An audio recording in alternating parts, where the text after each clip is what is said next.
Tia from The Ship Who Searched, and Simeon, who runs The City Who Fought, Carialle was born so physically disadvantaged that her only chance for life was as a shell person.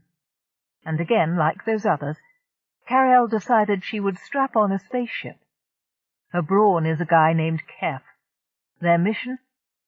To search the galaxy for intelligent beings.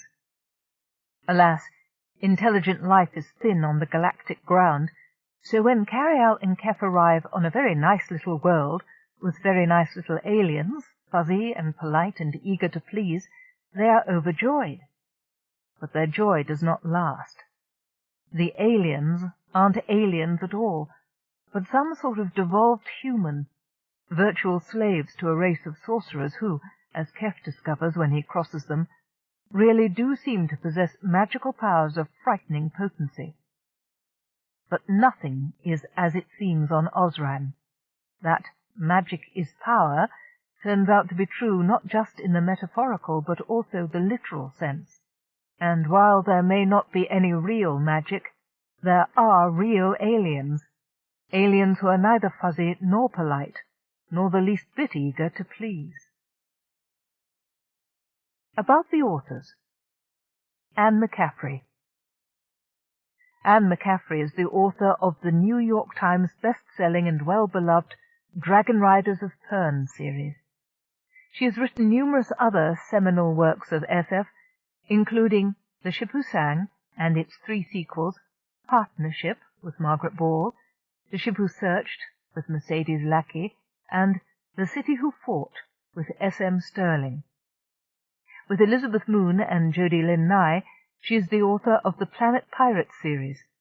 She makes her home in Ireland. Jodi Lyn Nye. Jodi Lyn Nye is the author of the Mythology 101 series of humorous fantasies. She has previously collaborated with Anne McCaffrey on The Death of Sleep, a Planet Pirates novel, and The Dragon Lover's Guide to Pern. She lives outside Chicago, Illinois, with her husband Bill and their 2 cats. Chapter 1. The iron-bound door at the end of the narrow passageway creaked open. An ancient man peered out and focused wrinkle-lapped eyes on Keff. Keff knew what the old one saw.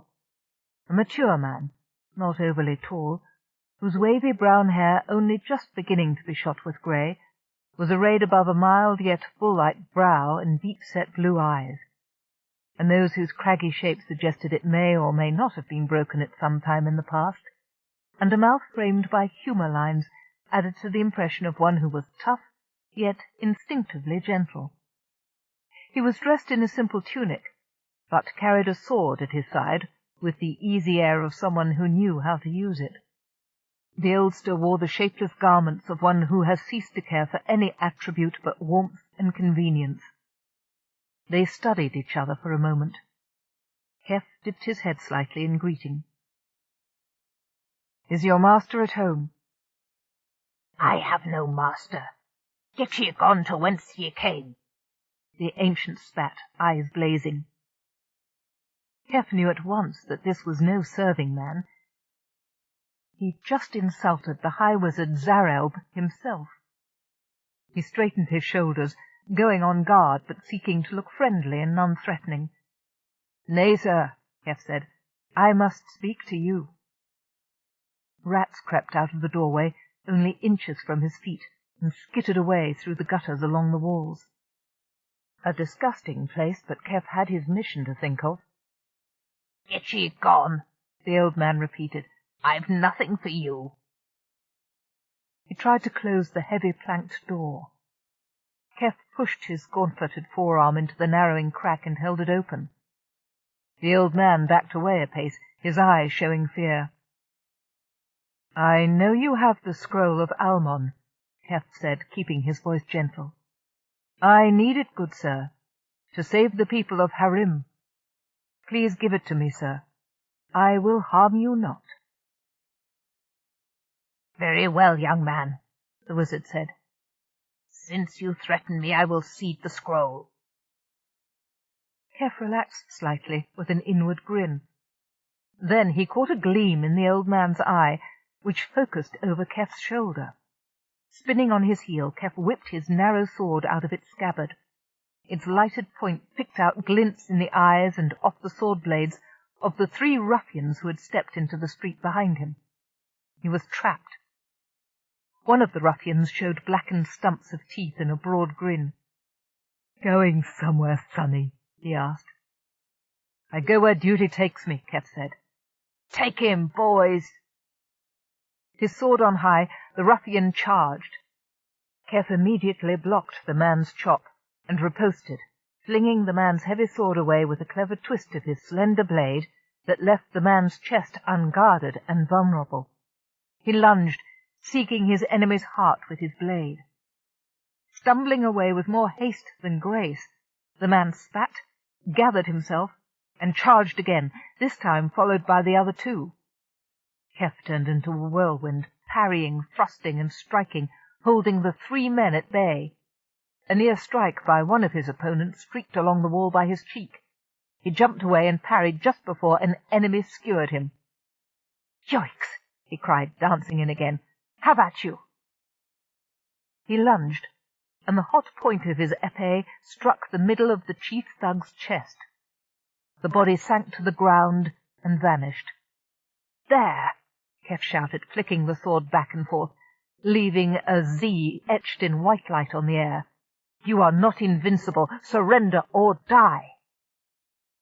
Keff's renewed energy seemed to confuse the 2 remaining ruffians, who fought disjointedly, sometimes getting in each other's way, while Keff's blade found its mark again and again, sinking its light into arms, shoulders, chests. In a lightning-fast sequence, first one, then the other foe left his guard open a moment too long. With groans, the villains sank to the ground, whereupon they too vanished. Putting the épée back into his belt, Keff turned to confront the ancient wizard, who stood watching the proceedings with a neutral eye. "In the name of the people of Harim, I claim the scroll," Keff said grandly, extending a hand. "Unless you have other surprises for me?" "Nay, nay." The old man fumbled in the battered leather scrip at his side. From it he took a roll of parchment, yellowed and crackling with age. Keff stared at it with awe. He bowed to the wizard, who gave him a grudging look of respect. The scroll lifted out of the wizard's hand and floated toward Keff. Hovering in the air, it unrolled slowly. Keff squinted at what was revealed within. Spidery tracings in fading brown ink, depicting mountains, roads, and rivers. "A map," he breathed. "Hold it," the wizard said, his voice unaccountably changing from a cracked baritone to a pleasant female alto. "We're in range of the comsats." Door, rats, and aged figure vanished, leaving blank walls. "Oh, space dust," Keff said, unstrapping his belt and laser épée, and throwing himself into the crash seat at the control console. "I was enjoying that. Phew, good workout." He pulled his sweaty tunic off over his head and mopped his face with the tails. The dark curls of hair on his broad chest may have been shot through here and there with white ones, but he was grinning like a boy. "You nearly got yourself spitted back there," said the disembodied voice of Carialle, simultaneously sending and acknowledging ID signals to the SSS 900. "Watch your back better next time." "What did I get that for?" Keff asked. "No points for unfinished tasks. Maps are always unknowns. You'll have to follow it and see," Carialle said coyly. The image of a gorgeous lady dressed in floating sky-blue chiffon and gauze, and a pointed hennin appeared briefly on a screen next to her titanium column. The lovely rose-and-cream-complected visage smiled down on Keff. "Nice footwork, good Sir Knight," the lady fair said, and vanished. "SSS 900, This is the CK-963 requesting permission to approach and dock. Hello, Simeon. Carialle. The voice of the station controller came through the box. Welcome back. Permission granted, babe. And that's SSS 900C now. C for Channa. A lot's happened in the year since you've been away. Keff, are you there? Keff leaned in toward the pickup. Right here, Simeon. We're within 500 million clicks. Should be with you soon. It'll be good to have you on board, Simeon said. We're a little disarrayed right now, to put it mildly, but you didn't come to see me for my housekeeping.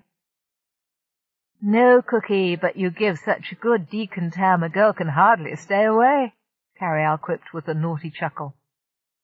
Dragon's teeth, Simeon, Keff suddenly exclaimed, staring at his scopes. What happened around here? Well, if you really want to know. The scout ship threaded its way through an increasingly cluttered maze of junk and debris as they neared the rotating dumbbell shape of station SSS 900. After viewing Keff's cause for alarm, Carialle put her repulsors on full to avoid the very real possibility of intersecting with one of the floating chunks of metal debris that shared a Trojan point with the station. Skiffs and tugs moved amidst the shattered parts of ships and satellites, scavenging. A pair of battered tugs with scoops on the front, looking ridiculously like gigantic vacuum cleaners, described regular rows as they sieved up microfine space dust that could hole hulls and vanes of passing ships without ever being detected by the crews inside. The clean-up tugs sent hails as Carialle passed them in a smooth arc, synchronizing herself to the spin of the space station. The north docking ring was being repaired, so with a flick of her controls, Carialle increased thrust and caught up with the south end. Lights began to chase around the lip of one of the docking bays on the ring, and she made for it. So that was the last we saw of the pirate Belazir and his bully boys, Simeon finished, sounding weary. For good, I hope. My shell has been put in a more damage-resistant casing and resealed in its pillar. We spent the last 6 months healing and picking up the pieces, still waiting for replacement parts. The insurance company is being sticky and querying every farthing item on the list, but no one's surprised about that. Fleet ships are remaining in the area. We've put in for a permanent patrol, maybe a small garrison. You have had a hell of a time, Carialle said sympathetically. Now let's hear the good news, Simeon said with a sudden surge of energy in his voice. Where have you been all this time? Carialle simulated a trumpet playing a fanfare. We are pleased to announce that star GZA-906M has 2 planets with oxygen-breathing life, Keff said. Congratulations, you two, Simeon said, sending an audio burst that sounded like thousands of people cheering. He paused very briefly. I'm sending a simultaneous message to Zeno and Explorations. They're standing by for a full report with samples and graphs, but me first. I want to hear it all. Carialle accessed her library files and type-beamed the star chart and Zeno file to Simeon's personal receiving frequency. This is a précis of what we'll give to Zeno and the benchmarkers, she said. We'll spare you the boring stuff. If there's any bad news, Keff began, it's that there's no sentient life on Planet 4, and Planet 3 is too far down the tech scale to join Central Worlds as a trading partner. But they were glad to see us. He thinks, Carialle interrupted with a snort. I really never knew what the beast's latissant thought. Keff shot an exasperated glance at her pillar, which she ignored. She clicked through the directory on the file and brought up the profile on the natives of Iricon 3. Why do you call them the beast's latissant?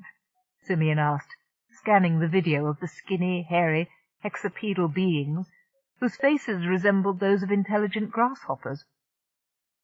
Listen to the audio, Carialle said, laughing, They use a complex form of communication which we have a sociological aversion to understanding. Keff thought I was blowing smoke, so to speak.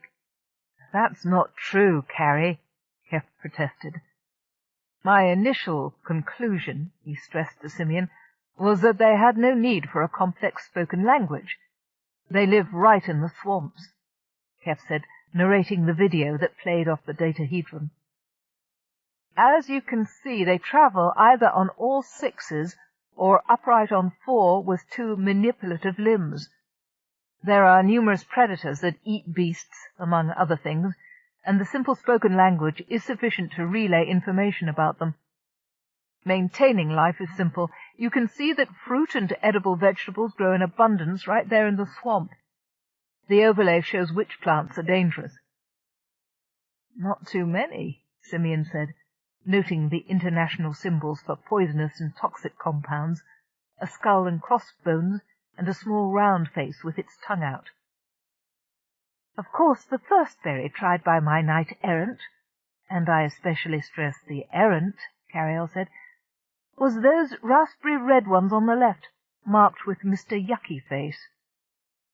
Well, the natives were eating them, and their biology isn't that unlike Terran reptiles, Keff grimaced, as he admitted. But the berries gave me fierce stomach cramps. I was rolling all over the place, clutching my belly. The beasts thought it was funny. The video duly showed the hexapods hooting, standing over a prone and writhing Keff. It was a little, Carialle added, once I got over being worried that he hadn't eaten something lethal. I told him to wait for the full analysis. That would have taken hours, Keff interjected. Our social interaction was happening in real time. Well, you certainly made an impression. Did you understand the beast's lattice-and? How'd the IT program go? Asked Simeon, changing the subject. IT stood for Intentional Translator, the universal simultaneous language translation program that Keff had started before he graduated from school. IT was in a constant state of being perfected, adding referents and standards from each new alien language recorded by Central World's exploration teams. The Brawn had more faith in his invention than his brain partner, who never relied on IT more than necessary. Carialle teased Keff mightily over the mistakes the IT made, but all the chaffing was affectionately meant. Brain and Brawn had been together 14 years out of a 25-year mission, and were close and caring friends. For all the badinage she tossed his way, Carialle never let anyone else take the mickey out of her partner within her hearing. Now she sniffed. Still flawed, since IT uses only the symbology of alien life forms already discovered. Even with the addition of the Blaze modification for sign language, I think that it still fails to anticipate. I mean, who the hell knows what referents and standards new alien races will use? Sustained use of a symbol in context suggests that it has meaning, Keff argued. That's the basis of the program. How do you tell the difference between a repeated movement with meaning and one without? Carialle asked, reviving the old argument. Supposing a jellyfish's wiggle is sometimes for propulsion, and sometimes for dissemination of information. Listen, Simeon, you be the judge. All right, the station manager said, amused. What if members of a new race have mouths and talk, but impart any information of real importance in some other way, say with a couple of sharp poots out the sphincter? It was the berries, Keff said. Their diet caused the repeats. Maybe that habit had some relevance in the beginning of their civilization, Carialle said with acerbity. However, Simeon, once Keff got the translator working on their verbal language, we found that at first they just parroted back to him anything he said, like a primitive AI pattern, gradually forming sentences, using words of their own and anything they heard him say. It seemed useful at first. We thought they'd learn standard at light speed, long before Keff could pick up on the intricacies of their language. But that wasn't what happened. They parroted the language right, but they didn't really understand what I was saying, Keff said, alternating his narrative automatically with Carialle's. No true comprehension. In the meantime, the flatulence was bothering him, not only because it seemed to be ubiquitous, but because it seemed to be controllable. I didn't know if it was supposed to annoy me or if it meant something. Then we started studying them more closely.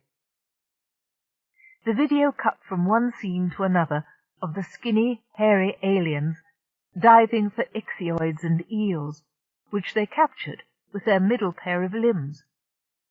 More footage showed them eating voraciously, teaching their young to hunt, questing for smaller food animals, and hiding from larger and more dangerous beasties.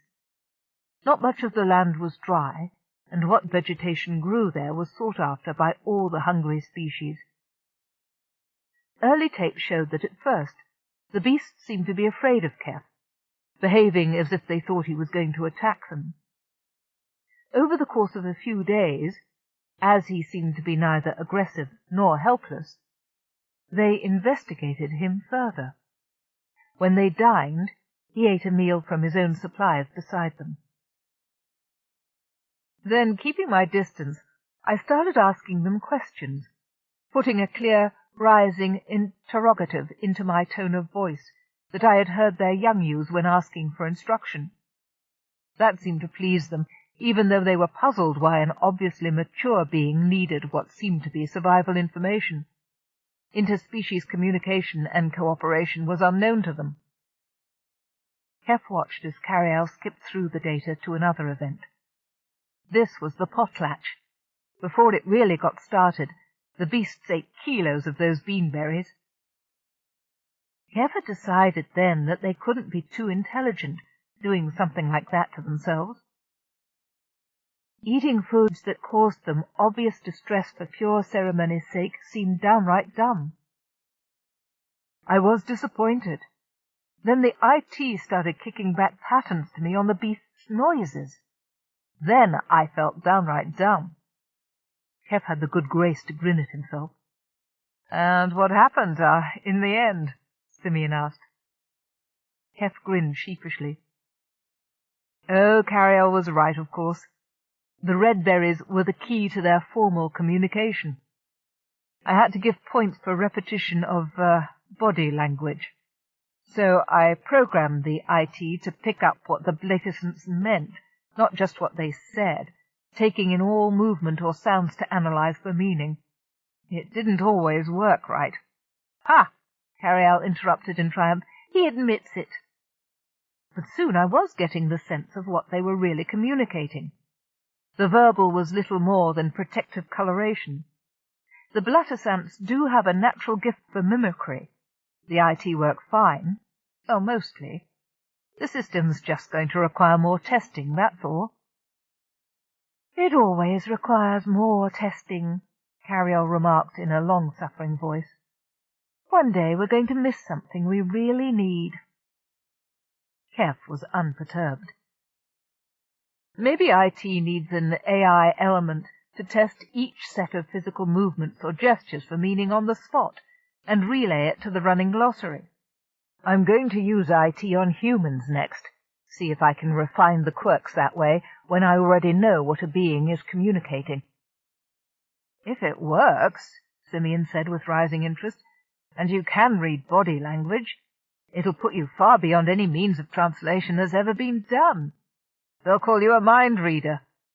Softshell says seldom say what they mean, but they do express it through their attitudes and gestures. I can think of 1,000 practical uses for IT right here in Central Worlds.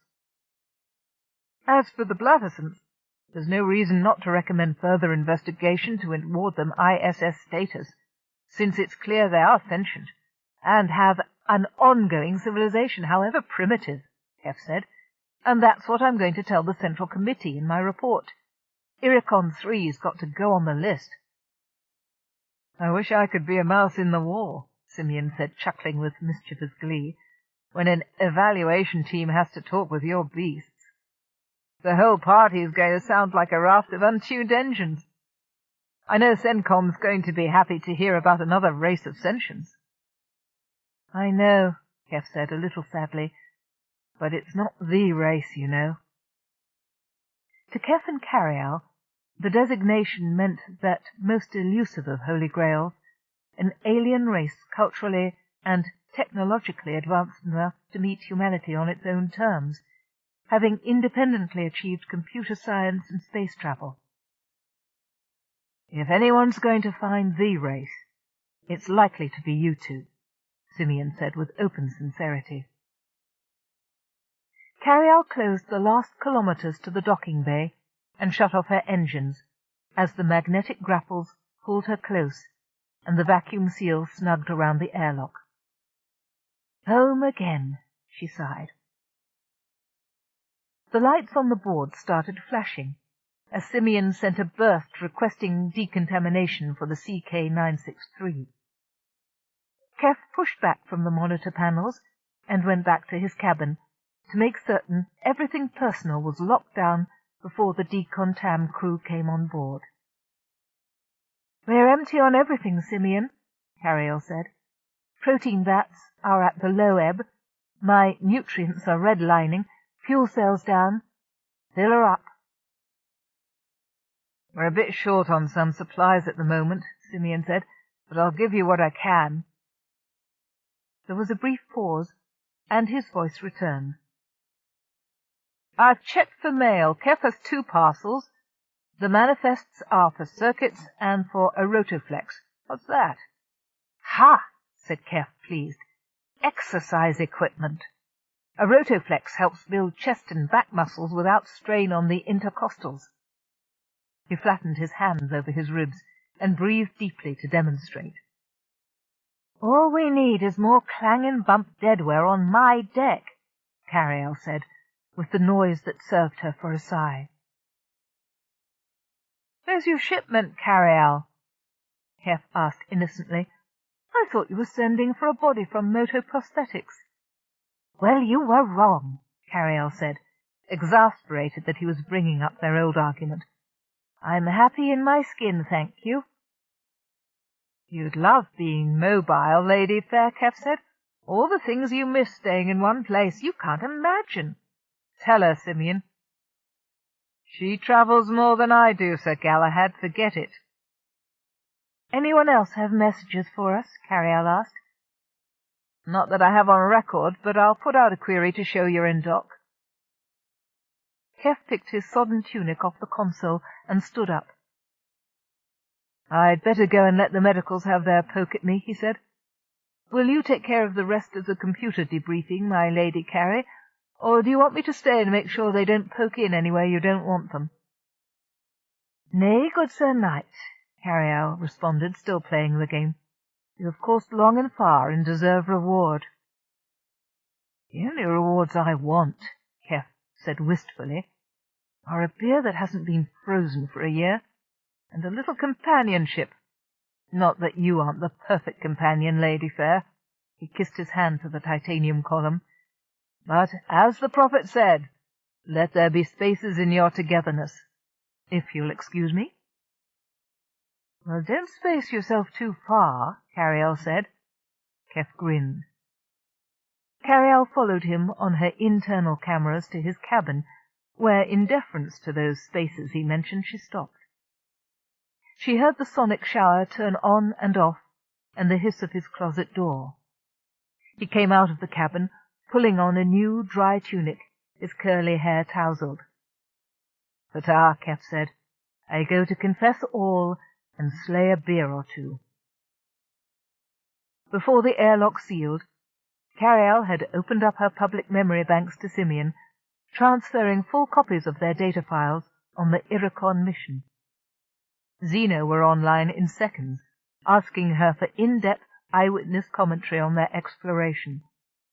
Keff, in medical, was probably answering some of the same questions. Zeno liked subjective accounts as well as mechanical recordings. At the same time, Carialle carried on her conversation with Simeon. she oversaw the decontam crew and loading staff, and relaxed a little herself, after what had been an arduous journey.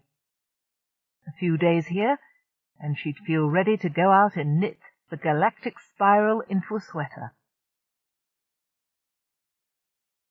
Keff's medical examination, under the capable stethoscope of Dr. Chandra, took less than 15 minutes, but the interview with Zeno went on for hours. By the time he had recited from memory everything he thought or observed about beasts latissant, he was wrung out and dry. "You know, Keff," Davy the xenologist said, shutting down his clipboard terminal on the beast latissant file, "if I didn't know you personally, I'd have to think you were a little nuts, giving alien races silly names like that. Beasts latissant, sea nymphs, losels. That was the last one I remember." "Don't you ever play myths and legends, Davy?" Keff asked, eyes innocent. "Not in years. It's a kid's game, isn't it?" "No." "Nothing wrong with my mind, nyuk nyuk," Keff said, rubbing knuckles on his own pate and pulling a face. The xenologist looked worried for a moment, then relaxed as he realized Keff was teasing him. Seriously, it's self-defense against boredom. After 14 years of this job, one gets fardling tired of referring to a species as the indigenous race or the inhabitants of Zukon 1. I'm not an AI drone, and neither is Carialle. "Well, the names are still silly." "Humankind is a silly race," Keff said lightly. "I'm just indulging in innocent fun." He didn't want to get into what he and Carialle considered the serious aspects of the game, the points of honor, the satisfaction of laying successes at the feet of his lady fair. It wasn't as if he and Carialle couldn't tell the difference between play and reality. The game had permeated their life and given it shape and texture, becoming more than a game, meaning more. He'd never tell this space-dry plodder about the time 5 years back that he actually stood vigil throughout a long, lonely night, lit by a single candle to earn his knighthood. I guess you just had to be there, he thought. "If that's all?" he asked, standing up quickly. Davy waved a stylus at him, already engrossed in the files. Keff escaped before the man thought of something else to ask, and hurried down the curving hall to the nearest lift. Keff had learned about myths and legends in primary school. A gang of his friends used to get together once a week, more often when they dared and homework permitted, to play after class. Keff liked being able to live out some of his heroic fantasies and briefly be a knight battling evil and bringing good to all the world. As he grew up and learned that the galaxy was 1 billion times larger than his one small colony planet, the compulsion to do good grew, as did his private determination that he could make a difference, no matter how minute. He managed not to divulge this compulsion during his psychiatric interviews on his admission to Brawn training, and kept his altruism private. Nonetheless, as a knight of old, Keff performed his assigned tasks with energy and devotion, vowing that no ill or evil would ever be done by him. In a quiet way, he applied the rules of the game to his own life. As it happened, Carialle also loved M and L, but more for the strategy and research that went into formulating the quests than the adventuring. After they were paired, they had simply fallen into playing the game to while away the long days and months between stars. He could put no finger on a particular moment when they began to make it a lifestyle. Keff, the eternal knight-errant, and Carialle, his lady fair. To Keff, this was the natural extension of an adolescent interest that had matured along with him. As soon as he'd heard that the CX-963 was in need of a Brawn, his romantic nature required him to apply for the position as Carialle's Brawn. He'd heard, who hadn't, about the devastating space storm and collision that had cost Fanine Tagajima Morrow's life and almost took Carialle's sanity. She'd had to undergo a long recovery period when the Mutant Minorities, MM, and Society for the Preservation of the Rights of Intelligent Minorities, SPRIM, boffins, wondered if she'd ever be willing to go into space again. They rejoiced when she announced that not only was she ready to fly, but ready to interview Brawns as well. Keff had wanted that assignment badly. Reading her file had given him an intense need to protect Carialle. A ridiculous notion when he ruefully considered that she had the resources of a brain chip at her synapse ends, but her vulnerability had been demonstrated during that storm. The protective aspect of his nature vibrated at the challenge to keep her from any further harm. Though she seldom talked about it, he suspected she still had nightmares about her ordeal, in those random hours when a brain might drop into dream time. She also proved to be the best of partners and companions. He liked her interests, her hobbies, didn't mind her faults or her tendency to be right more often than he was. She taught him patience. He taught her to swear in 90 languages as a creative means of dispelling tension. They bolstered one another. The trust between them was as deep as space and felt as ancient and as new at the same time. The 14 years of their partnership had flown by, literally and figuratively. With Keff's system of values, to be paired with a brain chip was the greatest honor a mere human could be accorded, and he knew it. The lift slowed to a creaky halt, and the doors opened. Keff had been on SSS 900 often enough to turn to port as he hit the corridor in the direction of the spacer bar he liked to patronize while on station. Word had gotten around that he was back, probably the helpful Simeon's doing. A dark brown stout, already separating from its creamy crown, was waiting for him on the polished steel bar. It was the first thing on which he focused. "Ah," he cried, moving toward the beer with both hands out. "Come to Keff." A hand reached into his field of vision and smartly slapped his wrist before he could touch the mug handle. Keff tilted a reproachful eye upward. "How's your credit?" the bartender asked, then tipped him a wicked wink. She was a woman of his own age, with nut-brown hair cut close to her head, and the milk-fair skin of the lifelong spacer of European descent. "Just kidding. Drink up, Keff. This one's on the house. It's good to see you." "Blessings on you and on this establishment, Mariad, and on your brewers, wherever they are," Keff said, and put his nose into the foam, and slowly tipped his head back and the glass up. The mug was empty when he set it down. "Ah, same again, please."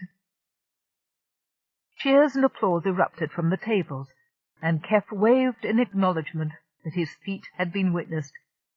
A couple of people gave him thumbs up before returning to their conversations and dart games. "You can always tell a light-year spacer by the way he refuels in port," said one man, coming forward to clasp Keff's hand. His thin, melancholy face was contorted into an odd smile. Keff stood up and slapped him on the back. "Ferran Larimer! I didn't know you and Shelby were within 1,000,000 light-years of here." An old friend, Larimer was half of a Brawn team assigned to the Central World's defense fleet. Keff suddenly remembered Simeon's briefing about naval support. Larimer must have known exactly what Keff had been told. The older Brawn gave him a tired grimace and nodded at the questioning expression on his face. "Got to keep our eyes open," he said simply. "And you are not keeping yours open," said a voice. A tiny arm slipped around Keff's waist and squeezed. He glanced down into a small, heart-shaped face. "Good to see you, Keff." "Susa Gren." Keff lifted the young woman clean off the ground in a sweeping hug and set her down for a huge kiss which she returned with interest. "So you and Marlaban are here too?" "Courier duty for a trading contingent," Sousa said in a low voice, her dark eyes crinkling wryly at the corners. She tilted her head toward a group of hooded aliens sitting isolated around a table in the corner. "Hoping to sell Simeon a load of protected detectors. They plain forgot that Marl's a brain and could hear every word. The things they said in front of him, which he quite rightly passed straight on to Simeon, so dear me, didn't they have a hard time bargaining their wares? I'd half a mind to tell CENTCOM that those idiots can find their own way home if they won't show a brainship more respect. But," she sighed, "it's paying work." Marl had only been in service for 2. No, it was 3 years now, and was still too far down in debt to Central Worlds for his shell and education to refuse assignments, especially ones that paid as well as first-class courier work. Sousa owed mega credits too. She had made herself responsible for the debts of her parents, who had borrowed heavily to make an independent go of it on a mining world, and had failed. Fortunately not fatally, but the disaster had left them with only a subsistence allowance. Keff liked the spunky young woman, admired her drive and wit, her springy step and dainty, attractive figure. The two of them had always had an affinity which Carialle had duly noted, commenting a trifle bluntly that the ideal playmate for a Brawn was another Brawn. Few others could understand the dedication a Brawn had for his brainship, nor match the lifelong relationship. "Sousa," he said suddenly, "do you have some time? Can you sit and talk for a while?" Her eyes twinkled as if she had read his mind. "I've nothing to do and nowhere to go. Marl and I have liberty until those drones want to go home. Buy me a drink?" Larimer stood up, tactfully ignoring the increasing aura of intimacy between the other 2 Brawns. He slapped his credit chit down on the bar and beckoned to Mariad. "Come by if you have a moment, Keff," he said. "Shelby would be glad to see you." "I will," Keff said, absently swatting a palm toward Larimer's hand, which caught his in a firm clasp. "Safe going." He and Sousa sat down together in a booth. Mariad delivered a pair of Guinnesses, and with a motherly cluck sashayed away. "You're looking well," Sousa said, scanning his face with a more than friendly concern. "You have a tan." "I got it on our last planetfall," Keff said. "Hasn't had time to fade yet." "Well, I think you look good with a little colour in your face," she declared. Her mouth crooked into a one-sided grin. "How far down does it go?" Keff waggled his eyebrows at her. "Maybe in a while I'll let you see." "Any of those deep scratches dangerous?" Carialle asked, swiveling an optical pickup out on a stalk to oversee the techs checking her outsides. The ship lay horizontally to the dry dock pier, giving the technicians the maximum expanse of hull to examine. "Most of them are no problem. I'm putting set patch in the one nearest your fuel lines," the coveralled man said, spreading a grey goo over the place. It hardened slowly, acquiring a silver sheen that blended with the rest of the hull plates. "Don't think it'll split in temperature extremes, ma'am, but it's thinner there, of course. This'll protect you more." "Many thanks," Carialle said. When the patching compound dried, she tested her new skin for resonance, and found its density matched well. In no time she'd forget she had a wrinkle under the dressing. Her audit program also found that the fee for materials was comfortingly low, compared to having the plate removed and hammered, or replaced entirely. Overhead, a spider-armed crane swung its burden over her bow, dropping snake-like hoses toward her open cargo hull. The crates of xeno material had already been taken away in a specially sealed container. A suited and hooded worker had already cleaned the nooks and niches, making sure no stray native spores had hooked a ride to the Central Worlds. The crane's operator directed the various flexible tubes to the appropriate valves. Fuel was first, and Carialle flipped open her fuel toggle as the stout hose reached it. The narrow tube which fed her protein vats had a numbered filter at its spigot end. Carialle recorded that number in her files in case there were any impurities in the final product. Thankfully, the conduit that fed the carbo-protein sludge to Keff's food synthesizer was opaque. The peristaltic pulse of the thick stuff always made Carrie think of quicksand, of sand-coloured octopi creeping along an ocean floor, of week-old oatmeal. Her attention diverted momentarily to the dock, where a front-end loader was rolling toward her with a couple of containers, one large and one small, with barcode tags addressed to Keff. She signalled her OK to the driver to load them in her cargo bay. Another tech, a short, stout woman wearing thick-soled magnetic boots, approached her airlock and held up a small item. "This is for you from the station master, Carialle. Permission to come aboard?" Carialle focused on the datahedron in her fingers and felt a twitch of curiosity. "Permission granted," she said. The tech clanked her way into the airlock and turned sideways to match the up-down orientation of Carialle's decks, then marched carefully toward the main cabin. "Did he say what it was?" "No, ma'am. It's a surprise." "Oh, Simeon!" Carialle exclaimed over the station-master's private channel. "Cats! Thank you!" She scanned the contents of the hedron back and forth. "Almost a real-time week of video footage. Wherever did you get it?" "From a biologist who breeds domestic felines. He was out here 2 months ago. The hedron contains compressed videos of his cats and kittens, and he threw in some videos of wild felines he took on a couple of the colony worlds. Thought you'd like it." "Simeon, it's wonderful. What can I swap you for it?" The station-master's voice was sheepish. "You don't need to swap, Carrie, but if you happen to have a spare painting, and I'm quite willing to sweeten the swap." "Oh, no, I'd be cheating you.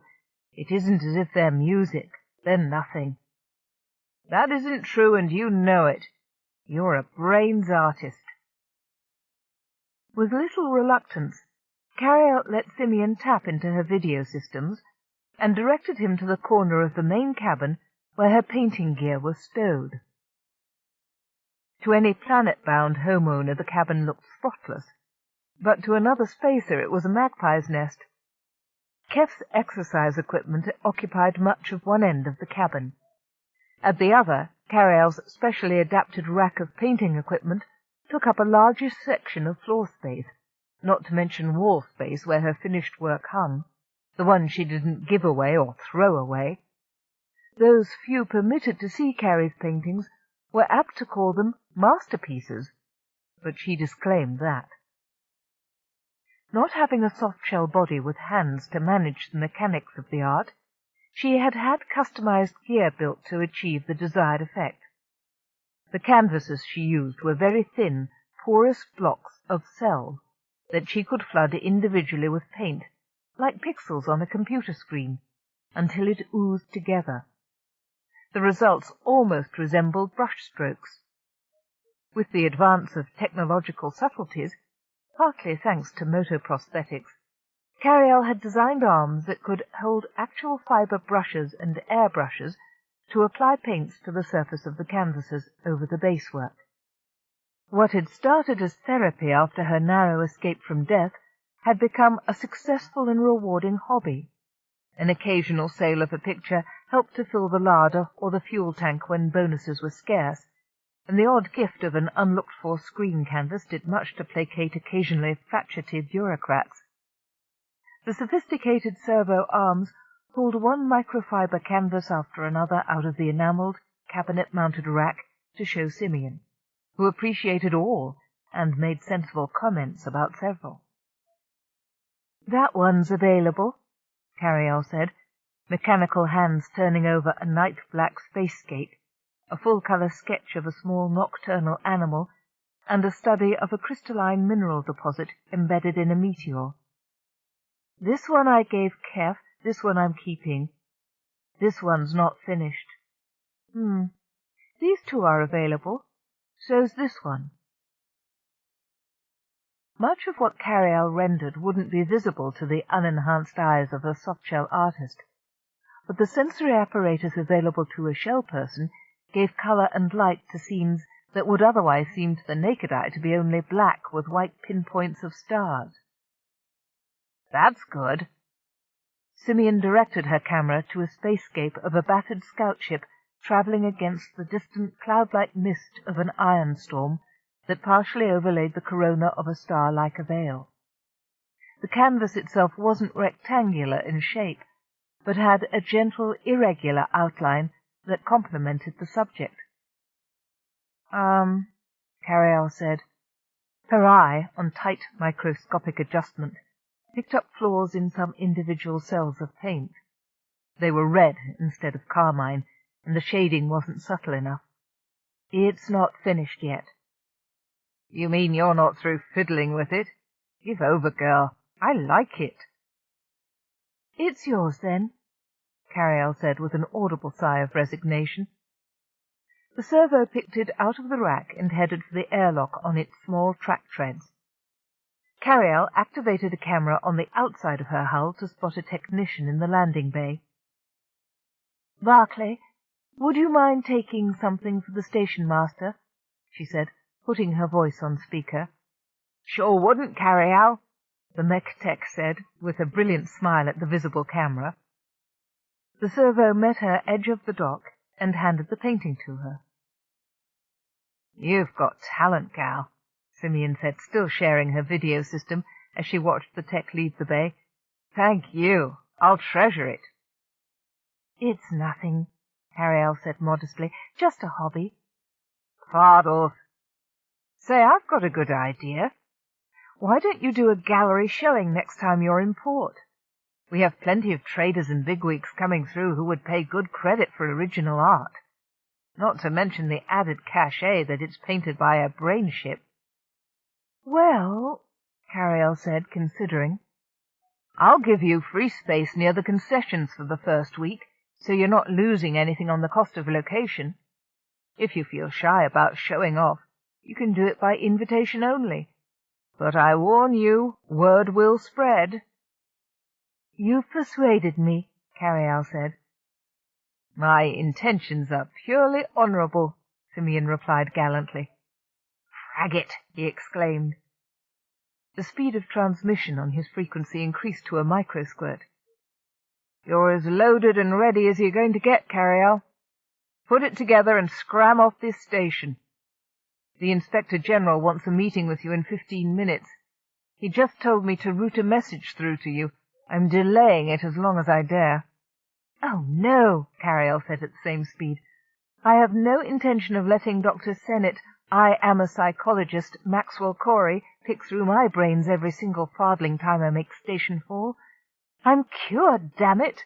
I don't need constant monitoring. You'd better scoot now, Carrie. My walls with ears have heard rumours that he thinks your obsession with things like myths and legends makes your sanity highly suspect. When he hears the latest report, your beast's blattisant, you're going to be in for another long psychological profile session, and Keff along with you. Even Maxwell Corey has to justify his job to someone. Damn him. We haven't finished loading my supplies. I only have half a vat of nutrients, and most of the stuff Keff ordered is still in your stores. Sorry, honey. It'll still be here when you come back. I can send you a squirt after he's gone. Carialle considered swiftly whether it was worth calling in a complaint to Sprim over the Inspector General and his obsessive desire to prove her unfit for service. He was witch-hunting, of that she was sure, and she wasn't going to be the witch involved. Wasn't it bad enough that he insisted on making her relive a 16-year-old tragedy every time they met? One day there was going to be a big battle, but she didn't feel like taking him on yet. Simeon was right. The CK-963 was through with decontamination and repairs. Only half a second had passed during their conversation. Simeon could hold up the IG's missive only a few minutes before the delay would cause the obstreperous Maxwell Corey to demand an inquiry. "Open up for me, Simeon. I've got to find Keff." "No problem," the station master said. "I know where he went." "Keff," said the wall over his head. "Emergency transmission from Carialle." Keff tilted his head up lazily. "I'm busy, Simeon. Privacy." Susan's hand reached up, tangled in his hair, and pulled it down again.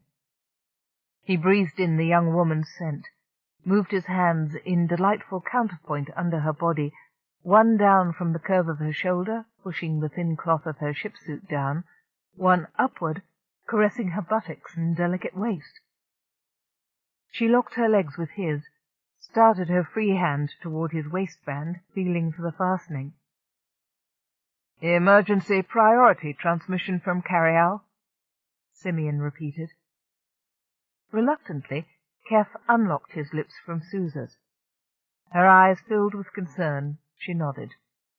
Without moving his head, he said, "All right, Simeon. Put it through." "Keff," Carialle's voice rang with agitation, "get down here immediately.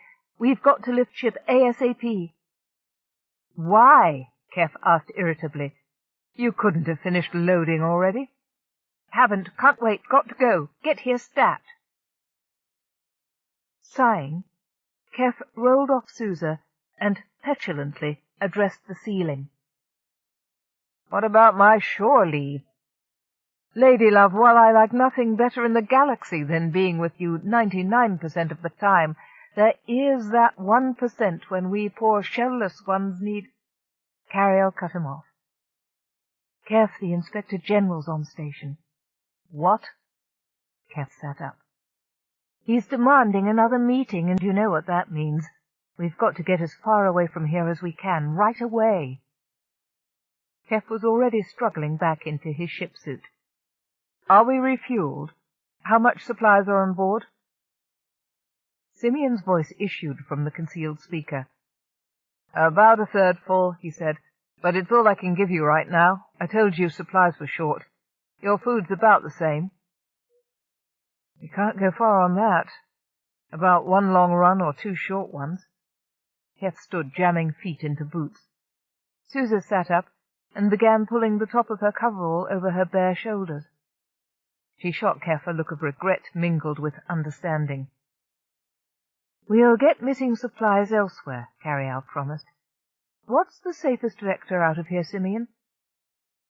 "I'll leave," Susa said, rising from the edge of the bed. She put a delicate hand on his arm. Keff stooped down and kissed her. "The less I hear, the less I have to confess if someone asks me under oath. Safe going, you two." She gave Keff a longing glance under her dark lashes. "Next time." Just like that she was gone. No complaints, no recriminations. Keff admired her for that. As usual, Carialle was correct. A Brawn's ideal playmate was another Brawn. It didn't stop him feeling frustrated over his thwarted sexual encounter, but it was better to spend that energy in a useful manner. Hopping into his right boot, he hurried out into the corridor. Ahead of him, Susa headed for a lift.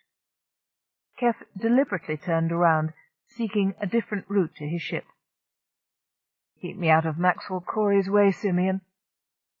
He ran around the curve of the station until he came to another lift. He punched the button, pacing anxiously until the doors opened. "You're okay on that path," the station-master said, his voice following Keff.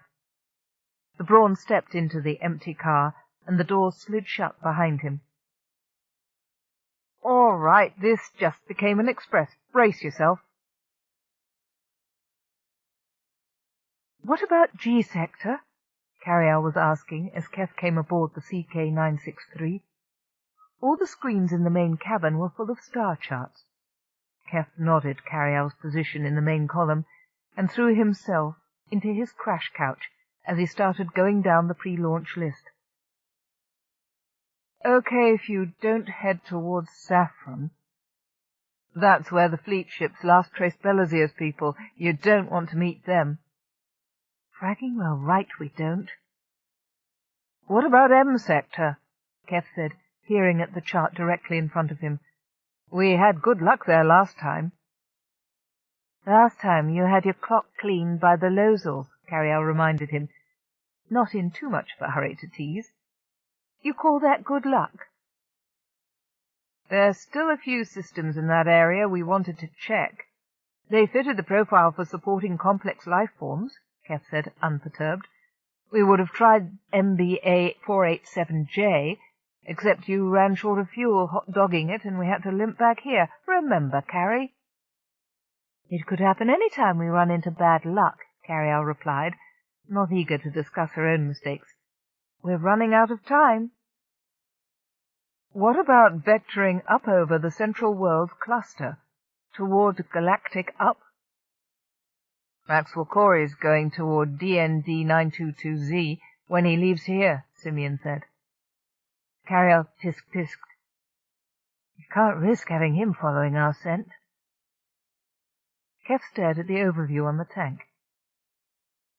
"How about we head out in a completely new direction? See what's out there that-a-way." "What's your advice, Simeon?" Carialle asked, locking down any loose items and sliding her airlock shut with a sharp hiss. Her gauges zoomed as she engaged her own power. Nutrients, fuel, power cells all showed less than half full. She hated lifting off under these circumstances, but she had no choice. The alternative was weeks of interrogation, and possibly being grounded, unfairly, at the end of it. "I've got an interesting anomaly you might investigate," Simeon said, downloading a file to Carialle's memory. "Here's a report I received from a freighter captain who made a jump through our sector to get here. His spectroscopes picked up unusual power emanations in the vicinity of RNJ 599b. We've no records of habitation anywhere around there. Could be interesting." "G-type stars," Keff noted approvingly. "Yes, I see what he meant." "Spectroanalysis, Carrie?" "All the signs are there that RNJ could have generated planets," the brain replied. "What does exploration say?" "No one's done any investigation in that part of our sector yet," Simeon said blandly, carefully emotionless. "No one?" Carialle asked, scrolling through the files. Oh, yes." "So we'll be the first," Keff said, catching the excitement in Carialle's voice. The burning desire to go somewhere and see something first before any other Central Worlder overrode the fears of being caught by the Inspector General. "I can't locate any reference to so much as a robot drone," Carialle said, displaying star maps empty of neon-colored benchmarks or route vectors. Keff beamed. "And to seek out new worlds, to boldly go—" "Oh, shush," Carialle said severely. "You just want to be the first to leave your footprints in the sand." "You've got 12 seconds to company," Simeon said. "Don't tell me where you're going. What I don't know I can't lie about. Go with my blessings and come back safely. Soon." "Will do," Keff said, strapping in. "Thanks for everything, Simeon. Carrie, ready to—" The words were hardly out of his mouth before the CK-963 unlatched the docking ring and lit port-side thrusters. Chapter 2. The Inspector General's angry voice pounded out of the audio pickup on Simeon's private frequency. "CK-963, respond!" "Discovered," Keff cried, slapping the arm of his couch. The next burst of harsh sound made him yelp with mock alarm. "Catch us if you can, you cockatrice!" "Hush!" Carialle answered the hail in an innocent voice, purposely made audible for her Brawn's sake. S9, Dread, Ving, Keff was helpless with laughter. Repeat, miss. I said get back here. You have an appointment with me as of 1000 hours prime meridian time, and it is now 10:15. Carialle could almost picture his plump, mustachioed face turning red with apoplexy. How dare you blast out of here without my permission? I want to see you. So, Carialle said, breaking up. We'll send back mission reports, General. That was clear as a bell, Carialle. The angry voice hammered at the speaker diaphragm. There is no static interference on your transmission. You make a 180 and get back here. I expect to see you in 90 minutes. Maxwell Corey out. Oops, said Keff cheerfully. He tilted his head out of his impact couch toward her pillar and winked. His deep-set blue eyes twinkled. MC won't believe that last phrase was a fluke of clear space, will he? He'll have to, Carialle said firmly. I'm not going back to have my cerebellum cased, not a chance. Bureaucratic time-waster. I know I'm fine, you know you're fine. Why do we always have to go bend over and cough every time we make planetfall and explore a new world? I landed, got steam cleaned and decontaminated, made our report with words and pictures to Zeno and exploration. I refuse to have another mental going over just because of my past experiences. Good of Simeon to tip us off, Keff said, running down the ship's status report on his personal screen. I hope he won't catch too much flack for it. But look at this, 30% food and fuel. I know, Carialle said contritely, but what else could I do? Not a blessed or unblessed thing, Keff agreed. Frankly, I prefer the odds as opposed to what we'd have to go through to wait for Simeon's next shipments. Full tanks and complete commissary do not, in my book, equate with peace of mind if MC's about. Eventually we will have to go back, you know. Yes, if only to make certain Simeon's coped with the man. Before we do, though, I'll just send Simeon a microsquirt to be sure Maxwell Corey's left for D sector. Or somewhere else equally distant from us. It isn't as if we can't hang out in space for a while on iron rations until Syme sends you an all-clear burst.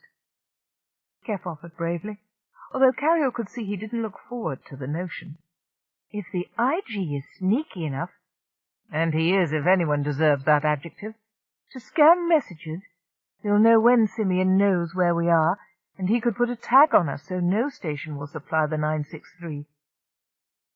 We shall not come to that sorry pass, my lady fair, Keff said, lapsing into his Sir Galahad pose. In the meantime, let us fly on toward our sector, and whatever may await us there.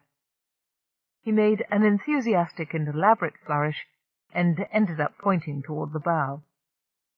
Carialle had to laugh. Oh, yes, she said. Now, where were we? The wizard was back on the wall, and he spoke in the creaking tenor of an old, old man.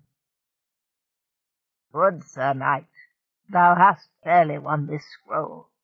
Hast anything thou wish to ask me? Grinning, Keff buckled on his épée and went to face him. While Keff chased men-at-arms all over her main cabin, Carialle devoted most of her attention to eluding the Inspector General's attempts to follow her vector. As soon as she cut off Maxwell Corey's angry message, she detected the launch of a message drone from the SSS-900, undoubtedly containing an official summons. As plenty of traffic was always flying into the station's space, it took no great skill to divert the heat-seeking flyer onto the trail of another outgoing vessel. Nothing, and certainly not an unbrained droid, could outmaneuver a brainship. By the time the mistake was discovered, she'd be out of this sector entirely, and on her way to an unknown quadrant of the galaxy.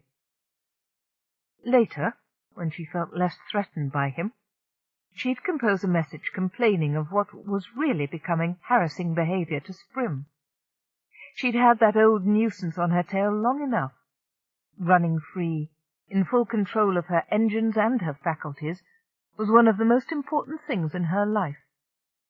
Every time that right was threatened, Carialle reacted in a way that probably justified the IG's claim of dangerous excitability. In the distance, she picked up indications of 2 small ships following her initial vector. All right, score 1 up for the IG. He'd known she'd resist his orders, and had ordered a couple of scouts to chase her down. That could also mean that he might have even put out an alarm that she was a danger to herself and her Brawn, and must be brought back willingly or unwillingly. Would the small scouts have picked up her power emissions? She ought to have been 1 jump ahead of old Senate, and expected this sort of antic. She ought to have lain quiescent. Oh well. She really couldn't contest the fact that proximity to the IG did put her in a state of confusion. She adjusted her adrenals. Calm down, girl. Calm down. Think. Quick perusal of her star chart showed the migration of an ion storm only a couple of 1,000 clicks away. Carialle made for it. She skimmed the storm's margin. Then, letting her computers plot the greatest possible radiation her shield could take without buckling, she slid nimbly over the surface, a surfer riding dangerous waters. The sensation was glorious. Ordinary pilots, unable to feel the pressures on their ships' skins, as she did, would hesitate to follow. Nor could their scopes detect her in the wash of iron static. Shortly, Carialle was certain she had shaken off her tails. She turned a sharp perpendicular from the ion storm, and watched its opalescent halos recede behind her as she kicked her engines up to full speed. Returning to the game, she found Keff studying the floating map holograph over a cold one at the village pub. He glanced up at her pillar when she hailed him. "I take it we're free of unwanted company?" "With a sprinkling of luck and the invincibility of our radiation-proof panels," Carialle said, "we've evaded the minions of the evil wizard. Now it's time for a brew." She tested herself for adrenaline fatigue, and allowed herself a brief feed of protein and vitamin B complex. Keff tipped his glass up to her. Quick analysis told her that though the golden beverage looked like beer, it was the non-alcoholic electrolyte replenisher Keff used after workouts. "Here's to your swift feet and clever ways, my lovely, and confusion to our enemies. Did my coffee come aboard?" "Yes, sir," she replied, flashing the image of a saluting marine on the wall. The store's master just had time to break out a little of the good stuff when Simeon passed the word down. "I even got you a small quantity of chocolate. Best Danubian." Keff beamed. "Ah, Carrie, now I know the ways you love me. Did you have time to load any of my special orders?" he asked with a quirk of his head. "Now that you mention it, there were 2 boxes in the cargo hold with your name on them," Carialle said. Clang, bump, clang, bump. The shining contraption of steel that was the Rotoflex had taken little time to put together, still less to watch the instructional video on how to use it.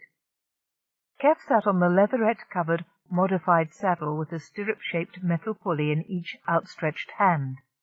His broad face red from the effort, Keff slowly brought one fist around until it touched his collarbone, then let it out again.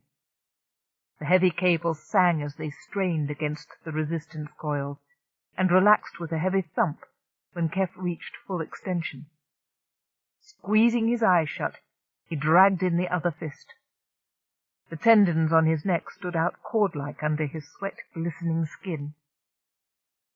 203, he grunted. 204. Look at me, Carialle said, dropping into the bass octave and adopting the spiel technique of so many Trivid commercials. Before I started the muscle-up exercise program, I was a 44-kilogram weakling. Now look at me. You, too, can... All right, Keff said, letting go of the hand weights.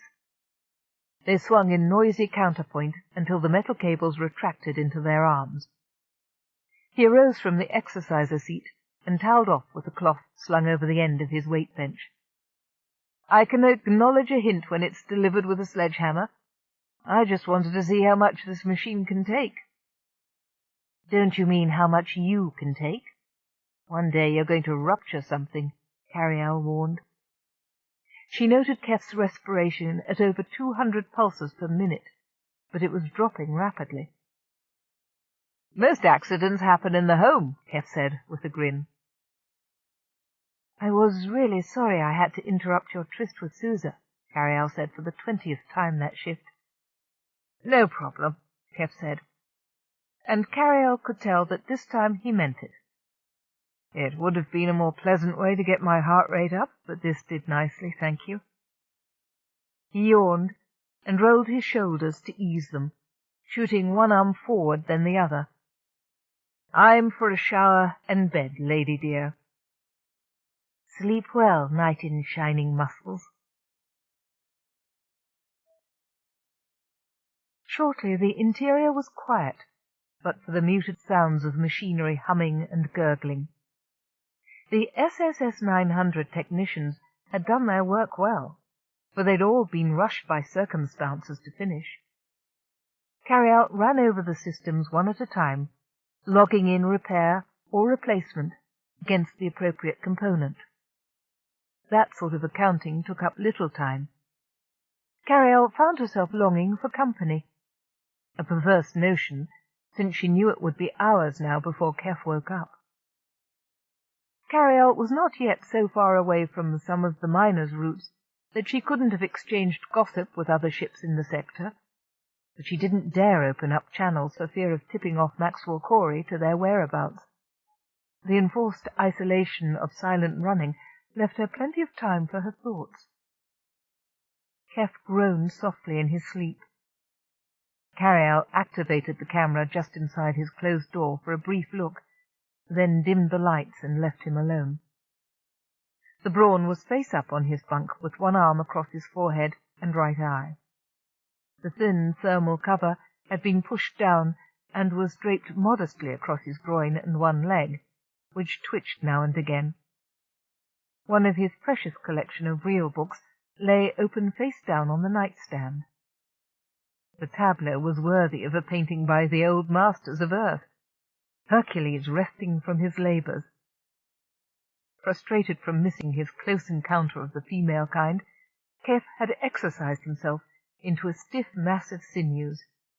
His muscles were paying him back for the abuse by making his rest uneasy. He'd rise for his next shift, aching in every joint, until he worked the stiffness out again. As the years went by, it took longer for Keff to limber up, but he kept at it, taking pride in his excellent physical condition. Softshells were, in Carialle's opinion, funny people. They'd go to such lengths to build up their bodies, which then had to be maintained with a significant effort, disproportionate to the long-term effect. They were so unprotected. Even the stress of exercise, which they considered healthy, was damaging to some of them. They strove to accomplish goals which would have perished in a few generations, leaving no trace of their passing. Yet they cheerfully continued to do their might, hoping something would survive to be admired by another generation or species. Carialle was very fond of Keff. She didn't want him anguished or disabled. He had been instrumental in restoring her to a useful existence, and while he wasn't Fanine, who could be, he had many endearing qualities. He had brought her back to wanting to live, and then he had neatly caught her up in his own special goal, to find a species humanity could freely interact with, make cultural and scientific exchanges, open sociological vistas. She was concerned that his short lifespan, and the even shorter term of their contract with Central World's exploration, would be insufficient to accomplish the goal they had set for themselves. She would have to continue it on her own one day. What if the beings they sought did not, after all, exist? Shell people had good memories, but not infallible ones, she reminded herself. In 300, 400 years, would she even be able to remember Keff? Would she want to, lest the memory be as painful as the anticipation of such loss was now? If I find them after well, I'll make sure they're named after you, she vowed silently, listening to his quiet breathing. That immortality at least she could offer him. So far, in light of that lofty goal, the aliens that the CK team had encountered were disappointing. Though interesting to the animal behaviorist and xenobiologist, losels, wyverns, hydrae, and the rodents of unusual size, etc. ad nauseum, were all non-sentient. To date, the CK's one reasonable hope to date of finding an equal or superior species came 5 years and 4 months before, when they had intercepted a radio transmission from a race of beings who sounded marvelously civilized and intelligent. As Keff had scrambled to make IT understand them, he and Carialle became excited, thinking that they had found the species with whom they could exchange culture and technology. They soon discovered that the inhabitants of Jove, too, existed in an atmosphere and pressure that made it utterly impractical to establish a physical presence. Pen pals only. Central Worlds would have to limit any interaction to radio contact with these acid breathers. Not a total loss, but not the real thing. Not contact. Maybe this time on this mission into our sector there would be something worthwhile, the real gold that didn't turn to sand when wrapped on the anvil. That hope lured them farther into unexplored space, away from the known galaxy and communication with friends and other B&B ship partnerships. Carialle chose not to admit to Keff that she was as hooked on first contact as he was. Not only was there the intellectual and emotional thrill of being the first human team to see something totally new, but also the bogies had less chance of crowding in on her if she looked further and further ahead. For a shell person, with advanced data retrieval capabilities and super-fast recall, every memory existed as if it had happened only moments before.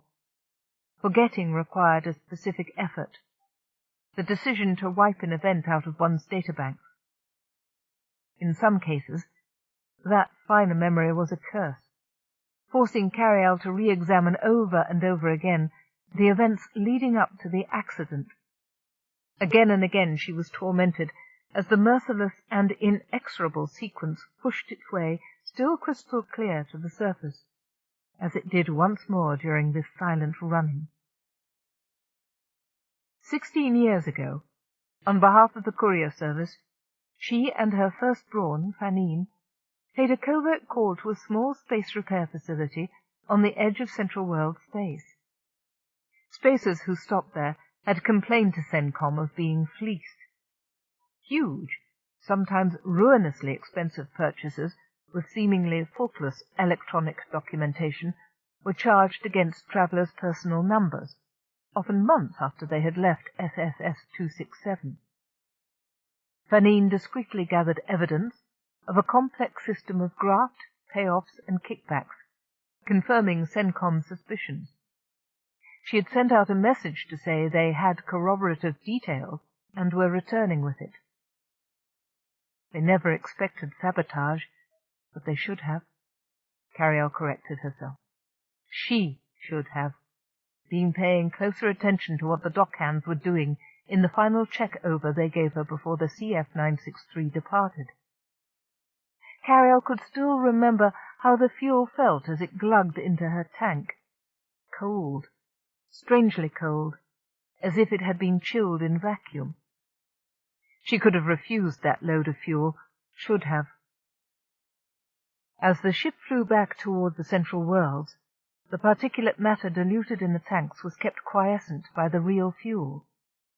Gradually, her engine sipped away that buffer, finally reaching the compound in the bottom of her tanks. When there was more aggregate than fuel, the charge reached critical mass and ignited.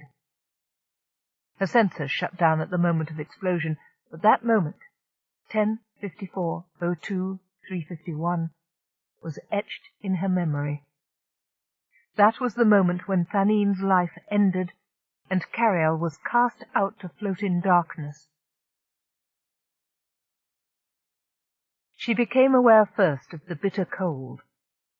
Her internal temperature should have been a constant 37 degrees Celsius, and cabin temperature holding at approximately 21. Carialle sent an impulse to adjust the heat, but could not find it. Motor functions were at a remove, just out of her reach. She felt as if all her limbs, for a brain ship all the motor synapses, and most horribly her vision, had been removed. She was blind and helpless. Almost all of her external systems were gone, except for a very few sound and skin sensors. She called out soundlessly for Fanine, for an answer that would never come. Shock numbed the terror at first. She was oddly detached, as if this could not be happening to her. Impassively she reviewed what she knew. There had been an explosion. Hull integrity had been breached. She could not communicate with Fanine. Probably Fanine was dead. Carialle had no visual sensing equipment, or no control of it if it still remained intact. Not being able to see was the worst part. If she could see, she could assess the situation and make an objective judgment. She had sustenance and air recirculation, so the emergency power supply had survived when ship systems were cut, and she retained her store of chemical compounds and enzymes. First priority was to signal for help. Feeling her way through the damaged net of synapses, she detected the connection for the rescue beacon. Without knowing whether it worked or not, Carialle activated it, then settled in to keep from going mad. She started by keeping track of the hours by counting seconds. Without a clock she had no way of knowing how accurate her timekeeping was, but it occupied part of her mind with numbing lines of numbers. She went too quickly through her supply of endorphins and serotonin. Within a few hours, she was forced to fall back on stress management techniques taught to an unwilling Carialle when she was much younger and thought she was immortal by patient instructors who knew better.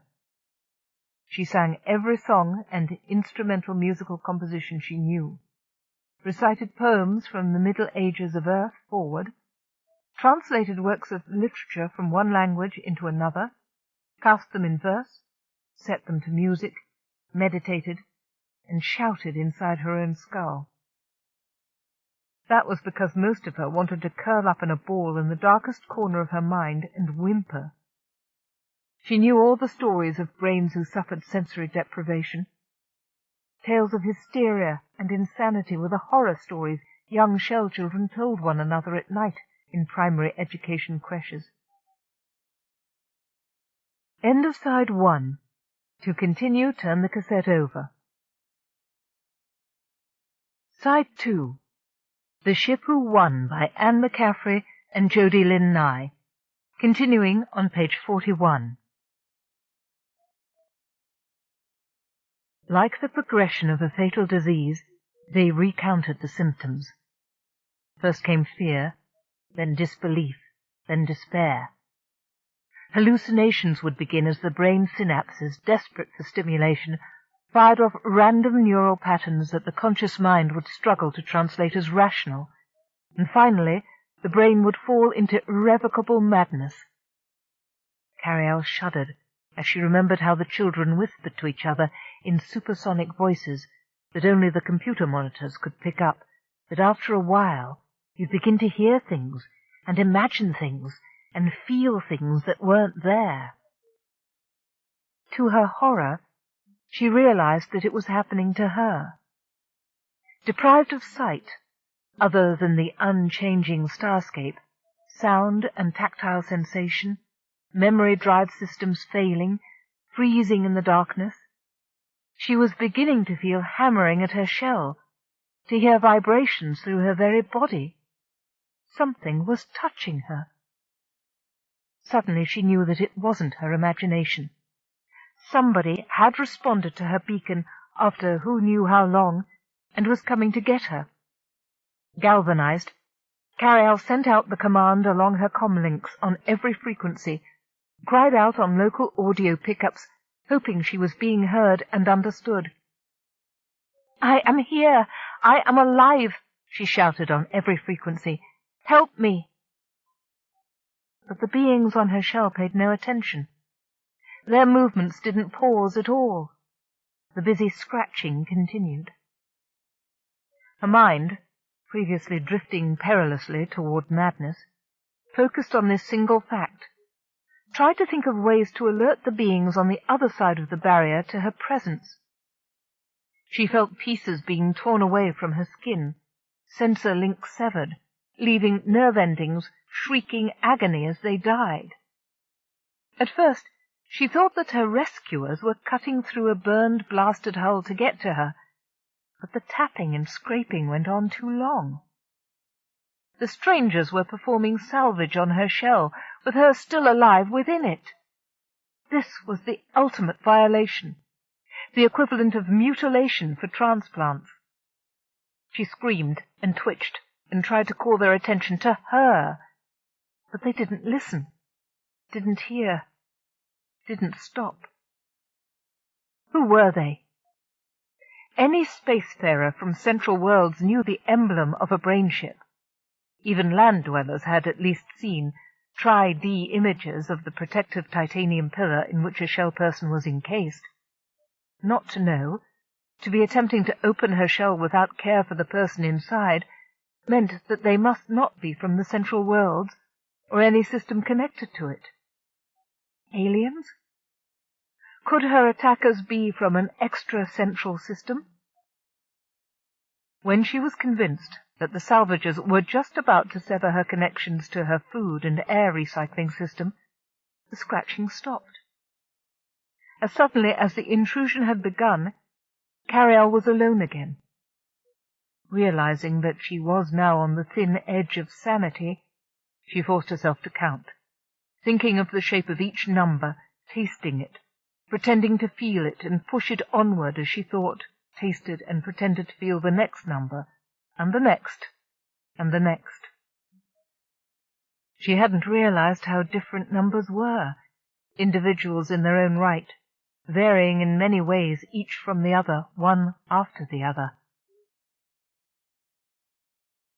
3,624,583 seconds later, an alert military transport pilot recognized the beacon signal. He took her shell into the hold of his craft. He did what he could in the matter of first aid to a shell person, restored her vision. When he brought her to the nearest space station and technicians were rushed to her aid, she was awash in her own wastes, and she couldn't convince anyone that what she was sure had happened, the salvage of her damaged hull by aliens, was a true version of her experiences. There was no evidence that anything had touched her ship after the accident. None of the damage could even be reasonably attributable to anything but the explosion and the impacts made by hurtling space junk. They showed her the twisted shard of metal that was all that had been left of her life support system. What had saved her was that the open end had been seared shut in the heat of the explosion. Otherwise, she would have been exposed directly to vacuum. But the end was smooth and showed no signs of interference. Because of the accretion of waste, they thought that her strange experience must be hallucinatory. Carialle alone knew she hadn't imagined it. There had been someone out there. There had. The children's tales, thankfully, had not turned out to be true. She had made it to the other side of her ordeal with her mind intact, though a price had to be extracted from her before she was whole again. For a long time Carialle was terrified of the dark, and she begged not to be left alone. Dr. Dre Perez Como, her primary care physician, assigned a roster of volunteers to stay with her at all times, and made sure she could see light from whichever of her optical pickups she turned on. She had nightmares all the time about the salvage operation, listening to the sounds of her body being torn apart, or she screamed helplessly in the dark. She fought depression with every means of her powerful mind and will, but without a diversion, something that would absorb her waking mind. She seemed to have dreams of some sort whenever her concentration was not focused. One of her therapists suggested to Carialle that she could recreate the sights that tormented her by painting the images that tried to take control of her mind. Learning to manipulate brushes, mixing paints, at first she gravitated toward the darkest colors and slathered them on canvas so that not a single centimeter remained light. Then gradually, with healing and careful loving therapy, details emerged. Sketchily at first, a swath of dark umber or a wisp of yellow. In the painstaking, meticulous fashion of any shell person, her work became more graphic. Then she began to experiment with color, character, and dimension. Carialle herself became fascinated with the effect of color, concentrated on delicately shading tones, one into another, sometimes using no more than one fine hair on the brush. In her absorption with the mechanics of the profession, she discovered that she genuinely enjoyed painting. The avocation couldn't change the facts of the tragedy she had suffered, but it gave her a splendid outlet for her fears. By the time she could deal with those, she became aware of the absence of details of her schooling, her early years in Central's main training facility, the training itself as well as the expertise she had once had. She had to rebuild her memory from scratch. Much had been lost. She'd lost vocabulary in the languages she'd once been fluent in. Scientific data, including formulae and equations, navigation. Ironically, she could recall the details of the accident itself, too vividly for peace of mind. Despite meticulously relearning all the missing details concerning her first Brawn, Fanine, all the relevant facts, where their assignments had taken them, these were just facts. No memory of shared experiences, fears, worries, fun, quarrels remained. The absence was shattering. Ships did mourn the loss of their Brawns. Even if the Brawn lived to retire at a ripe old age for a dirtside refuge, Carialle was expected to mourn, encouraged to do so. She was aware only of a vague remorse for surviving a situation that had ended the life of someone else. But she could not remember quite enough about Fanine or their relationship to experience genuine grief. Had they even liked one another? Carialle listened to hedrons of their mission reports and communiques. All of these could be taken one way or the other. The 9 years they had spent together had been reduced to strict reportage with no personal involvement that Carrie could recall. As occupational therapy, Carialle took a job routing communication signals coming into CENCOM, a sort of glorified directory assistant. It was busy work, taking little effort or intellect to do well. The advantage lay in the fact that voices and faces surrounded her. She was ready for a new ship within 2 years of her rescue, and thank God for required insurance. As soon as the last synapse connection was hooked up and she was conscious again, Carialle felt an incredible elation. She was whole again, and strong. This was the way she was meant to be, capable of sailing through space, available and eager for important missions. Her destiny was not to answer communication systems or scuttle on a grav carrier through corridors filled with soft shells. The expenses of the rescue operation and her medical care had been assumed by CENCOM, since that last mission had been hazardous. but the new CX-963 got quite a shock at the escalation of price in ship hulls. Her insurance had been based on purchase, not replacement price. She'd done a preliminary assessment of the cost, but erroneously based her figures on those of her original ship self. Her savings vanished in the margin between the two as unseen as a carbon meteor in atmosphere. She'd have no options on missions. She'd have to take any and many, and at once, to begin paying her enlarged debt. Concurrently, her doctors in CENTCOM urged her to choose a new Brawn. After losing her last so spectacularly, Carialle was reluctant to start the procedure. Another choice might end in another death.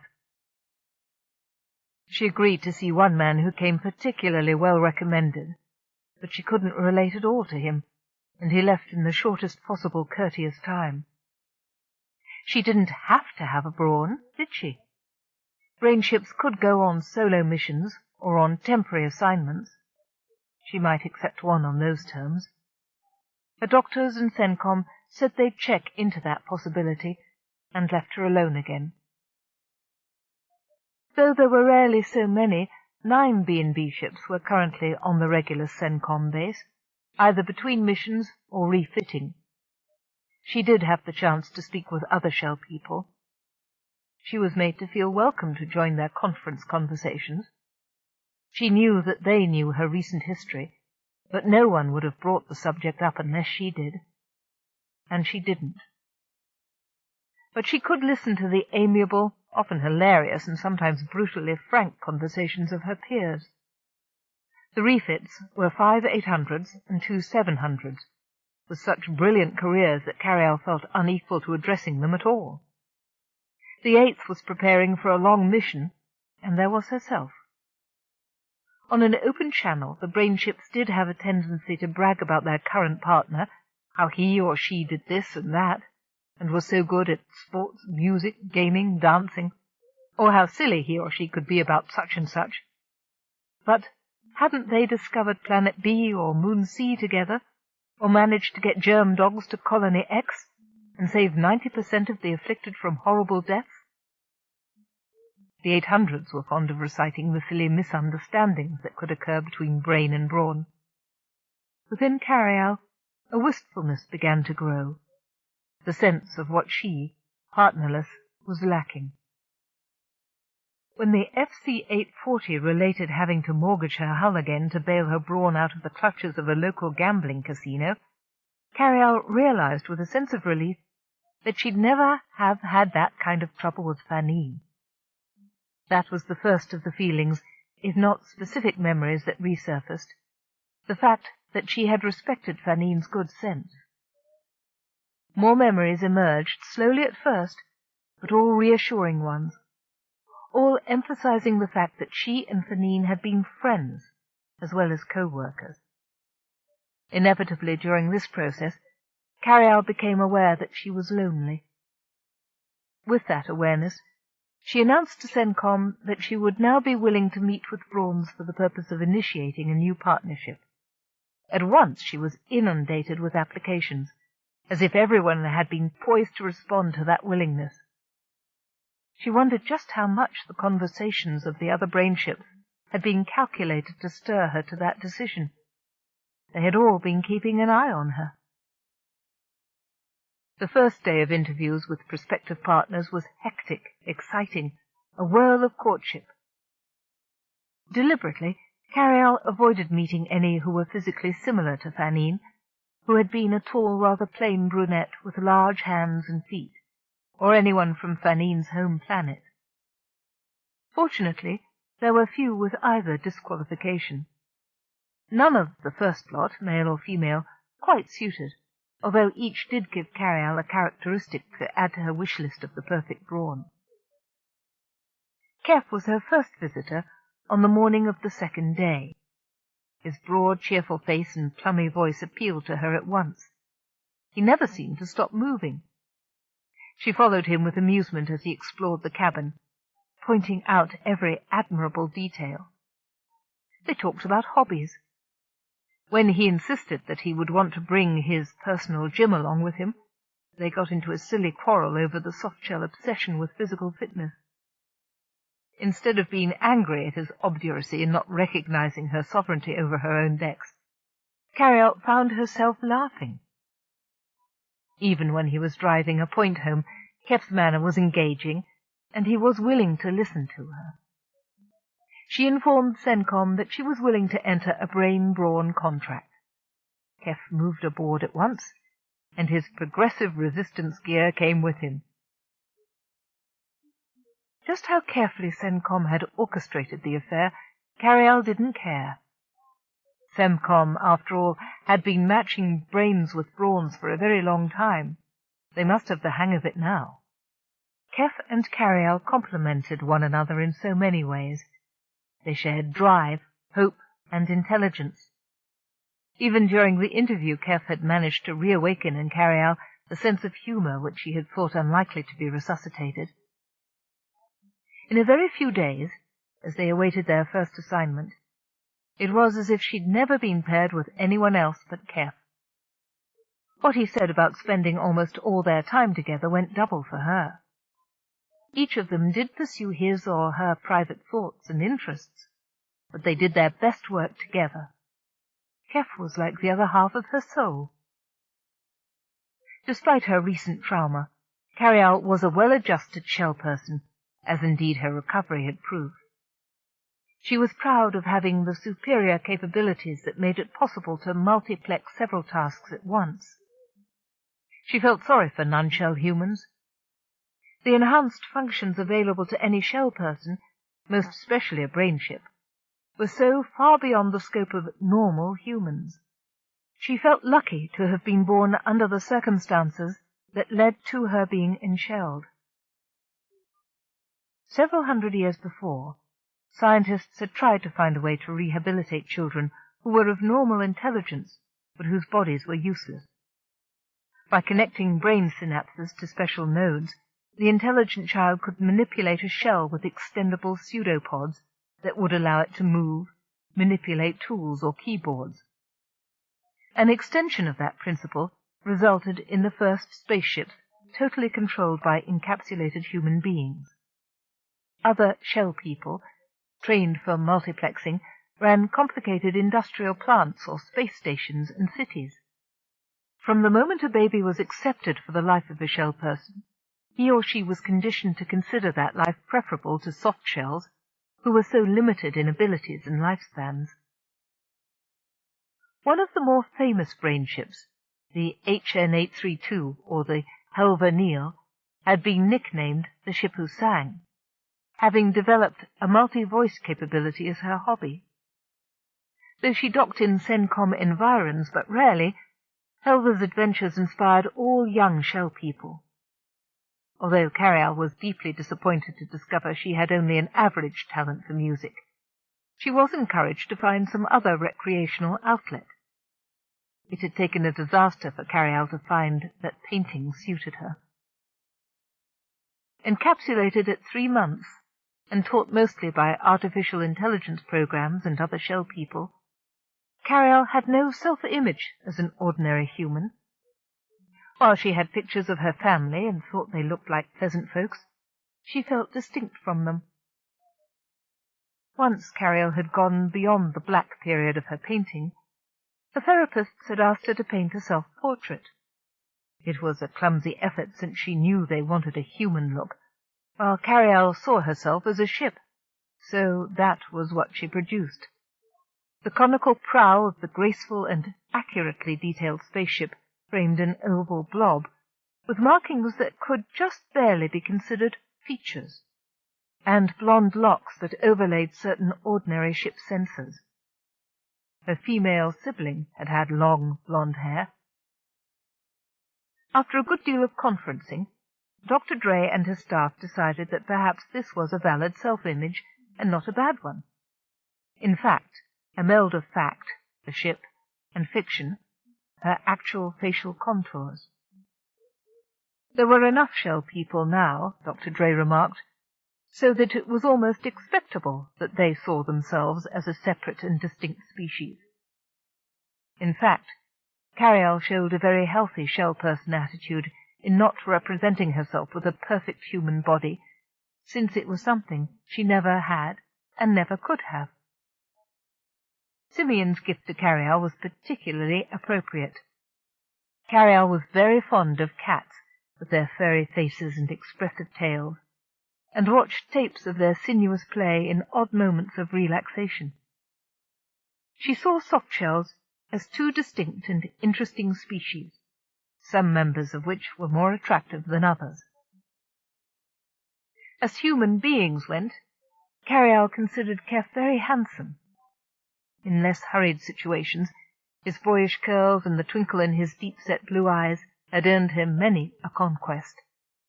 Carialle knew intellectually that he was good-looking and desirable, but she was not at all consumed with any sensuality toward him, or any other human being. She found humans, male and female, rather badly designed as opposed to some aliens she had met. If man was the highest achievement of nature's grand design, then nature had a sense of humor. Whereas prosthetics had been the way damaged adults replaced lost limbs or senses, the new motoprosthetics line went further than that, by presenting the handicapped with such refined functions that no physical handicap remained. For the shell person, it meant they could inhabit functional alter bodies and experience the full range of human experiences firsthand. That knocked a lot of notions of limitations or restrictions into an archaic cocked hat. Since Keff had first heard about motoprosthetic bodies for brains, he had nagged Carialle to order one. She evaded a direct no because she valued Keff, respected his notion that she should have the chance to experience life outside the shell, join him in his projects with an immediacy that she could not enjoy encapsulated. The idea was shudderingly repulsive to her. Maybe if motoprosthetics had been available before her accident, she might have been more receptive to his idea. But to leave the safety of her shell, well, not really leave it, but to seem to leave it, to be vulnerable, though he insisted she review diagrams and manuals that conclusively demonstrated how sturdy and flexible the MP body was anathema. Why Keff felt she should be like other humans, often clumsy, rather delicate, and definitely vulnerable, she couldn't quite decide. She started Simeon's gift tape to end that unproductive and somewhat disturbing line of thought. Although Carialle had a library that included tapes of every sort of creature or avian that had been discovered, she most enjoyed the grace of cats, the smooth sinuousness of their musculature. This dodecahedron started with a huge spotted feline creeping forward, one fluid movement at a time, head and back remaining low and out of sight, as if it progressed along under a solid plank. It was invisible to the pronghorn sheep on the other side of the undergrowth. Carialle watched with admiration as the cat twitched, gathered itself, sprang, and immediately stretched out in a full gallop after its prey. She froze the frame, then scrolled it backward slightly to the moment when the beautiful creature leapt forward, appreciating the graceful arc of its back, the stretch of its forelimbs, the elongated power of the hindquarters. She began to consider the composition of the painting she would make. The fleeing sheep was frozen with its silly face wild-eyed and splay-legged, ahead of the gorgeous silken threat behind it. As she planned out her picture, she ran gravitational analyses, probable radiation effects of a yellow-gold sun, position of blip possibly indicating planet, and a computer model, and made a few idle bets with herself on whether they'd find an alien species and what it'd look like. Chapter 3. Keff ignored the sharp twigs digging into the belly of his environment suit as he wriggled forward for a better look. Beyond the thin shield of the thorny-leafed shrubbery was a marvel, and he couldn't believe what he was seeing. Closing with his target would not, could not, alter what he was viewing at a distance, not unless someone was having fun with optical illusions, but he painfully inched forward anyway. Not 100 meters away, hewing the hard fields and hauling up root crops, was a workforce of bipedal, bilaterally symmetrical beings, heterogeneous with regard to sex, apparently mammalian in character, with superior cranial development. In fact, except for the light pelt of fur covering all but lips, palms, soles, small rings around the eyes, and perhaps the places Keff couldn't see underneath their simple garments, they were remarkably like human beings. Fuzzy humans. Perfect, he breathed into his oral pickup, not for the first time since he'd started relaying information to Carialle. They're absolutely perfect in every way. Human chauvinist, Carialle's voice said softly through the mastoid bone implant behind his ear. Just because they're shaped like Homo sapiens doesn't make them any more perfect than any other sentient humanoid or human-like race we've ever encountered. Yes, but think of it, Keff said, watching a female, breasts heavy with milk, carrying her small offspring in a sling on her back while she worked. So incredibly similar to us. Speak for yourself, Carialle said with a sniff. Well, they are almost exactly like humans. Except for the fur, yes, and the hound dog faces exactly. Their faces aren't really that much like dogs, Keff protested. But as usual, Carialle's artistic eye had pinned down and identified the similarity. It was the mane-like ruff of hair around the faces of the mature males that had thrown off his guess. A suggestion of dog, perhaps, but no more than that last group looked like pigs. I think we found the Grail, Carrie. A gust of cold wind blew through the brush, fluttering the folds of loose cloth at the back of Keff's suit. His ears, nose, and fingers were chilly and growing stiff. But he ignored the discomfort in his delight with the objects of his study. On RNJ 599BB, they had struck gold, though it would be a long time before the people he was watching would ever meet them on their own terms in space. Coming in toward the planet, Carialle had unleashed the usual exploratory devices to give them some idea of geography and terrain. The main continent was in the northern hemisphere of the planet. Except for the polar ice cap, it was divided roughly into 4 regions by a high, vast mountain range, not unlike the European Alps of old Earth. Like the 4 smaller mountain ranges in each of the quadrants, it had been volcanic at one time, but none of the cones showed any signs of activity. The team had been on planet for several days already, viewing this and other groups of the natives from different vantage points. Carialle was parked in a gully in the eastern quadrant, 4 kilometers from Keff's current location, invisible to anyone on foot. It was a reasonable hiding place, she had said, because they hadn't seen any evidence during their approach of technology such as radar or tracking devices. Occasional power fluctuations pinged the needles on Carialle's gauges, but since they seemed to occur at random, they might just be natural surges in the planet's magnetic field. But Carialle was skeptical, since the surges were more powerful than one should expect from a magnetic field, and were diffuse and of brief duration, which made it difficult for her to pin the phenomenon down to a location smaller than 5 degrees of planetary arc. Her professional curiosity was determined to find a logical answer. Keff was more involved with what he could see with his own eyes, his wonderful aliens.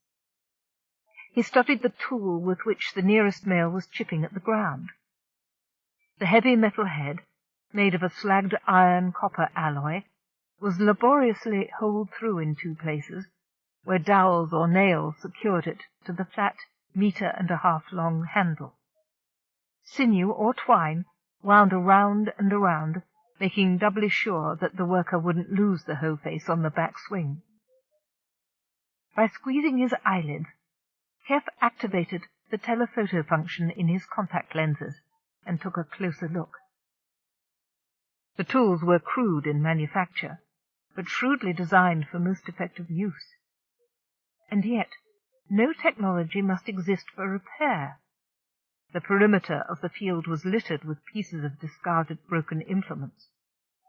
These people might have discovered smelting, but welding was still beyond them. Still, they'd moved from hunter-gatherer to farming and animal husbandry. Small but well-tended small flower and herb gardens bordered the field and the front of a man-high cave mouth. "They seem to be at the late Bronze or early Iron Age stage of development," Keff murmured. "Speaking anthropologically, this would be the perfect species for a long-term surveillance. See if this society will parallel human development." He parted the undergrowth, keeping well back from the opening in the leaves. "Except for having only 3 fingers and a thumb on each hand, they've got the right kind of manipulative limbs to attain a high technological level." "Close enough for government work," Carialle said, reasonably. "I can't see that the lack of one digit would interfere with their ability to make more complex tools, since clearly they're using some already." "No," Keff said. "I'd be more disappointed if they didn't have thumbs. A new species of humanoid. I can write a paper about them." Keff's breath quickened with his enthusiasm. "Parallel development to Homo sapiens terranium? Evolution accomplished separately from Earth-born humanity?" "It's far more likely that they were seeded here thousands of years ago," Carialle suggested, knowing that she'd better dampen his enthusiasm before it got out of hand. "Maybe a forgotten colony?" "But the physical differences would take eons to evolve," Keff said. The odds against parallel development were staggering, but the notion that they might have found an unknown cousin of their own race strongly appealed to him. Of course, scientifically speaking, we'd have to consider that possibility, especially in the light of the number of colonial ventures that never sent back a safe-down message. "Yes, we should seriously consider that aspect," Carialle said, but without sarcasm. By thrusting out the angle of his jawbone, Keff increased the gain on his long-distance microphone to listen in on the natives as they called out to one another. All the inhabitants of this locale were harvesting root produce. If any kind of formal schooling existed for the young, it must be suspended until the crops were brought in. Typical of farm cultures, all life revolved around the cycle of the crops. Humanoids of every age and size were in or around the broad fields, digging up the roots. They seemed to be divided into groups of 8 to 10, under the supervision of a crew boss, either male or female, who worked alongside them. No overseer was visible, so everyone apparently knew his or her job and got on with it. Slackers were persuaded by glares and peer pressure to persevere. Keff wondered if workers were chosen for their jobs by skill, or if one inherited certain tasks or crop rows by familial clan. Well out of the way of the crews, small children minding babies huddled as near as they could to a low cavern entrance from which Carialle had picked up heat source traces, suggesting that entrance led to their habitation. It made sense for the Aborigines to live underground, where the constant temperature was approximately 14 degrees centigrade, making it warmer than it was on the surface. Such an accommodation would be simple to heat, with the earth itself as insulation. Only hunger could have driven Keff out to farm or hunt in this cold day after day. Keff could not have designed a world more likely to be dependent upon subsistence culture. The days were long, but the temperature did not vary between sun-up and sundown. Only the hardiest of people would survive to breed, and the hardiest of plants. It couldn't be easy to raise crops in this stony ground, either. Keff rubbed a pinch of it between his finger and thumb. "High concentration of silicate clay in that soil," Carialle said, noticing his action. Makes it tough going, both for the farmer and the crop. Needs more sand and more fertilizer, Keff said, and more water. When we get to know one another, we can advise them of irrigation and soil enrichment methods. See that flat pan-like depression at the head of the field? That's where they pour water brought uphill by hand. A line of crude barrels nestled against the hillside bore out his theory.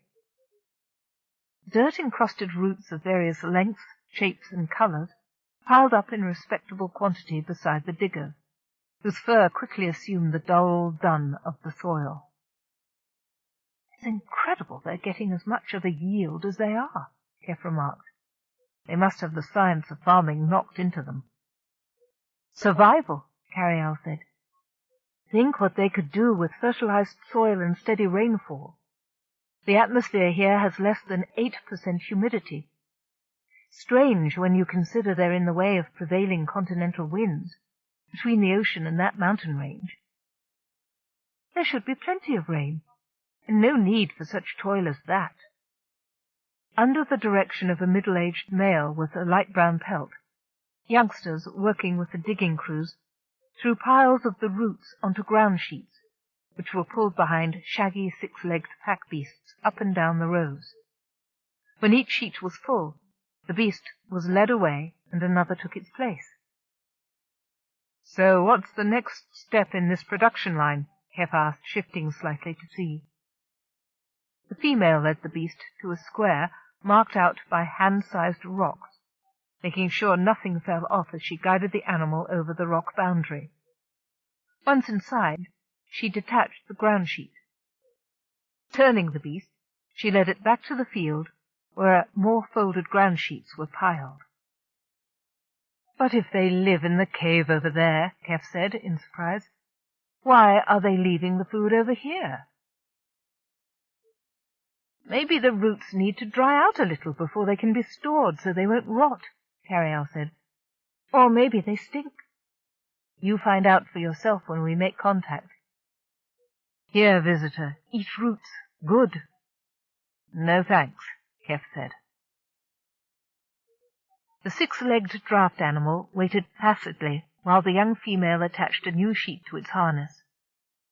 The beast bore a passing resemblance to a Terranshire horse, except for the 6 legs and a double dip of its spine over the extra set of shoulder hips.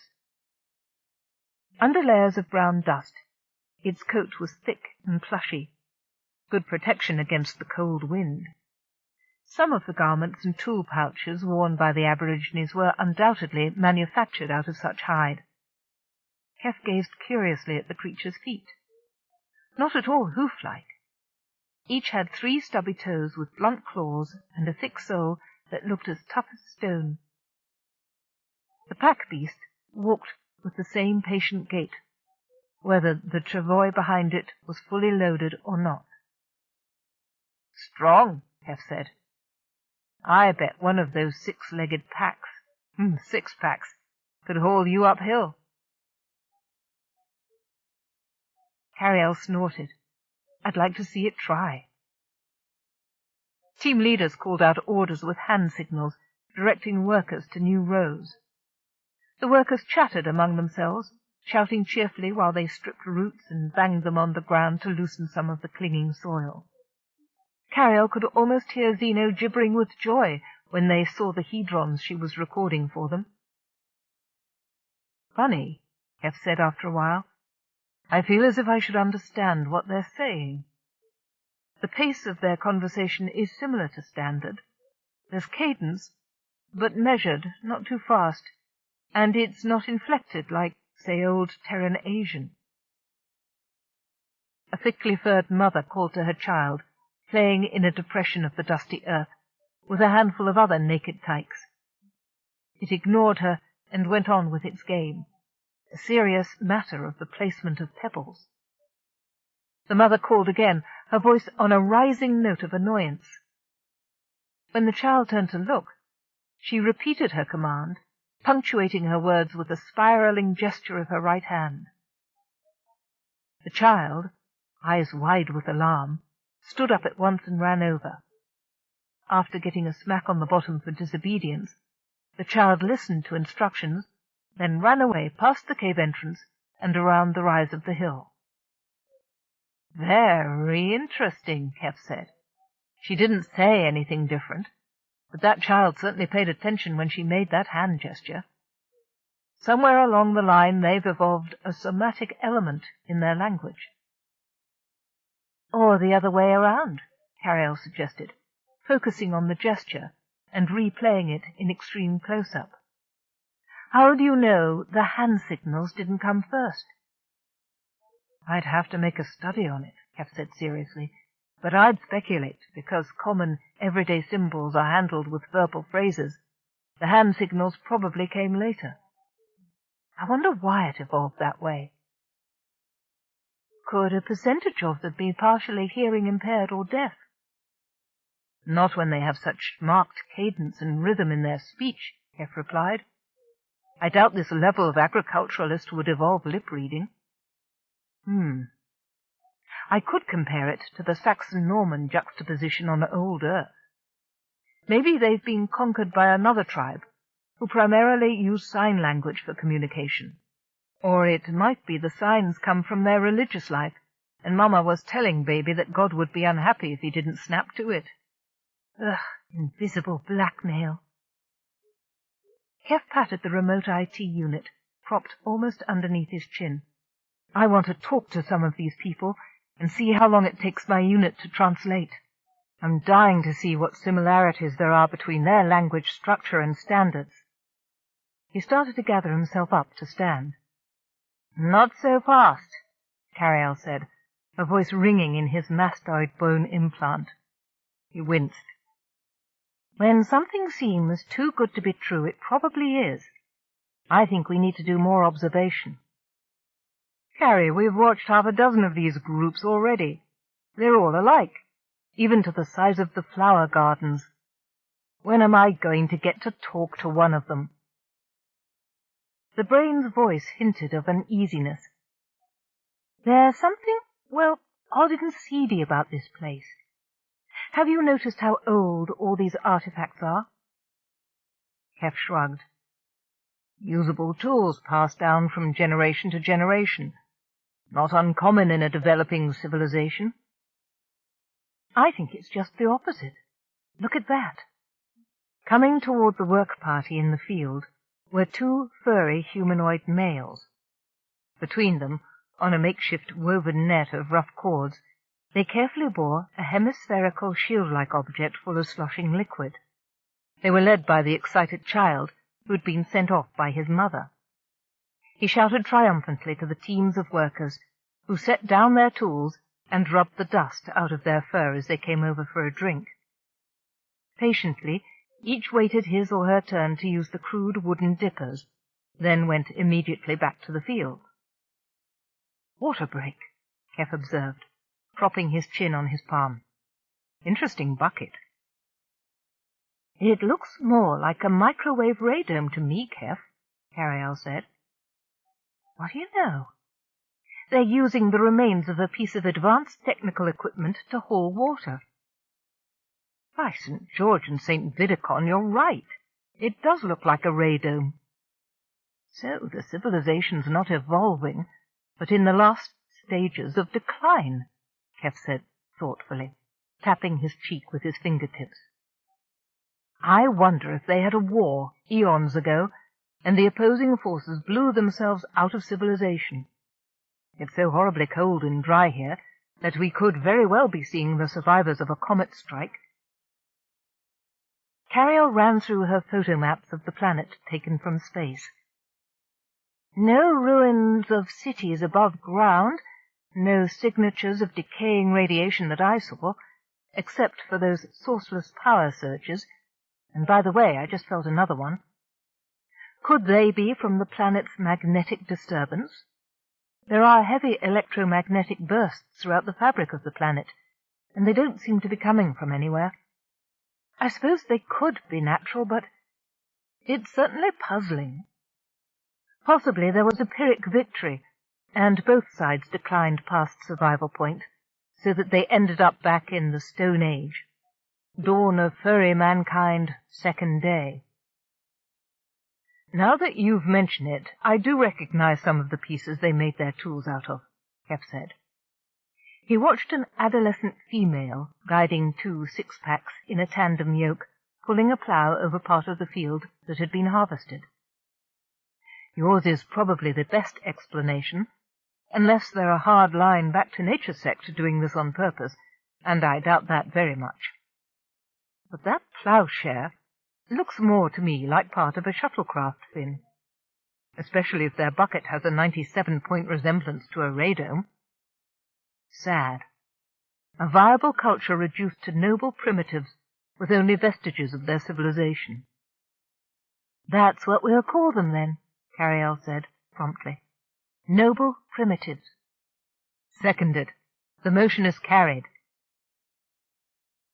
Another young female, and her docile six-pack, dragged a full load of roots toward the stone square. Keff shifted to watch her. Hey, the last load of roots is gone. I didn't see anyone move it. We weren't paying attention, Carialle said. The ground's uneven. There might be a root cellar near that square with another crew of workers. If you walk over the ground nearby, I could do a sounding and find it. If it's unheated, that would explain why it's not as easy to pick out as their living quarters. Keff heard a whirring noise behind him, and shifted as silently as he could. Am I well enough camouflaged? Don't worry, Keff, Carialle said in his ear. It's just another globe frog. Damn! I hope they don't see me. Beside the six-packs, one of the few examples of animal life on RNJ, were small green amphibioids that meandered over the rocky plains, probably from scarce water source to water source, in clear, globular cases full of water. Outside their shells, they'd be about a foot long, with delicate limbs and big flat paws that drove the spheres across dry land. Keff had dubbed them globe frogs. The leader was followed by 2 more. Globe frogs were curious as cats, and all of them seemed fascinated by Keff. Poor things, like living tumbleweeds, Carialle said sympathetically. The intelligent life isn't much better off, Keff said. It's dry as dust around here. Terrible when sentient beings are reduced to mere survival, Carialle agreed. Oops, Keff said in resignation. They see me. Here they come. Damn it, woman, stop laughing. It's your animal magnetism, Carialle said, amused. The frogs rolled nearer, spreading out into a line, perhaps to get a look at all sides of him, or perhaps as a safety precaution. If he suddenly sprang and attacked, he could only get one. The rumble of their cases on the ground sounded like thunder to him. Shoo, Keff said, trying to wave them off before the field workers came over to investigate. He glanced at the workers. Luckily, none were paying attention to the frogs. Carrie, where's the nearest water supply? Back where the radome fall came from, about 2 kilometers north-northeast. Go that way, Keff said, pointing with his hand bent up close to his body. Water? You don't want me? Vamoose! Scram! He flicked his fingers. Go! Please! The frogs fixed him with their bulbous black eyes, and halted their globes about a meter away from him. One of them opened its small mouth to reveal short, sharp teeth and a pale blue-green tongue. With frantic gestures, Keff beseeched them to move off. The frogs exchanged glances and rolled away amazingly in the direction he had indicated. A small child playing in a nearby shallow ditch shrieked with delight when it saw the frogs passing, and ran after them. The frogs paddled faster, but the tot caught up and fetched one of the globes a kick that propelled it over the crest of the hill. The others hastily followed, avoiding their gleeful pursuer. The light rumbling died away. Phew, Keff said. Those frogs nearly blew my cover. I'd better reveal myself now before someone discovers me by accident. Not yet. We don't have enough data to prove the noble primitives are non-hostile. That's a chance we always take, Lady Fair. Or why else are we here? Look, we know the villagers we've observed do not leave their sites. I haven't been able to tell an inhabitant of one village from the inhabitant of any other. And you sure don't look like any noble primitive. I really don't like risking your being attacked. I'm 4 kilometers away from you, so I can't pull your soft shell behind out of trouble, you know. My servos would take hours to get to your position. Keff flexed his muscles and wished he could take a good stretch first. If I approach them peacefully, they should at least give me a hearing. And when you explain that you're from off-planet, are they ready for an advanced civilization like ours? They have a right to our advantages, to our help in getting themselves back on their feet. Look how wretchedly they live. Think of the radome and the other stuff we've seen. They once had a high-tech civilization. Central Worlds can help them. It's our duty to give them a chance to improve their miserable lot, bring them back to this century. They were once our equals. They deserve a chance to be so again, Carialle. Thou hast a heart as well as a brain, Sir Knight. Okay. Before they had settled how to make the approach, shouting broke out on the work site. Keff glanced up. 2 big males were standing nose to nose exchanging insults.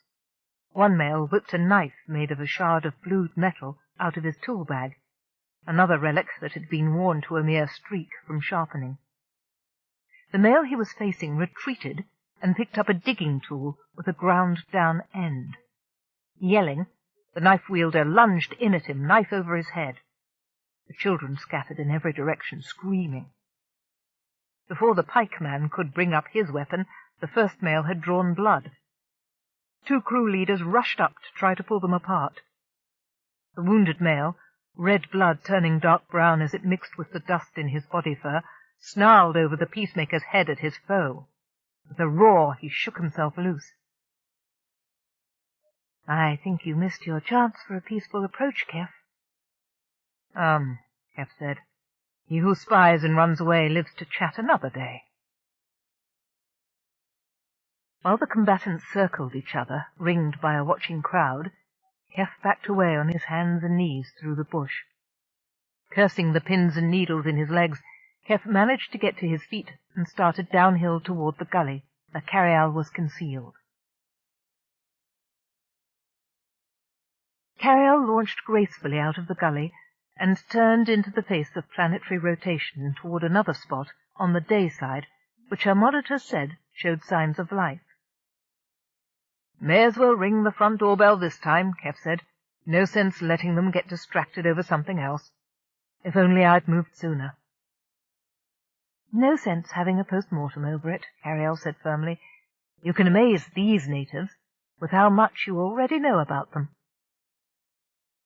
Reversing to a tail-first position just at the top of atmosphere, Carialle lowered herself gently through the thin clouds and cleaved through a clear sky onto a rocky field in plain sight of the workers.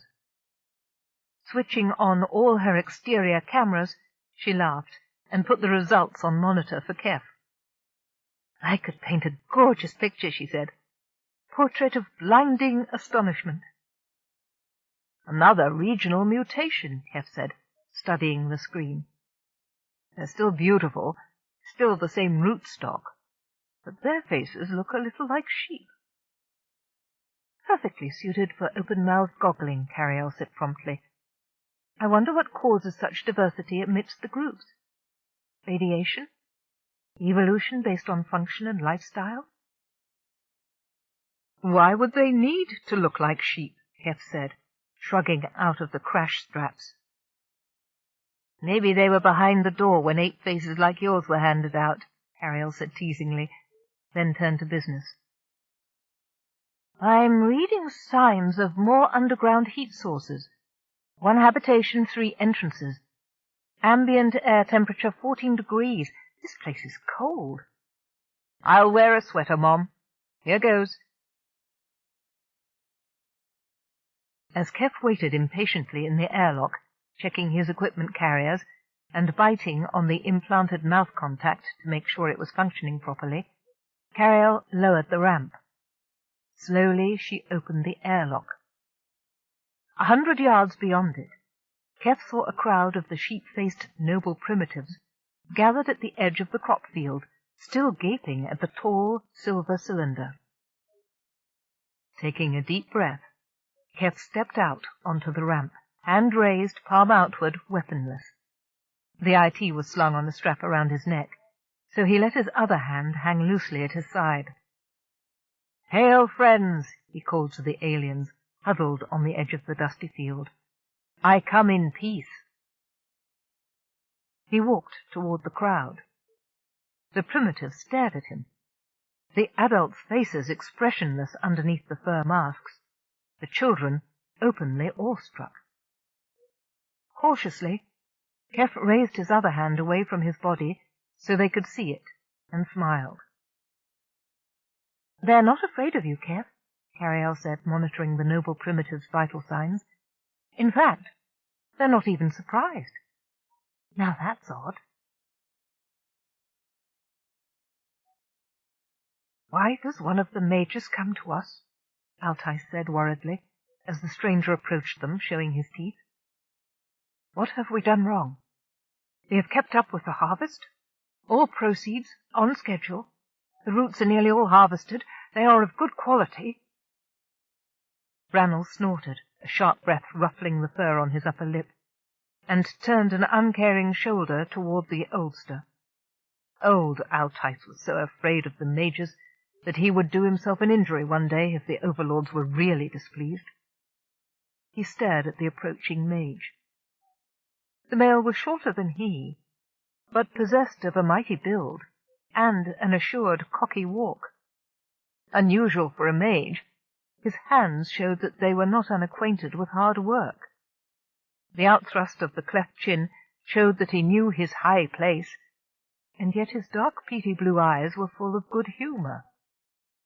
Brawn searched his memory, but was certain he had never encountered this overlord before. "He is one we do not know," Brawn said quickly in an undertone out of the side of his mouth. "Perhaps he is here to tell us he is our new master." "Clemay is our master," Altice said, his roughened mustache indignantly erect on his leathery face. "But Clemay has not been seen for a month," Brawn said. "I saw the fire in the mountains, I told you. Since then, no power has erupted from Clemay's peak." "Perhaps this one serves Clemay," Marana, mate of Altice, suggested placatingly. Surreptitiously she brushed the worst of the dust off the face of one of her children. None of them looked their best at harvest time, when little effort could be wasted on mere appearance. The overlord must understand that. "Servus serve," Brawn snorted. "No overlord serves another but those of the 5 points.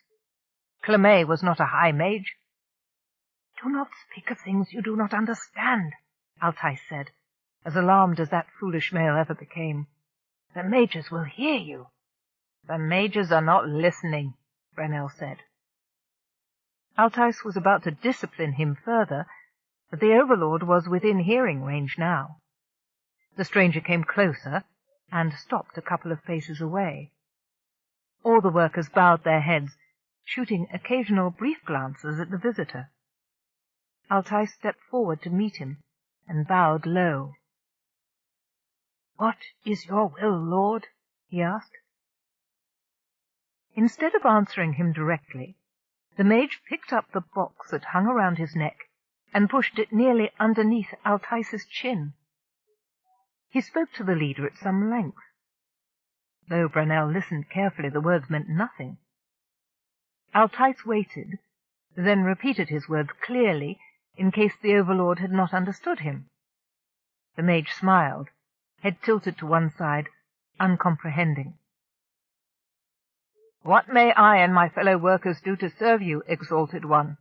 Brawn asked, coming forward to stand beside Altice. He too bowed low to show respect, although the germ of an idea was beginning to take shape in his mind. He tilted his chin down only the barest respectable fraction so that he could study the visitor. The male fiddled with the small box on his breast, which emitted sounds. He spoke over it, possibly reciting an incantation. That was not unusual. All the overlords Brawnell had ever seen talked to themselves sometimes. Many objects of power were ranged about this one strongly built form. Yet he did not appear to understand the language of the people, nor did he speak it. He hadn't even acknowledged Brawnell's use of mage talk, which had been cleverly inserted into his query. Puzzled, Brawnell wrinkled his forehead. His fellow servers stayed at a respectful distance, showing proper fear and respect to one of the great overlords. They were not puzzled. They had no thoughts of their own to puzzle them, or so Brawnell opined. So he took as close a look at this puzzling overlord as possible. The male appeared to be of the pure blood of the Magi, showing all three signs: clear skin, whole hand, and bright eyes. His clothing did not resemble that which overlords wore. Then Brawnell arrived at a strange conclusion. This male was not an overlord. He could not speak either language. He did not wear garments like an overlord. He did not act like an overlord. And he had clearly not come from the high places of the East. The worker male's curiosity welled up until he could no longer contain the question. "Who are you?" he asked. Altice grabbed him by the ruff and yanked him back into the midst of the crowd of shocked workers. "How dare you speak to an overlord like that, you young puppy?" he said, almost growling. "Keep your eyes down, and your mouth shut." "He is not an overlord, Altice," Brawnell said, growing more certain of this every passing moment. "Nonsense," Freylin said, closing his hand painfully on Brawnell's upper arm. Altice's son was bigger and stronger than he was, but Freylin couldn't see the fur on his own skin. He loomed over Brawnell, showing his teeth, but Brawnell knew half the ferocity was from fear. "He's got all his fingers, hasn't he? The finger of authority has not been amputated. He can use the objects of power. I ask forgiveness, honoured lord," Freylin said, speaking in an abject tone to the stranger. "He does not speak our language, Freylin," Brawnell said clearly, "nor does he understand the speech of the Magi. All the Magi speak the lingua esoterca, which I understand. I will prove it. Master," he said, addressing Keff in mage talk, "what is thy will?" The stranger smiled in a friendly fashion and spoke again, holding the box out to him. The experiment didn't impress Brawnell's fellow workers. They continued to glance up at the newcomer with awe and mindless adoration in their eyes, like the herd beasts they so resembled. "Keff," the stranger said, nodding several times and pointing to himself. He shifted his hand toward Brawnell. "And do?" The others ducked. When the finger of authority was pointed at one of them, it sometimes meant that divine discipline was forthcoming. Brawnell tried to hide that he too had flinched, but the gesture seemed merely a request for information. "Brawnell," he said, hand over pounding heart. The reply delighted the stranger, who picked up a rock. "And what is this?" he asked. "Rock," Brawnell said. He approached until he was merely a pace from the overlord. "What is this?" he asked, very daringly, reaching out to touch the major's tunic sleeve. "Brawnell, no!" Altice wailed. "You'll die for laying hands on one of them." Anything was better than living out his life among morons, Brawnell thought in disgust. No bolt of punishment came. Instead, Keff said, "Sliv." "Sliv," Brawnell repeated, considering. It sounded almost like the real word. Osran was great, he thought in gratitude. Perhaps Keff was a mage, but from a distant part of the world. They began to exchange the words for objects. Keff led Brannel to different parts of the holding, pointing and making his query. Brannel, becoming more interested by the minute, gave him the words, and listened carefully to the stranger words with which Keff identified the same things. Keff was freely offering Brannel a chance to exchange information, to know his words in trade for his own. Language was power, Brannel knew, and power held the key to self-determination. Behind them, the villagers followed in a huddled group, never daring to come close, but unable to stay away as Brannel claimed the entire and apparently friendly attention of a mage. Fralem was muttering to himself. It might have meant trouble, since Fralem saw himself as the heir to village leadership after Altais, but he was too much in awe of the seeming mage, and had already forgotten some of what had happened. If Brannel managed to distract him long enough afterward, Fralem would forget forever the details of his grudge. It would disappear into the greyness of memory that troubled nearly every server on Osran. Brannel decided to take advantage of the situation, and named every single worker to the mage. Fralem whitened under his fur, but he smiled back, teeth gritted, when Keff repeated his name. The stranger mage asked about every type of root, every kind of flower and herb in the sheltered garden by the cavern mouth. Twice he tried to enter the home cavern, but stopped when he saw Brannel pause nervously on the threshold. The worker was more convinced than he was of anything else in his life that this mage was not as other mages. He didn't know entry to the home site between dawn and dusk was forbidden under pain of reprisal. Toward evening, the prepared food for the villagers appeared in the stone square, as it did several times every day. Brannel would have to pretend to eat, and just hope that he could control his rumbling guts until he had a chance to assuage his hunger from his secret cache. He'd worked a long, hard day before he'd had to stimulate his wits to meet the demands of this unexpected event. Muttering began among the crowd at their heels. The children were hungry too, and had neither the manners nor the wit to keep their voices down. Not wishing to incur the wrath of the visiting mage, Altais and Marana were discussing whether or not they dared offer such poor fare to the Great One. Should they, or shouldn't they, interrupt the Great One's visit at all by letting mere workers eat? What to do? Brannel took care of the problem. Keeping a respectful distance, he led Keff to the stone square and picked up the lid of one of the huge covered dishes. With one hand, he made as if to eat from the steaming tureen of legume stew. Keff's eyes widened in understanding, and he smiled. Though he waved away offers of food, he encouraged the villagers with friendly gestures to come forward and eat. Knowing that Altais was watching, Brannel was forced to join them. He consumed a few tiny mouthfuls as slowly as he dared. Fortunately, he had plenty of interruptions which concealed his reluctance to eat. Keff questioned him on the names of the foodstuffs and what each was made of, pointing to raw vegetables and making an interrogative noise. "Stewed orange root," Brannel said, pointing out the appropriate field to the mage. "Grain bread." Some of the grain the plough animals ate served to demonstrate what kind. "Legume stew. Sliced tuber fried in bean oil."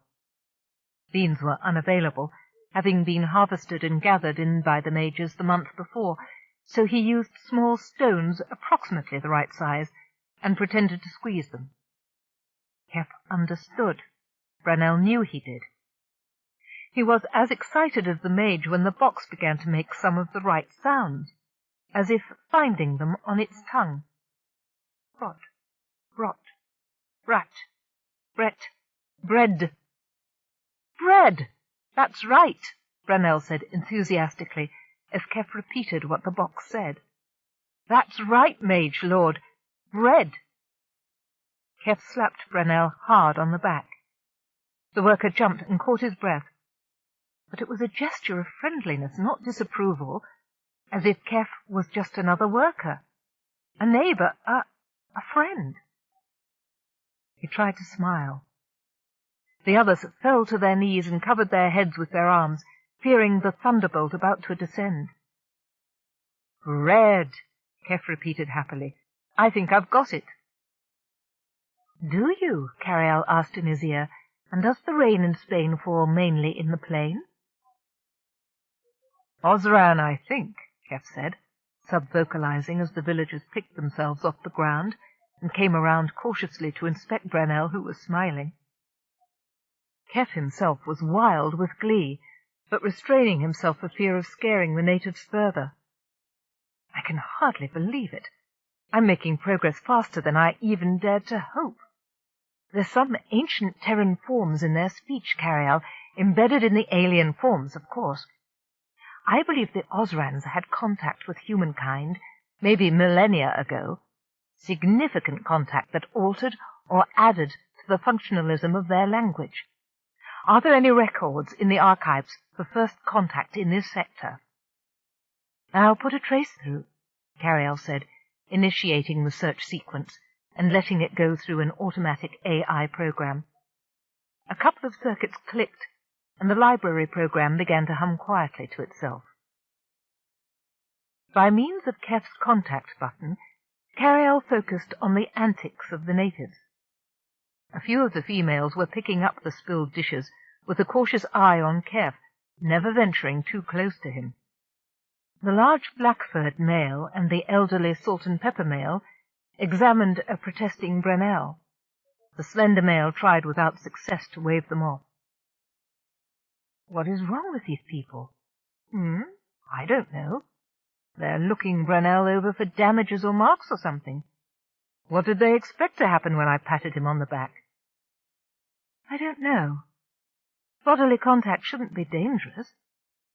I wish you could get close enough to them so I could read their vital signs and do a chem-spec analysis of their skin." Keff stood at a distance from the villagers, nodding and smiling at any who would meet his eyes.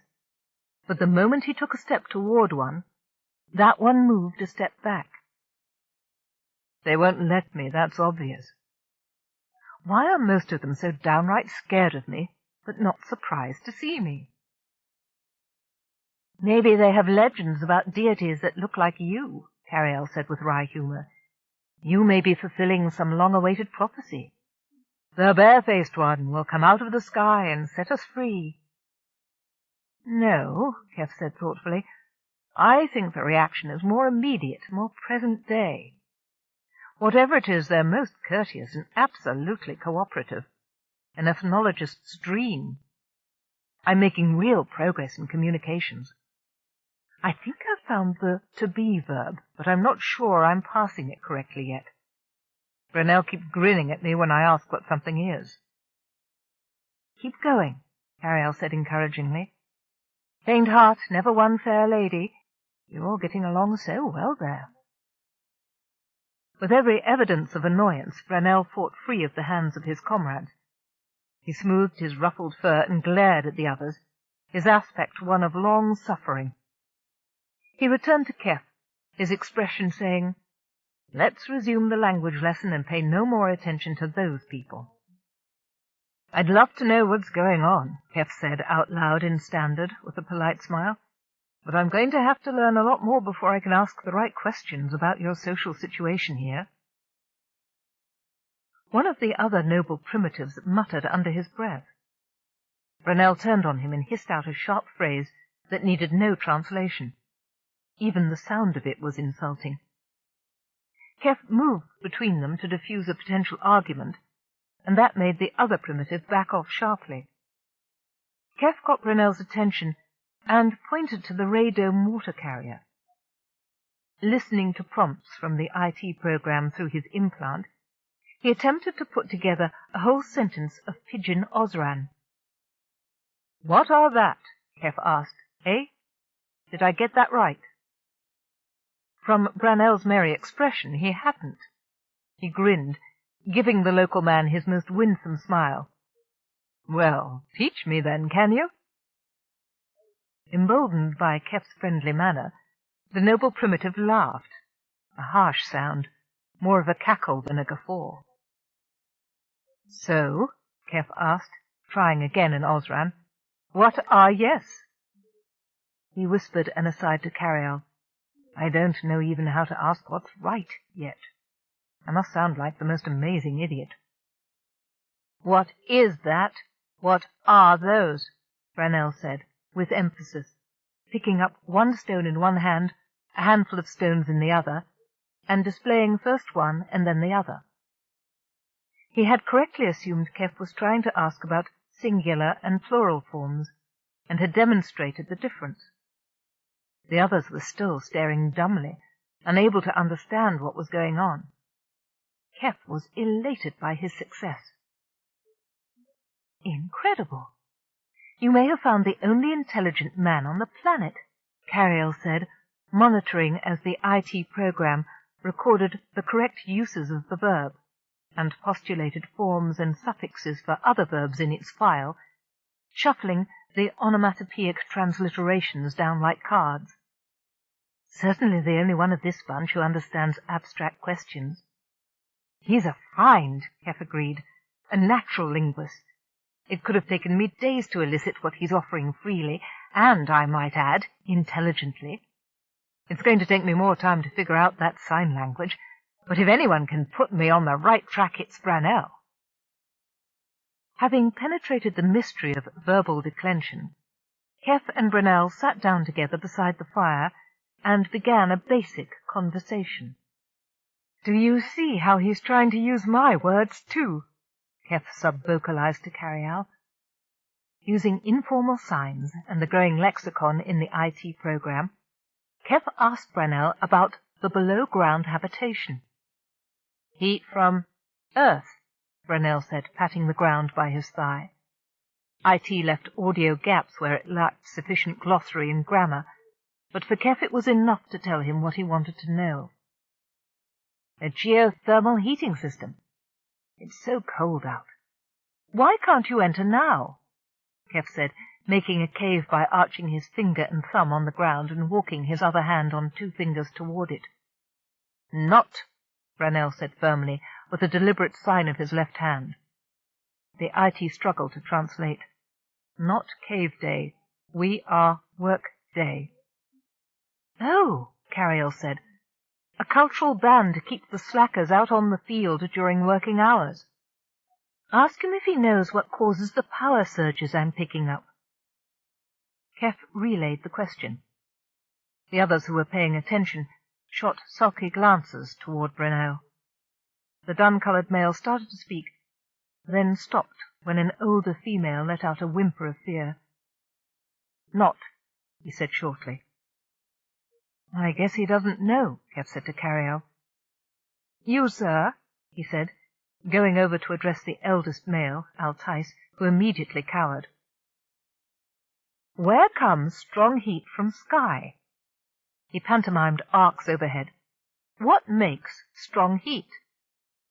With a yell, one of the small boys, Keff thought it might be the same one who had defied his mother's orders, traced a jagged line in the sky.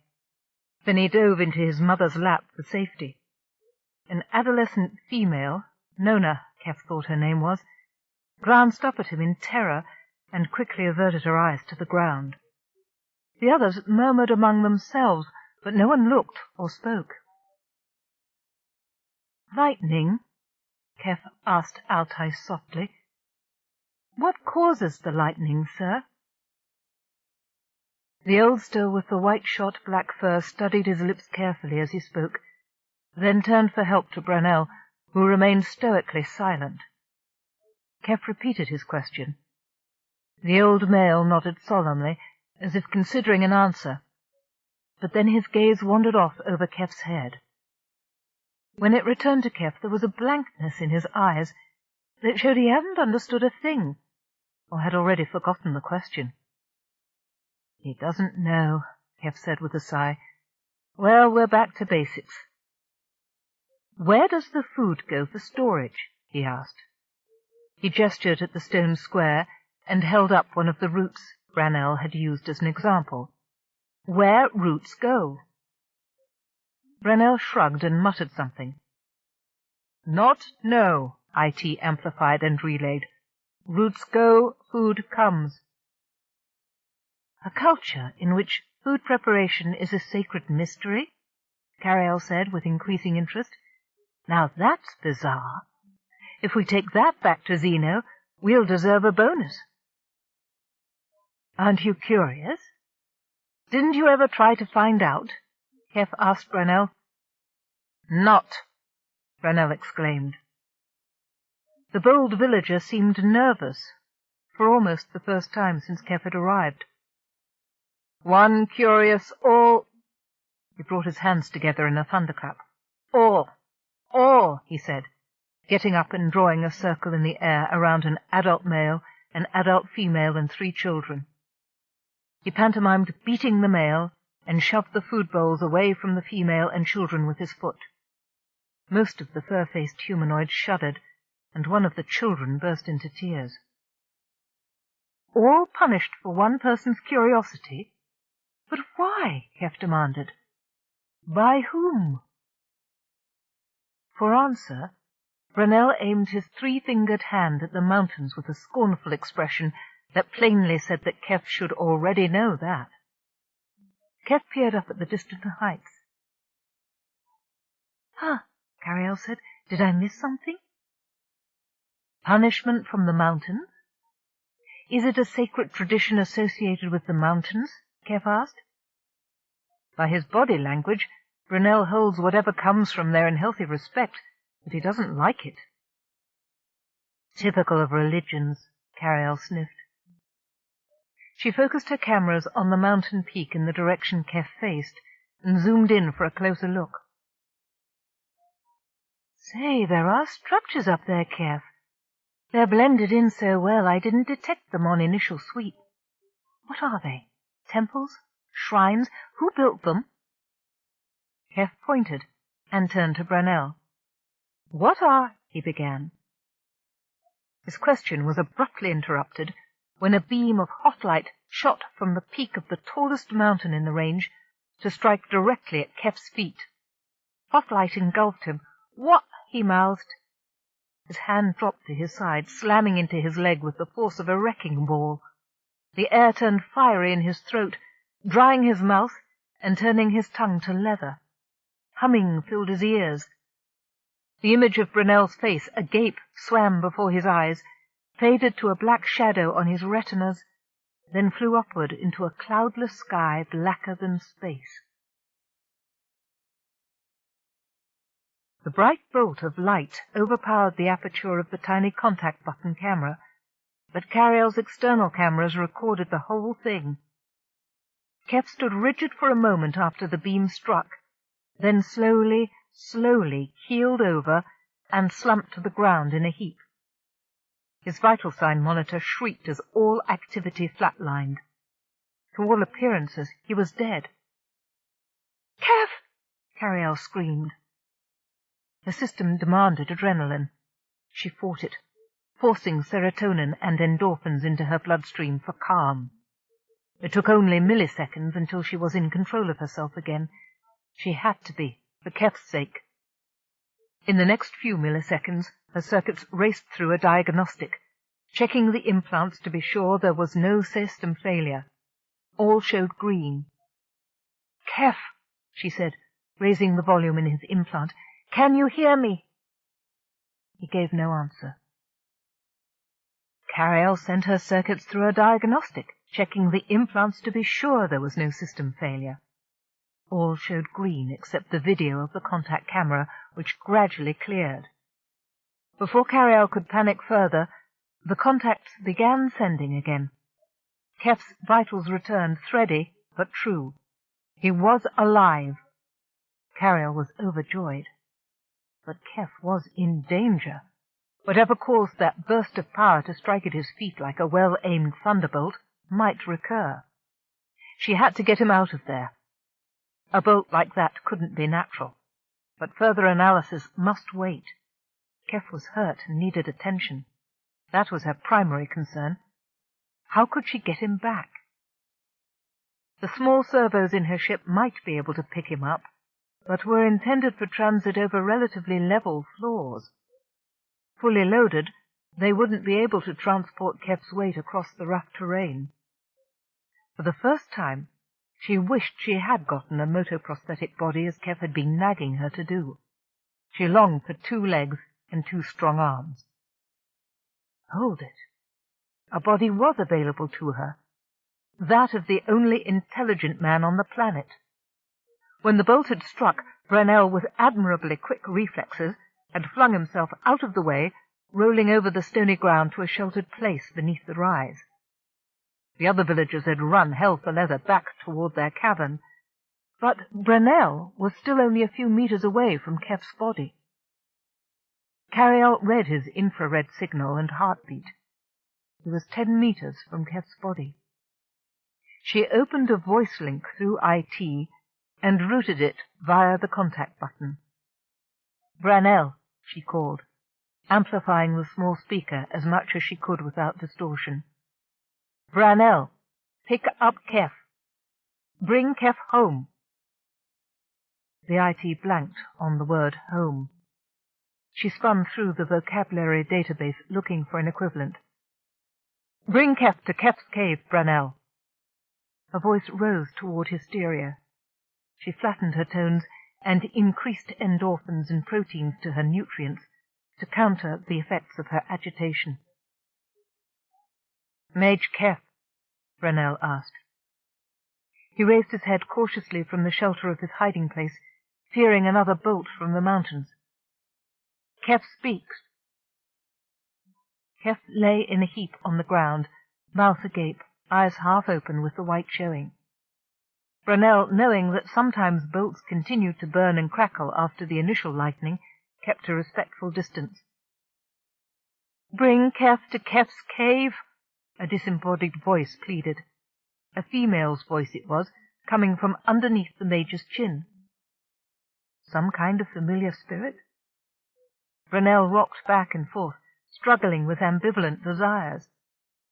Keff had been kind to him. He wanted to do the Major's wishes.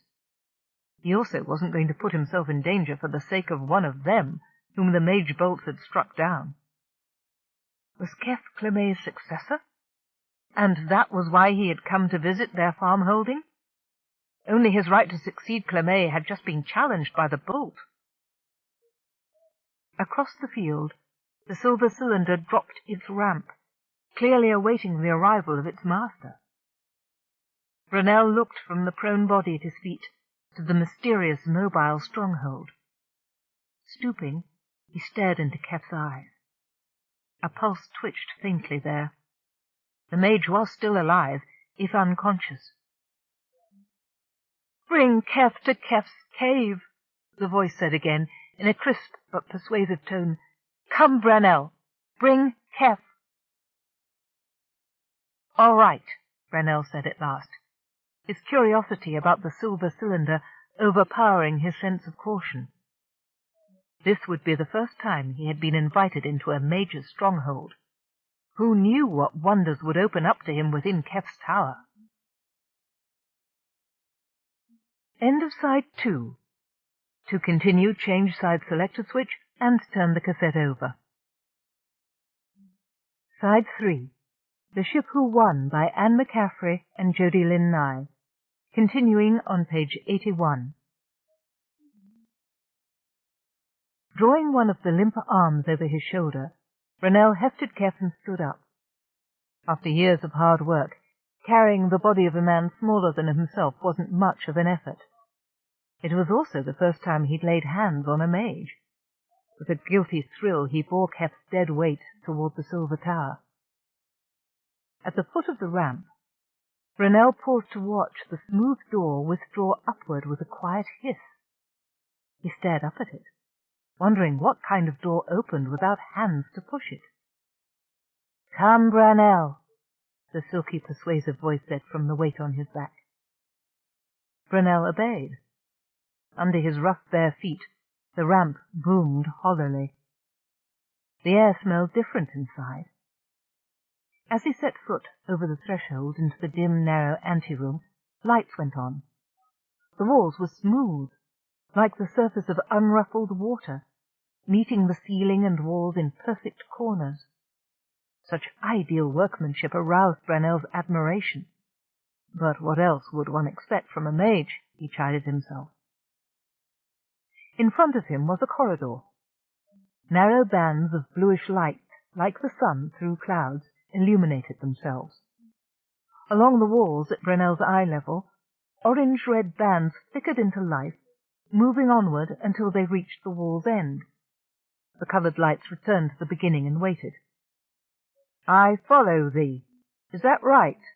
Brunel asked in mage speak, cautiously stepping into the corridor. "Come," the disembodied voice said in common Osran, and the sound echoed all around him. Mage Keff was certainly a powerful wizard to have a house that talked.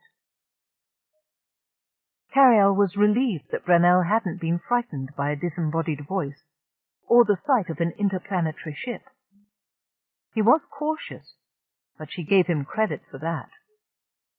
She had the lights guide him to the wall where Keff's weight bench was stored.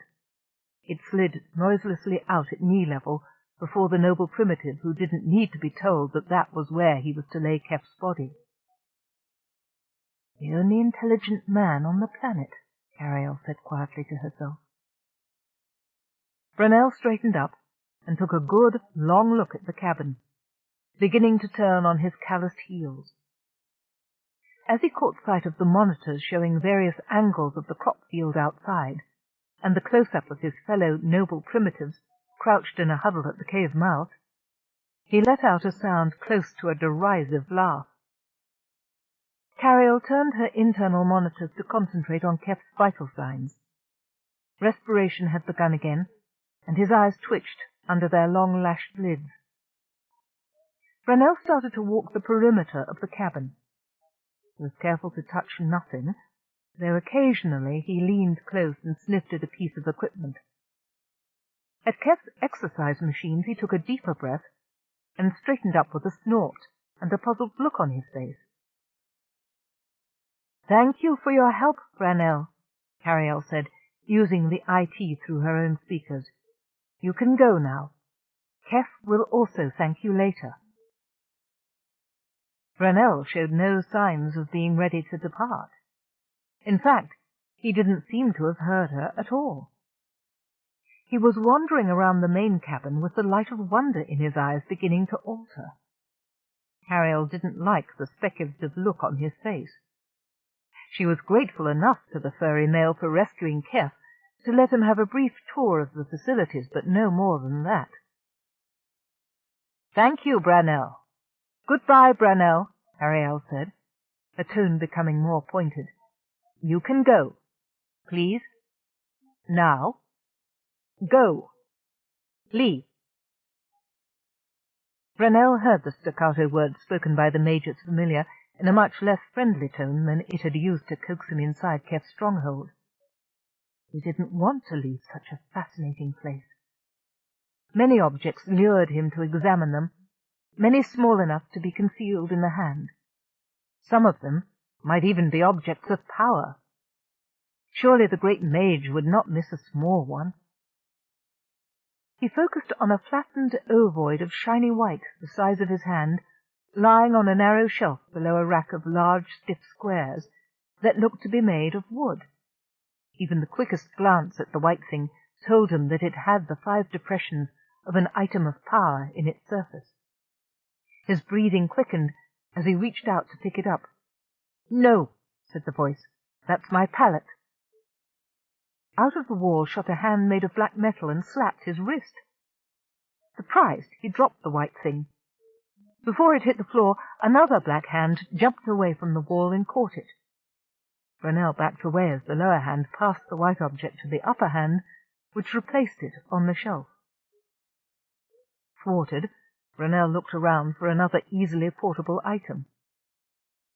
Showing his long teeth in an ingratiating smile, and wondering where the unseen watcher was concealed, he sidled purposefully toward another small device on top of a table studded with sparkling lights. His hand lifted, almost of its own volition, toward his objective. Oh, no, you don't, Carialle said firmly, startling him into dropping Keff's pedometer back onto the monitor board. She watched as he swiveled his head around, trying to discover where she was. Didn't anyone ever tell you shoplifting is rude? He backed away, with his hands held ostentatiously behind him. You're not going to leave on your own, are you? Carialle said. Perhaps a little push is in order. Starting at the far side of the main cabin, Carialle generated complex and sour sonic tones, guaranteed to be painful to humanoid ears. The male fell to his knees with his hands over his ears, his cheap face twisted into a rictus. Carialle turned up the volume and purposefully began to sweep the noise along her array of speakers toward the airlock. Protesting, Brunel was driven, stumbling and crawling, out onto the ramp. As soon as she turned off the noise, he did an abrupt about-face and tried to rush back in. She let loose with a loud burst like 1,000 hives of bees and slid the door shut in his face before he could cross the threshold. Some people just do not know when to leave, Carialle grumbled, as she ordered out a couple of servos to begin first aid on Keff. Driven out into the open air by the sharp sounds, Brunel hurried away from the flying castle and over the hill. On the other side of the field the others were crouched in a noisy conference, arms waving, probably discussing the strange mage. No one paid any attention to him, which was good. He had much to think about, and he was hungry. He'd been forced to consume some of the woozy food. He hoped he hadn't had enough to dull what he had learned this day. During his youth, when he had fallen ill with fever, vomiting and headache, he had been unable to eat any of the food provided by the overlords. His parents had an argument that night about whether or not to beg Clemay for medical help. Brunel's mother thought such a request would be approved, since Brunel was a sturdy lad and would grow to be a strong worker. His father did not want to ask, fearing punishment for approaching one of the high ones. Brunel overheard the discussion, wondering if he was going to die. In the morning the floating eye came from Clemay to oversee the day's work. Brunel's mother did not go running out to abase herself before it. Though he was no better, she seemed to have forgotten all about the urgency of summoning help for him. She settled Brunel, swathed in hides at the edge of the field, and patted his leg affectionately before beginning her duties. She had forgotten her concern of the previous night. So had his father. Brunel was not resentful. This was the way it had always been with the people. The curious thing was that he remembered. Yesterday had not disappeared into an undifferentiated greyness of mist in memory. Everything that he'd heard or seen was as clear to him as if it was still happening. The only thing that was different between yesterday and the day before was that he had not eaten. Thereafter he had avoided eating the people's food whenever possible. He experimented with edible native plants that grew down by the river, but lived mostly by stealing raw vegetables and grain from standing crops, or from the plough beast's mangers. As a result, he grew bigger and stronger than any of his fellows. If his mother remarked upon it at all, and the vague fuzz of memory lifted, she was grateful that she had produced a fine, strong, big son to work for the overlord. His wits sharpened, and anything he heard he remembered forever. He didn't want to lose the gift by poisoning himself with the people's food. So far, the majors had had no cause to suspect him of being different from the rest of his village, and he was careful not to be disobedient, or bring himself to their attention. The worst fate he could imagine was losing his clarity of mind. That clear mind now puzzled over Keff. Was he, or was he not, a mage? He possessed objects of power, but he spoke no mage talk. His house familiar knew none of their language either, but it used the same means that Mage Clemay did to drive him out, as the workers of his cave were driven by hideous noises outside to work every day of their lives. Keff seemed to have power, yet he was struck down all unaware by the mage bolt. Could Keff not have sensed it coming? Once on the far side of the field, Brunel squeezed between bushes to the slope that led to his hiding place near the river. Observed only by a few green balls, he ate some raw roots from the supply that he had concealed there in straw 2 nightfalls before. All the harvests had been good this year. No one had noticed how many basket-loads he had removed, or if they had, they didn't remember. Their forgetfulness was to his advantage. His hunger now satisfied, Brunel made his way back to the cavern to listen to the remarkable happenings of the day, the new mage, and how the mage had been struck down. No one thought to ask what had happened to this mage, and Brunel did not enlighten them. They'd have forgotten in the morning anyway. When night's darkness fell, they all swarmed back into the warm cave. As they found their night places, Altice looked at his son. His face screwed as he tried to remember something he had intended to ask Brunel, but gave up the effort after a long moment. Chapter 4. At a casual glance, the council room of the High Mage of the South appeared to be occupied by only one man, Nicaeus himself, in the throne-like hover-chair in the centre, picked out by the slanting rays of the afternoon sun.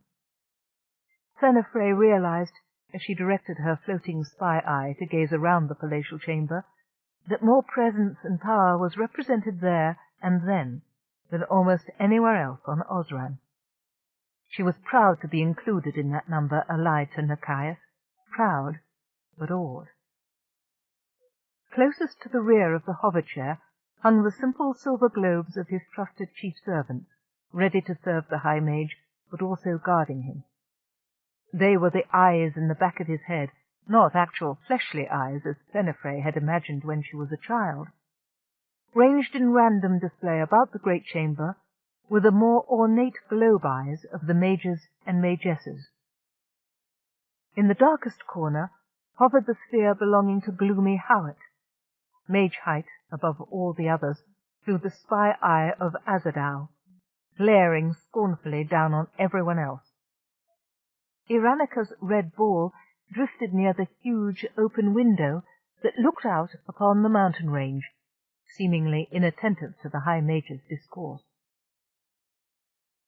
Immediately before Nicaeus at eye level floated the gleaming metallic pink and gold eye of Potria, an ambitious and dangerous enchantress. As if sensing her regard, Potria's spy-eye turned toward hers, and Senefrey turned hers just in time to be gazing at High Mage Nicaeus before the mystical aperture focused. At home in her fortress sanctuary, many clicks distant, Fenna felt her cheeks redden. It would not do to attract attention, nor would her inexperience excuse an open act of discourtesy. That was how mages died. For security, she tightened her fingers and thumb in the 5 depressions on her belt buckle, her personal object of power, and began to draw from it the web-like framework of a spell that would both protect her and injure or kill anyone who tried to cross its boundaries, as well as generate an atmosphere of self-deprecation and defacement. Her magical defences were as great as any mage's. Lack of experience was her weakness. Senefrey was the most junior of all the mages, the sole survivor of her family. She had taken her father's place only 2 years ago. Thankfully, Potria appeared not to have taken offence, and the pink-gold spy-eye spun in air to stare at each of its fellows in turn. Fenna directed her blue-green spy-eye to efface itself, so as not to arouse further notice, and let the spell stand down, inactive, but ready. "We should move now to take over Clemeia's stronghold," Potria's mental voice announced. Musical as a horn call, it had a strong, deep flavour that rumbled with mystic force. On the walls, the mystic art of the ancients quivered slightly, setting the patterns in motion within their deeply carved frames. "Counsel first, Lady Potria," Nicaeus said mildly. He was a lean, ruddy-faced man, not so tall as Fenifre's late father, but with larger hands and feet out of proportion to his small stature. His light brown eyes, wide and innocent, belied the quick mind behind them.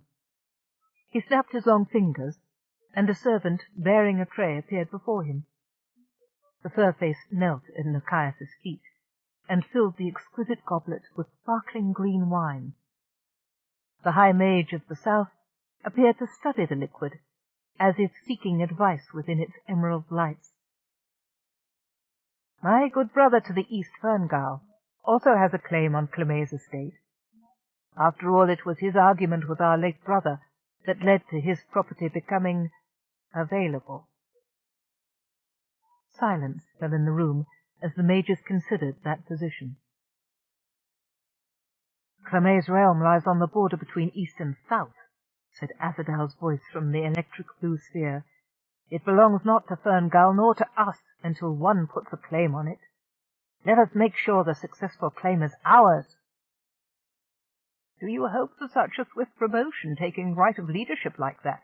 Nicaeus asked mildly, setting down the half-empty goblet and tapping the base with one great hand. A mental murmur passed between some of the other mages. Fenna knew, as all of them did, how ambitious Azadal was. The man was not yet bold enough nor strong enough to challenge Nicaeus for the seat of Mage of the South. He had a tendency to charge into situations, not watching his back as carefully as he might. Fenifre had overheard others saying that it probably wouldn't be long before carrion birds were squabbling over Azadal's property. "Clemei carried a staff of power that drew most strongly from the core of Osran," Azadal stated. "Long as your forearm, with a knob on the end that looked like a great red jewel. He could control the lightning with it. I moved to take possession of it." "What you can take, you can keep," Nicaeus said. The words were spoken quietly, yet they held as much threat as a rumbling volcano. Even then Azadal did not concede. Unless he was baiting Nicaeus into a challenge, Fenna thought with a thrill of terror. Not now, when they were facing a challenge from a rival faction.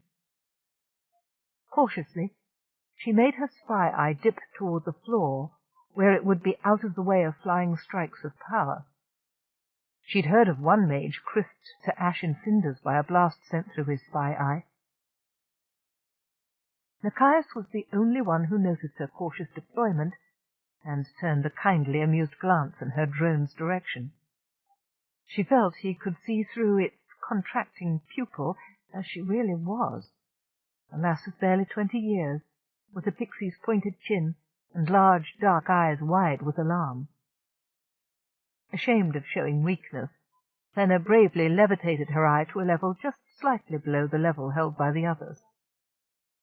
Nicaeus began to study a corner of the ceiling as if meditating on its relevance to the subject at hand.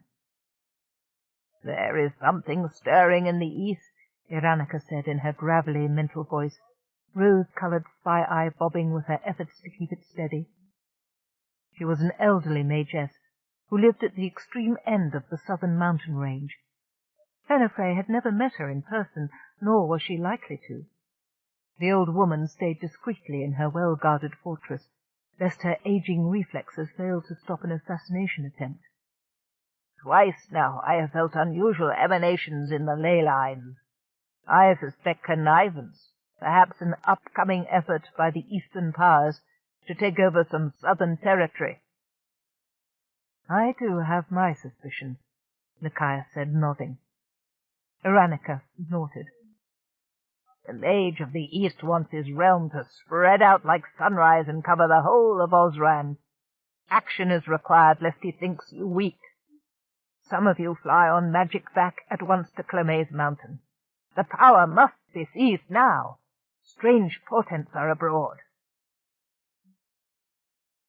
"Some of you fly to the mountain? You will not be of our number, sister," Howat rumbled from his corner. Nay, I have no need of additional power, as some feel they do, Aranica said, with an unsubtle thrust at Azadal, who ignored it, since she sided with him to attack. I have enough, but I don't want Clame's trove falling into the hands of the East by default. One might say the same about yours, Petria said offensively. Why, I should claim yours now before your chair falls vacant, lest someone move upon it from the west. You are welcome to try, girl, Aranica said, turning her eye fully upon Petria's. Shall I show you how I'll do it? Petria asked, her voice ringing in the huge chamber. The pink gold sphere loomed toward the red. Both levitated toward the ceiling as they threw threats back and forth. Fenna's eye view wobbled as she prepared for what looked like another contretemps between the two women.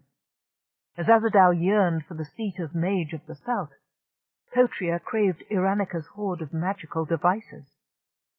Though Nikias was the senior mage in this quarter, Fenifrey had heard he held the seat only because Iranica didn't want it. She wished she was as secure in her position as the old woman. Fenifrey would have given a great deal to know if old Iranica kept her place by right or by bluff. If one were seen as weakening, one became an almost certain victim of assassination, and one's items of power would be gone even before the carrion birds arrived to circle around the corpse. To achieve promotion in the hierarchy, a mage or magess must challenge and win against senior enchanters. Such battles were not always fatal, nor were they always magical. Sometimes such matters were accomplished by suborning a mage's servants to steal artifacts that weakened power to the point where the mage could be overcome by devious means. Kills gave one more status. Fenifrey knew that, but she was reluctant to take lives. Even thoughts of theft and murder did not come easily to her, though she was learning them as a plain matter of survival. Another way to get promotion was to acquire magical paraphernalia from a secret cache left by the Ancient Ones or the Old Ones. Such things were not unknown, or to take them from a mage no longer using them. Fenna wouldn't get much of Clame's hoard unless she was bold. She was determined to claim something, no matter what it cost her. The items of power that descended from the Ancient Ones to the Old Ones, and thence to the mages, varied in design, but all had the same property: the ability to draw power from the core of Osran, the mystic source. There seemed to be no particular pattern the Ancient Ones followed in creating objects that channeled power: amulets, rings, wands, maces, staves, and objects of mysterious shape that had to be mounted in belts or bracelets to be carried. Fenifrey had even heard of a gauntlet the shape of an animal's head. Nikias bore upon his wrist the great ring of Osran, and also possessed amulets of varying and strange shapes. His followers had fewer, but all these artifacts had one feature in common: the 5 depressions into which one fit one's fingertips when issuing the mental or verbal words of command. Enough bickering, Nikias said wearily. Are we agreed, then, to take what we can of Clame's power? What we find shall be shared between us according to seniority. Nikias settled back, the look in his eyes indicating he did not expect a challenge. And strength. Agreed, the voice issued forth from Petria's spy-eye. Yes, boomed Howard. All right, Azadal agreed sourly. Yes. Fenna added her soft murmur, which was almost unheard among the other equally low voices around the great room. Iranica alone remained silent, having had her say. Then the ayes have it, Nikias said, jovially slapping his huge hands together. Fenifrey joined in the chorus of groans that echoed through the chamber. That joke was old when the Ancient Ones walked Osran. How shall we do this thing, High Mage? Petria asked. Open attack or stealth? Stealth implies we have something to hide, Azadal said at once. Ancient treasures belong to anyone who can claim and hold them. I say we go in force and challenge Ferngal openly. Ah, Potria cried suddenly. Ferngal and the Easterlings are on the move at this very moment. I sense a disruption in the lines of power in the debated lands. Unusual emanations of power. Ferngal would not dare, Azadal declared. Wait, Nakiah said, his brows drawn over thoughtful eyes. His gaze grew unfocused. I sense what you do, Potria. Dairini? He raised a hand to one of his minions, hovering just behind her master's chair. You have a spy eye in the vicinity. Investigate. I obey, High Mage, Dairini's voice said. The young woman was monitoring several eyes at once for Nakiah to keep the High Mage from having to occupy his attention with simple reconnaissance. It is not Ferngal, magical ones. There is a silver cylinder in the crop fields among the workers. It is huge, High Mage, as large as a tower. I do not know how it got there. There is a man nearby, and I do not know this person. Iranica cackled to herself. The other spy eyes spun on hers, pupils dilated to show the fury of their operators. You knew about it all the time, old woman, Potria said accusingly. I detected it many hours ago, Iranica said, maddeningly coy. I told you there had been strange movement in the ley lines, but did you listen? Did you think to check for yourselves? I have been watching. The great silver cylinder fell through the sky with fire at its base, a veritable flying fortress. It is a power object of incredible force. The man who came from within has been consorting with Calame's peasants. It is not tied to the core of Osran, Nakiah declared after a moment's concentration, and so he is not a mage. That will make him easy to capture. We will find out who he is and whence he comes. Lend me your eyes, Dairini. Open to me. I obey, Lord, the tinny voice said. Concentrating on his target, the mage of the south laid his left hand across his right wrist to activate the great ring, and raised both hands toward the window. A bolt of crackling scarlet fire lanced from his fingertips into the sky. He falls, High Mage, Dairini reported. I must see this stranger for myself, Iranica said. Without asking for leave, her spy eye rose toward the great window. Wait, High One, Dairini called. A peasant moves the stranger's body. He carries it toward the silver tower. After a moment, when all the spy eyes hovered around Dairini's sphere, it is sealed inside. Iranica groaned. I want this silver cylinder, Azadal said in great excitement. What forces it would command. High Mage, I claim it. I challenge you, Azadal, Potria shrilled at once. I claim both the tower and the being. Other voices raised in the argument, some supporting Potria, some Azadal, while there were even a few clamoring for their right to take possession of the new artifact. Nakiah ignored these. Potria and Azadal would be permitted to make the initial attempt. Subsequent challengers would take on the winner if Nakiah himself did not claim liege right to the prizes. The challenge is heard and witnessed, Nakiah declared, shouting over the din. He raised the hand holding the great ring. With a squawk, Fenna sent her spy eye to take refuge underneath Nakiah's floating chair and warded the windows of her mountain home. Humming, scarlet power beams lanced in through Nakiah's open window, one from each of the two mages in their mountain strongholds. They struck together in a crashing explosion, sealed by the great ring. And the contest begins. All the eyes flew out of the arching stone casement behind the challengers to have a look at the objects of contention.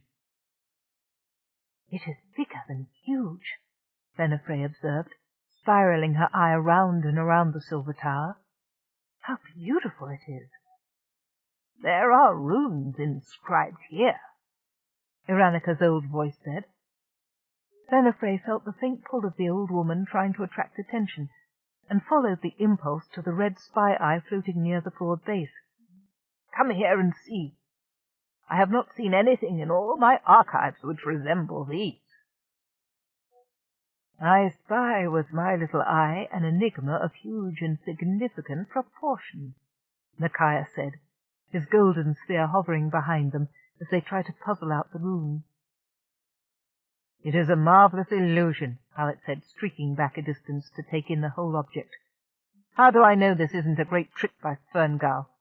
Metal and fire. That's no miracle, High Mage. I can build something like this myself. It is most original in design, Micaiah said. Ferngul hasn't the imagination, Hotria protested. It's lovely, Fenna said, admiring the smooth lines. Iranica sputtered. Lovely, but useless. How do you know? Hotria snapped. While her servers were taking care of Keff, Carialle kept a vigil on the mountain range to the south. No rain was falling, so where had that lightning, if it was lightning, come from? An electrical discharge of that much force had to have a source. She didn't read anything appropriate in that direction, not even a concentration of conductive ore in the mountains that could act as a natural capacitator. The fact that the bolt had fallen so neatly at Keff's feet suggested deliberate action. The air around her felt ionized, empty, almost brittle. After the bolt had struck, the atmosphere slowly began to return to normal, as if the elements were flowing like water in where a stone had hit the surface of a pond. Her sensors picked up faint rumbling, and the air around her drained again. This time she felt a wind blowing hard toward the mountain range. Suddenly the scarlet bolt struck again, two jagged spears converging on one distant peak. Then, like smithereens scattering from under a blacksmith's hammer, minute particles flew outward from the point of impact toward her. She focused quickly on the incoming missiles.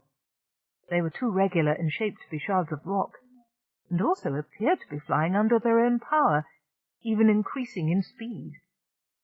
The analysis arrived only seconds before the artifacts did, showing perfect spheres, smooth and vividly coloured, with one sector sliced off the front of each to show a lens-like aperture. Strangely, he scanned no mechanisms inside. They appeared to be hollow. The sphere spiraled around and over her, as if some fantastic juggler was keeping all those balls in the air at once. Carialle became aware of faint, low-frequency transmissions. The spheres were sending data back to some source. She plugged the IT into her external array. Her first assumption, that the data was meant only for whatever had sentage, changed as she observed the alternating pattern of transmission and the faint responses to the broadcast from the non-transmitting spheres. They were talking to each other. By pinning down the frequency, she was able to hear voices. Using what vocabulary and grammar Keff had recorded from Brunel and the others, she tried to get a sense of the conversation. The IT left long, untranslatable gaps in the transcript. The Osran language was as complex as Standard. Keff had only barely begun to analyze its syntax and amass vocabulary. Carialle recorded everything, whether she understood it or not. "Darn you, Keff, wake up," she said. This was his specialty. He knew how to tweak the IT, to adjust the arcane device to the variables and parameters of language. The snatches of words she did understand tantalized her. "Come here," one of the colored balls said to the others, in a high-pitched voice. Something not like untranslatable. Untranslatable. How do know? Carialle heard a deep masculine voice say, followed by a word Brunel had been using to refer to Keff, then another unintelligible sentence. Untranslatable. How do you know? An entire sentence came through in clear translation. Carialle perked up her audio sensors, straining to hear more. She ordered the servo beside the weight bench to nudge Keff's shoulder. Keff! Keff, wake up! I need you! You have to hear this! Ah! She growled in frustration, the bass notes of her voice vibrating the tannoy diaphragms. We get a group of uninhibited fluent native speakers, situated who knows where, and you're taking a nap. The strange power arcs that she had sensed when they first landed were stronger now. Did that power support the hollow spheres and make them function? Whoever was running the system was using up massive power like air, free, limitless, and easy. She found it hard to believe it could be the indigenous noble primitives. They didn't have anything more technologically advanced than beast harness. Carialle should now look for a separate sect, the overlords of this culture. She scanned her planetary maps for a power source, and was thwarted once again by the lack of focus. The lines of force seemed to be everywhere and anywhere, defying analysis. If there had been less electromagnetic activity in the atmosphere, it would have been easier. Its very abundance prevented her from tracing it. Carialle was fascinated but nervous. With Keff hurt, she'd rather study the situation from a safer distance until she could figure out who was controlling things and what with. No time to make a pretty takeoff. On command, Carialle's servo robots threw their padded arms around Keff's forehead, neck, chest, hips, and legs, securing him to the weight bench. Carialle started launch procedures. None of the noble primitives were outside, so she wouldn't scare them or fry them when she took off. The flying eyeballs would have to shift for themselves. She kicked the engines to launch. Everything was go and on green. Only she wasn't moving. Increasing power almost to the red line, she felt the heat of her thrusters as they started to slag the mineral-heavy clay under her landing gear, but she hadn't risen a centimetre. "What kind of pardeling place is this?" Carialle demanded. "What's holding me?" She shut down thrust, then gunned it again, hoping to break free of the invisible bonds. Shut down. Thrust. Shut down. Thrust. No go. She was trapped. She felt a rising panic and sharply put it down. Reality check. This could not be happening to a ship of her capabilities. Carialle ran through a complete diagnostic and found every system normal. She found it hard to believe what her systems told her. She could detect no power plant on this planet, certainly not one strong enough to hold her with thrusters on full blast. She should at least have felt a twitch as such power cut in. Some incredible alien force of unknown potency was holding her surface-bound. No, she whispered. Not again. Objectively, the concept of such huge, wild power controlled with such ease fascinated the unemotional, calculating part of Carialle's mind. Subjectively, she was frightened. She cut her engines and let them cool. Rescue from this situation seemed unlikely. Not even Simeon had known their exact destination. Sector R was large and unexplored. Nevertheless, she told herself staunchly, Central Worlds had to be warned about the power anomaly so no one else would make the mistake of setting down on this planet. She readied an emergency drone and prepared it to launch, filling its small memory with all the data she and Keff had already gathered about Osran. She opened the small drone hatch and launched it. Its jets did not ignite. The invisible force held it as firmly as it did her. Frequency analysis showed that an uncapsuled Mayday was unlikely to penetrate the ambient electromagnetic noise. Even if she could have gotten one in orbit, Who was likely to hear it in the next 100 years? She and Keff were on their own. Oh! A heartfelt groan from the exercise equipment announced Keff's return to consciousness. "How do you feel?" she asked, switching voice location to the speaker nearest him. "Horrible." Keff started to sit up, but immediately regretted any upward movement. A sharp, seemingly pointed pain like a saw was attempting to remove the rear of his skull. He put a hand to the back of his head, clamped his eyes shut, then opened them as wide as he could, hoping to dispel his fuzzy vision. His eyelids felt thick and gritty. He took a few deep breaths and began to shiver. "Why is it cold in here, Carrie? I'm chilled to the bone." "Ambient temperature of this planet is uncomfortably low for humans," Carialle said, brisk with relief at his recovery. "You're telling me." Keff slid his legs around and put his feet on the ground. His sight cleared, and he realized that he was sitting on his weight bench. Carialle's servos waited respectfully a few paces away. "How did I get in here? The last thing I remember was talking to Brunel out in the field. What's happened?" "Brunel brought you in, my poor wounded knight. Are you sure you're well enough to comprehend all?" Carialle's voice sounded light and casual, but Keff wasn't fooled. She was very upset. The first thing to do was to dissolve the headache and restore his energy. Pulling an exercise towel over his shoulders like a cape, and moving slowly so as not to jar his head more than necessary, Keff got to the food synthesizer. "Hangover cure number 5 and a high-carb warm-up," he ordered. The synthesizer whirred obediently. He drank what appeared in the hatch and shuddered as it oozed down to his stomach. He burped. "I needed that. And I need some food, too. Warm, high protein." "While I replenish myself, tell all, fair lady," Keff said.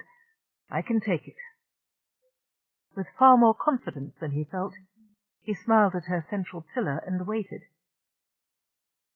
"Now, let's see, where were we?" she began in a tone that was firm enough, but his long association with Carialle told him that she was considerably agitated.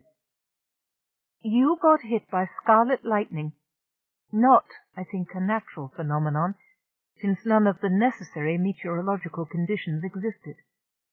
There's also the problem with its accuracy, landing right at your feet and knocking you, and you only, unconscious. I refuse to entertain coincidence. Someone shot that lightning right at you. I persuaded Brunel to bring you inside." "You did?" Keff was admiring, knowing how little of the language she would have had to do any persuading. "After he scooted, and not without persuasion, I add, for accuracy's sake. We had a plague of what I would normally class as reconnaissance drones, except they have no perceptible internal mechanisms whatsoever, not even flight or anti-grav gear." Carialle's screen shifted to views of the outside, telephoto and close angle. Small coloured spheres hovered at some distance, flat apertures all facing the brainship. "Someone has very pretty eyes," Keff said with interest. "No visible means of support, as you say. Curious." The buzzer sounded on the food hatch, and he retrieved the large steaming bowl. "Ah!" On the screen, a waveguide graph showing frequency modulation had been added beside the image of each drone. The various sound levels rose and fell in patterns. "Here's what I picked up on the supersonics." "Such low frequencies," Keff said, reading the graph. "They can't be transmitting very sophisticated data." "They're broadcasting voice signals to one another," Carialle said. "I ran the tapes through IT, and here's what I got." She played the data file at slightly higher than normal speed to get through it all. Keff's eyebrows went up at the full sentence in clear standard. He went to the console where Carialle had allowed him to install IT's mainframe and fiddled with controls. More vocabulary, verbs, and I dare to suggest we've got a few colloquialisms or ejaculations, though I've no reference to translate them fully. This is a pretty howdy-do, isn't it? Whoever's running these artifacts is undoubtedly responsible for the unexpected power emissions the freighter captain reported to Simeon. He straightened up and cocked his head wryly at Carialle's pillar. Well, my lady, I don't fancy sneak attacks with high-powered weapons. I'd rather not sit and analyze language in the middle of a war zone. Since we're not armed for this party, why don't we take off and file a partial report on Osran to be completed by somebody with better shields? Carialle made an exasperated noise. I would take off in a Jovian second, but we are being held in place by a tractor beam of some kind. I can read neither the source nor the direction the power is coming from. It's completely impossible, but I can't move a centimetre. I've been burning fuel trying to take off over and over, and you know we don't have reserves to spare. Keff finished his meal and put the crockery into the synthesizer's hatch.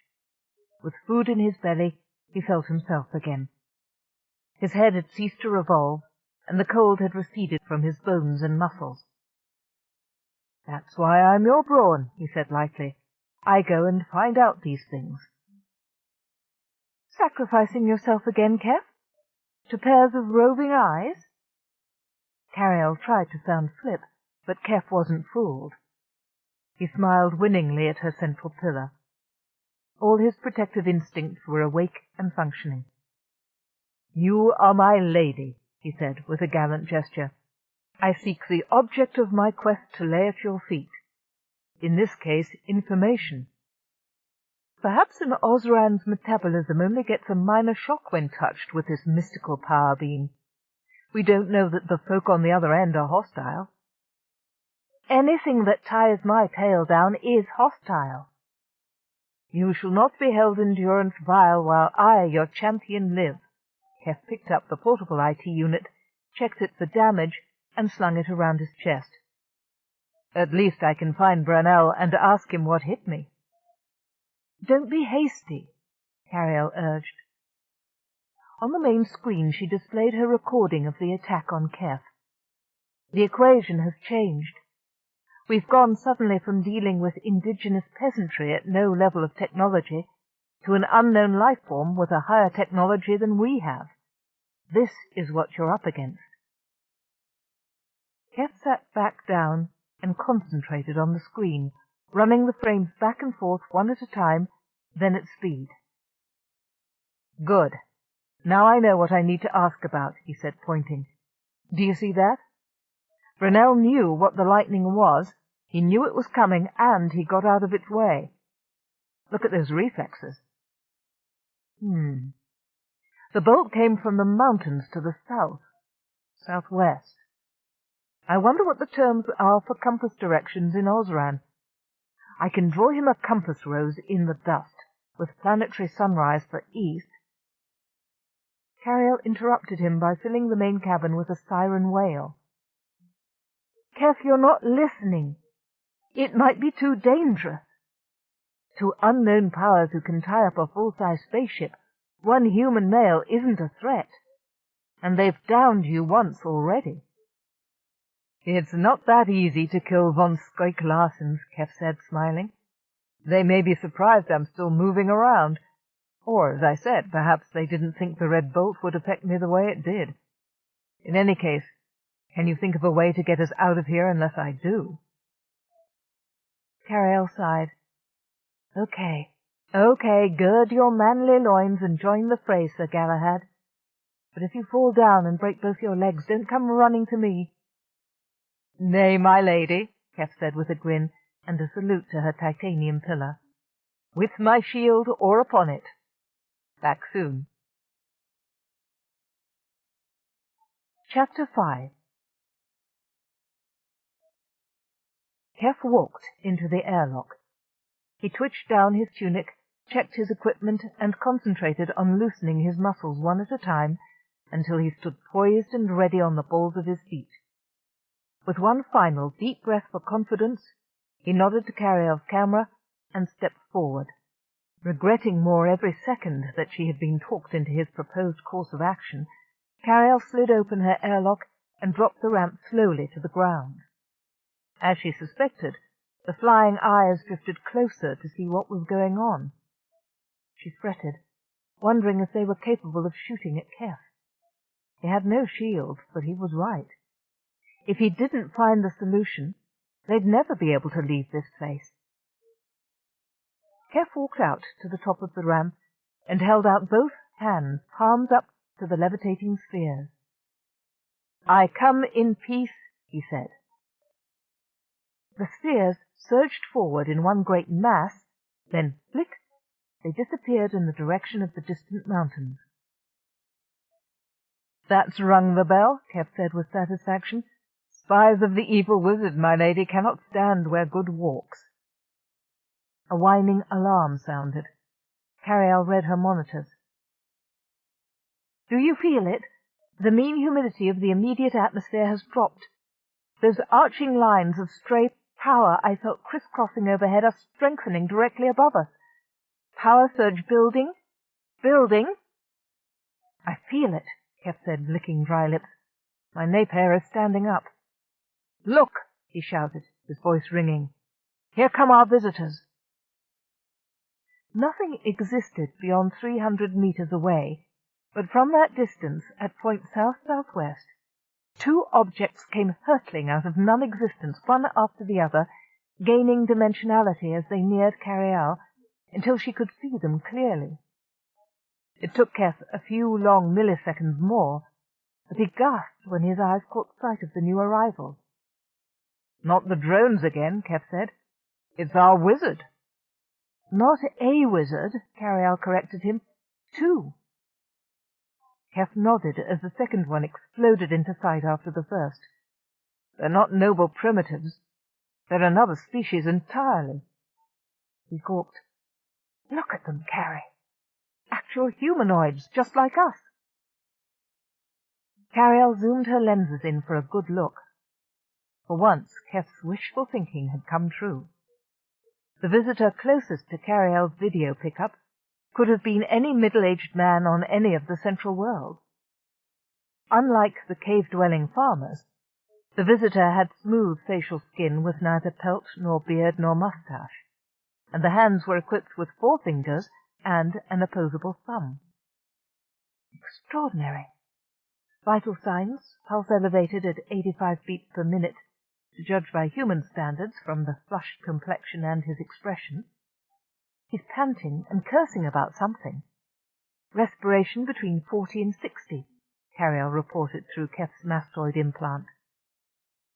"Just like humans in stress," Keff repeated, beatifically.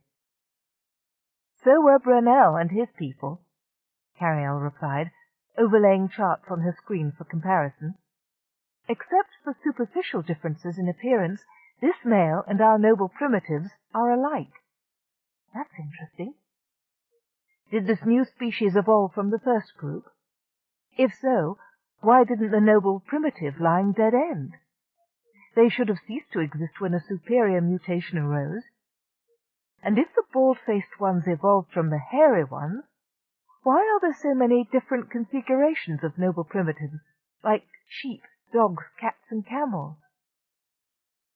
"Now that's something I can ask them," Keff said, now sub-vocalizing as the first airborne rider neared him. He started to signal to the newcomer.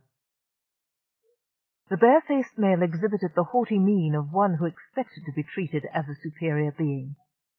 He had beautiful, long-fingered hands folded over a slight belly, indicative of a sedentary lifestyle and good food. Upright and dignified, he rode in an ornate contraption which resembled a chair with a toboggan runner for a base. In profile, it was an Ential H with an extended and flared-bottomed serif, a chariot without horses. Like the metal globes that had heralded the visitor's arrival, the dark green chair hovered meters above the ground with no visible means of propulsion. "What is holding that up?" Keff asked. "Skyhooks?" "Sheer bloody pure power," Carialle said. though by the shell that preserves me, I can't see how he's manipulating it. He hasn't moved an extra muscle, but he's maneuvering like a space jockey. Sigh, Keff said. They've exhibited teleportation, and now telekinesis. Super Sigh. All the mentat races humankind has encountered in the galaxy rolled together aren't as strong as these people, and they're so like humans. Hey, friend! Keff waved an arm. Paying no attention to Keff, the sled-like throne veered close to Carialle's skin, and then spun on its axis to face the pink-gold chariot that followed, making the occupant of that one pull up sharply to avoid a mid-air collision. She sat up tall in her seat, eyes blazing with blue-green fire, waves of crisp bronze hair almost crackling with fury about her set face. Her slim figure, attired in floating robes of ochre and gold chiffon, she seemed an ethereal being, except for her expression of extreme annoyance. She waved her long, thin hands in complex gestures, and the man responded sneeringly in kind. Keff's mouth had dropped open. More sign language, Carialle said, watching the woman's gestures with a critical eye. New symbols. IT didn't have them in the glossary before. I'm in love, Keff said dreamily. Or at least in lust. Who is she? I don't know, but she and that male are angry at each other. They're fighting over something. I hope she wins, Keff sighed, making moon-calf eyes at the new arrival. She sure is beautiful. That's some figure she's got. And that hair. Just the same color as her skin. Wonderful. The female sailed overhead, and Keff's eyes lit up as he detected a lingering scent. And she's wearing the most delicious perfume. Carialle noted the rise in his circulation and respiration, and cleared her throat impatiently. Keff, she's an indigenous inhabitant of a planet we happen to be studying. Please disengage 15-year-old hormones and re-enable 45-year-old brain. We need to figure out who they are so we can free my tail and get off this planet. I can't compartmentalize as easily as you can, Keff grumbled. Can I help it if I appreciate an attractive lady? I'm no more immune to beauty than you are, Carialle reminded him. But if she's responsible for our troubles, I want to know why. I particularly want to know how.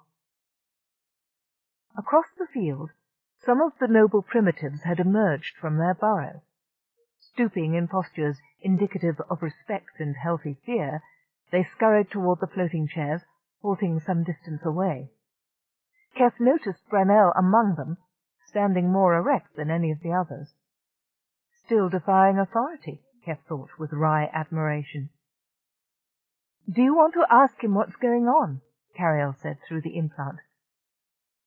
Remember what he said about being punished for curiosity, Keff reminded her. These are the people he's afraid of. If I single him out, he's in for it. I'll catch him later for a private talk. The elder, Altais, approached and bowed low to the two chair-holders. They ignored him, continuing to circle at 10 meters, calling out at one another. I knew I could not trust you to wait for Nikias to lead us here, Azadal, Hotria shouted angrily. One day your eagerness to thrust out your hand for power will result in having it cut off at the shoulder. You taunt me for breaking the rules when you also didn't wait, Azadal retorted. Where's Nikias, then? I couldn't let you claim by default, Hotria said, so your action forced me to follow at once. Now that I am here, I restate that I should possess the silver cylinder and the being inside. I will use it with greater responsibility than you. The Ancient Ones would laugh at your disingenuousness, Hotria, Azadal said scornfully. You want them just to keep them from me. I declare, he shouted to the skies, that I am the legitimate keeper of these artifacts sent down through the ages to me, and by my hope of promotion I will use them wisely and well. Hotria circled Azadal, trying to get nearer to the great cylinder, but he cut her off again and again. She directed her chair to fly up and over him. He veered upward in a flash, cackling maddeningly. She hated him for thwarting her. At one time they had been friends, even toyed with the idea of becoming lovers. She had hoped that they could have been allies, taking power from Nikias and that bitch Iranica and ruling the south between them, despite the fact that the first laws of the first mages said only one might lead. She and Azadal could never agree on who that would be. As now, he wouldn't support her claim, and she wouldn't support his. So they were forced to follow archaic laws, whose reasoning was laid down thousands of years ago and might never be changed. The two of them were set against one another like mad vermin in a too-small cage. She or Azadal must conquer, must be the clear winner in the final contest. Potria had determined in her deepest heart that she would be the victor. The rustle in her mystic hearing told her that Azadal was gathering power from the ley lines for an attack. He had but to chase her away or knock her unconscious, and the contest was his. Killing was unnecessary, and would only serve to make High Mage Nikias angry by depriving him of a strong subject and ally. Potria began to wind in the threads of power between her fingers, gathering and gathering, until she had a web large enough to throw over him. It would contain the force of Azadal's spell and knock him out. "That one is unworthy," she heard Azadal call out. "Let me win, not her." Stretching the smothering web on her thumbs, she spread out her arms wide in the prayer sign, hands upright and palms properly turned in toward her to contain the blessing. "In the name of Oreth, the mother world of paradise, I call all powers to serve me in this battle," she chanted. Azadal flashed past her in his chariot, throwing his spell. Raising herself, Potria dropped her spread counterspell on top of him and laughed as his own blast of power caught him. His chair wobbled unsteadily to a halt 100 meters distant. His cursing was audible, and he was very angry. He switched his chair about on its axis. She saw his face dark with blood as a thundercloud. He panted heavily. "Thought you would have an easy win, did you?" Potria called tauntingly. She began to ready an attack of her own. Something not fatal, but appropriate. She felt disturbances in the ether. More mages were coming, probably attracted by the build-up of power in this barren, uninteresting place. Potria changed the character of the cantrip she was moulding. If she was to have an audience, she would give a good show and make a proper fool of Azadal. By now, her opponent hovered invisible in a spell cloud of dark green smoke that roiled and rumbled. Potria fancied she even saw miniature lightnings flash within its depths. He too had observed the arrival of more of their magical brethren, and it made him impatient. He struck while his spell was still insufficiently prepared. Potria laughed and raised a single slim hand, finger spread. The force bounced off the globe of protection she had wrought about herself, rushed outward, and exploded on contact with the nearest solid object, a tree, setting it ablaze. Some of it rebounded upon Azadal, shaking his chariot so hard that he nearly lost control of it. Having warded off Azadal's pathetic attack, Potria stole a swift look at the newly arrived mages. They were all minor lights from the east, probably upset that she and Azadal had crossed the border into their putative realm. By convention, they were bound to stay out of the middle of a fairly joined battle, and so they hovered on the sidelines, swearing about the invasion by southern mages. So long as they kept out of her way until she won, she didn't care what they thought of her. Keff saw the 5 new arrivals blink into existence, well beyond the battleground. The first 2 came to such a screeching halt that he wondered if they had hurried to the scene at a dead run and were having trouble braking. The others proceeded with more caution toward the circling combatants. "The first arrivals remind me of something," Keff said. but I can't put my finger on what. Great effect, that sudden stop. It looked like singularity drive, Carialle said critically. Interesting that they've duplicated the effect unprotected and in atmosphere. That's big magic, Keff said. The new five were no sooner at the edge of the field than the Magiman and Magiwoman let off their latest volley at each other. Smoke exploded in a plume from the green storm cloud. It was shot along its expanse with lightning and booms of thunder. Enwrapping the Magiwoman in its snake-like coils, it closed into a murky sphere with the golden female at its center. Lights flashed inside, and Keff heard a scream. Whether it was fury, fear, or pain he couldn't determine. Suddenly the sphere broke apart. The smoke dissipated on the evening sky, leaving the female free. Her hair had escaped from its elegant coif and stood out in crackling tendrils. The shoulder of her robe was burned away, showing the tawny flesh beneath. Eyes sparking, she levitated upward, arms gathering and gathering, armfuls of nothing to her breast. Her hands chopped forward, and lightning, liquid electricity, flew at her opponent. The male crossed his forearms before himself in a gesture intended to ward away the attack, but only managed to deflect some of it. Tiny fingers of white heat peppered his legs and the runner of his chair, burning holes in his robe and scorching the vehicle's ornamentation. In order to escape, he had to move away from Carialle toward the open fields, where the lightning ceased to pursue him. Triumphantly, the female sailed in and spiraled around the brainship in a kind of victory lap. In front of the ship, a translucent brick wall built itself up row by row until it was as tall as Carialle herself. Keff stared. "Are they fighting over us?" he asked in disbelief. Carialle took umbrage at the suggestion. "How dare they?" she said. "This is my ship, not the competition trophy." The male did not intend to give up easily.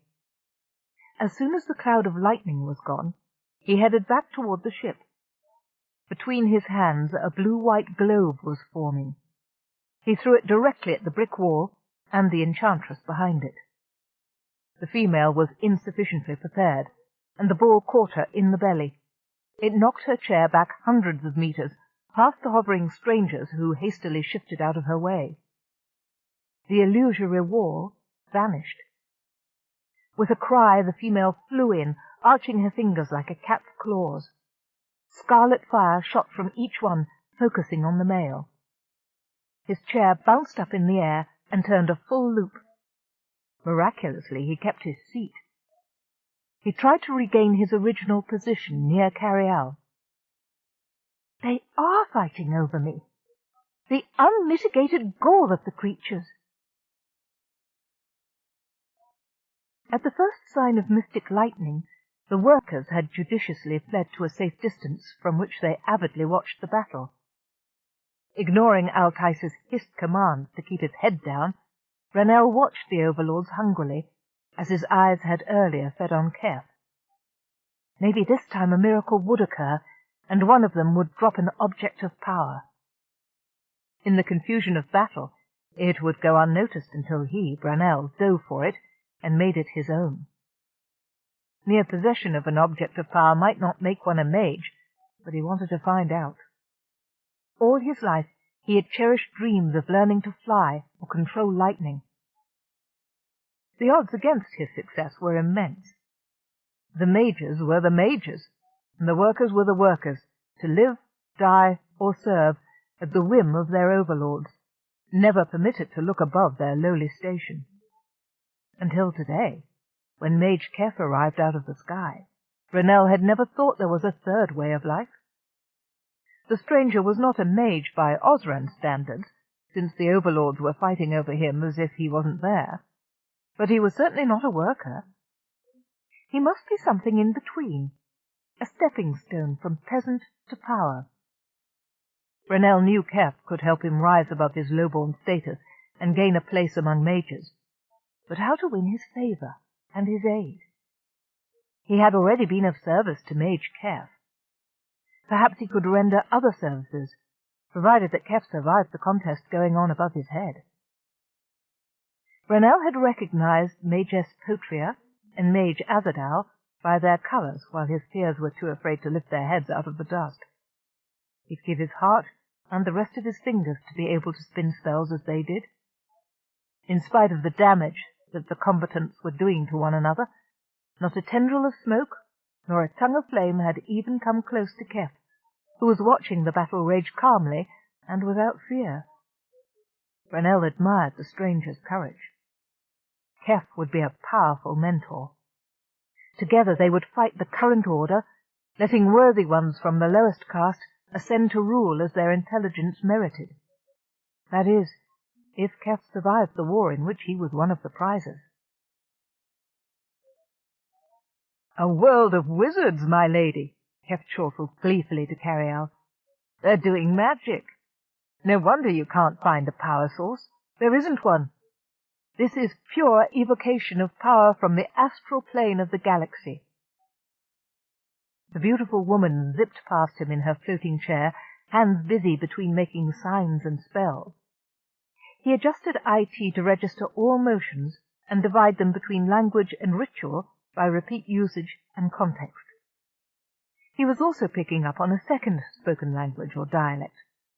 IT had informed him that Brunel had used some of the terms, and Keff wondered at the linguistic shift from one species to the other.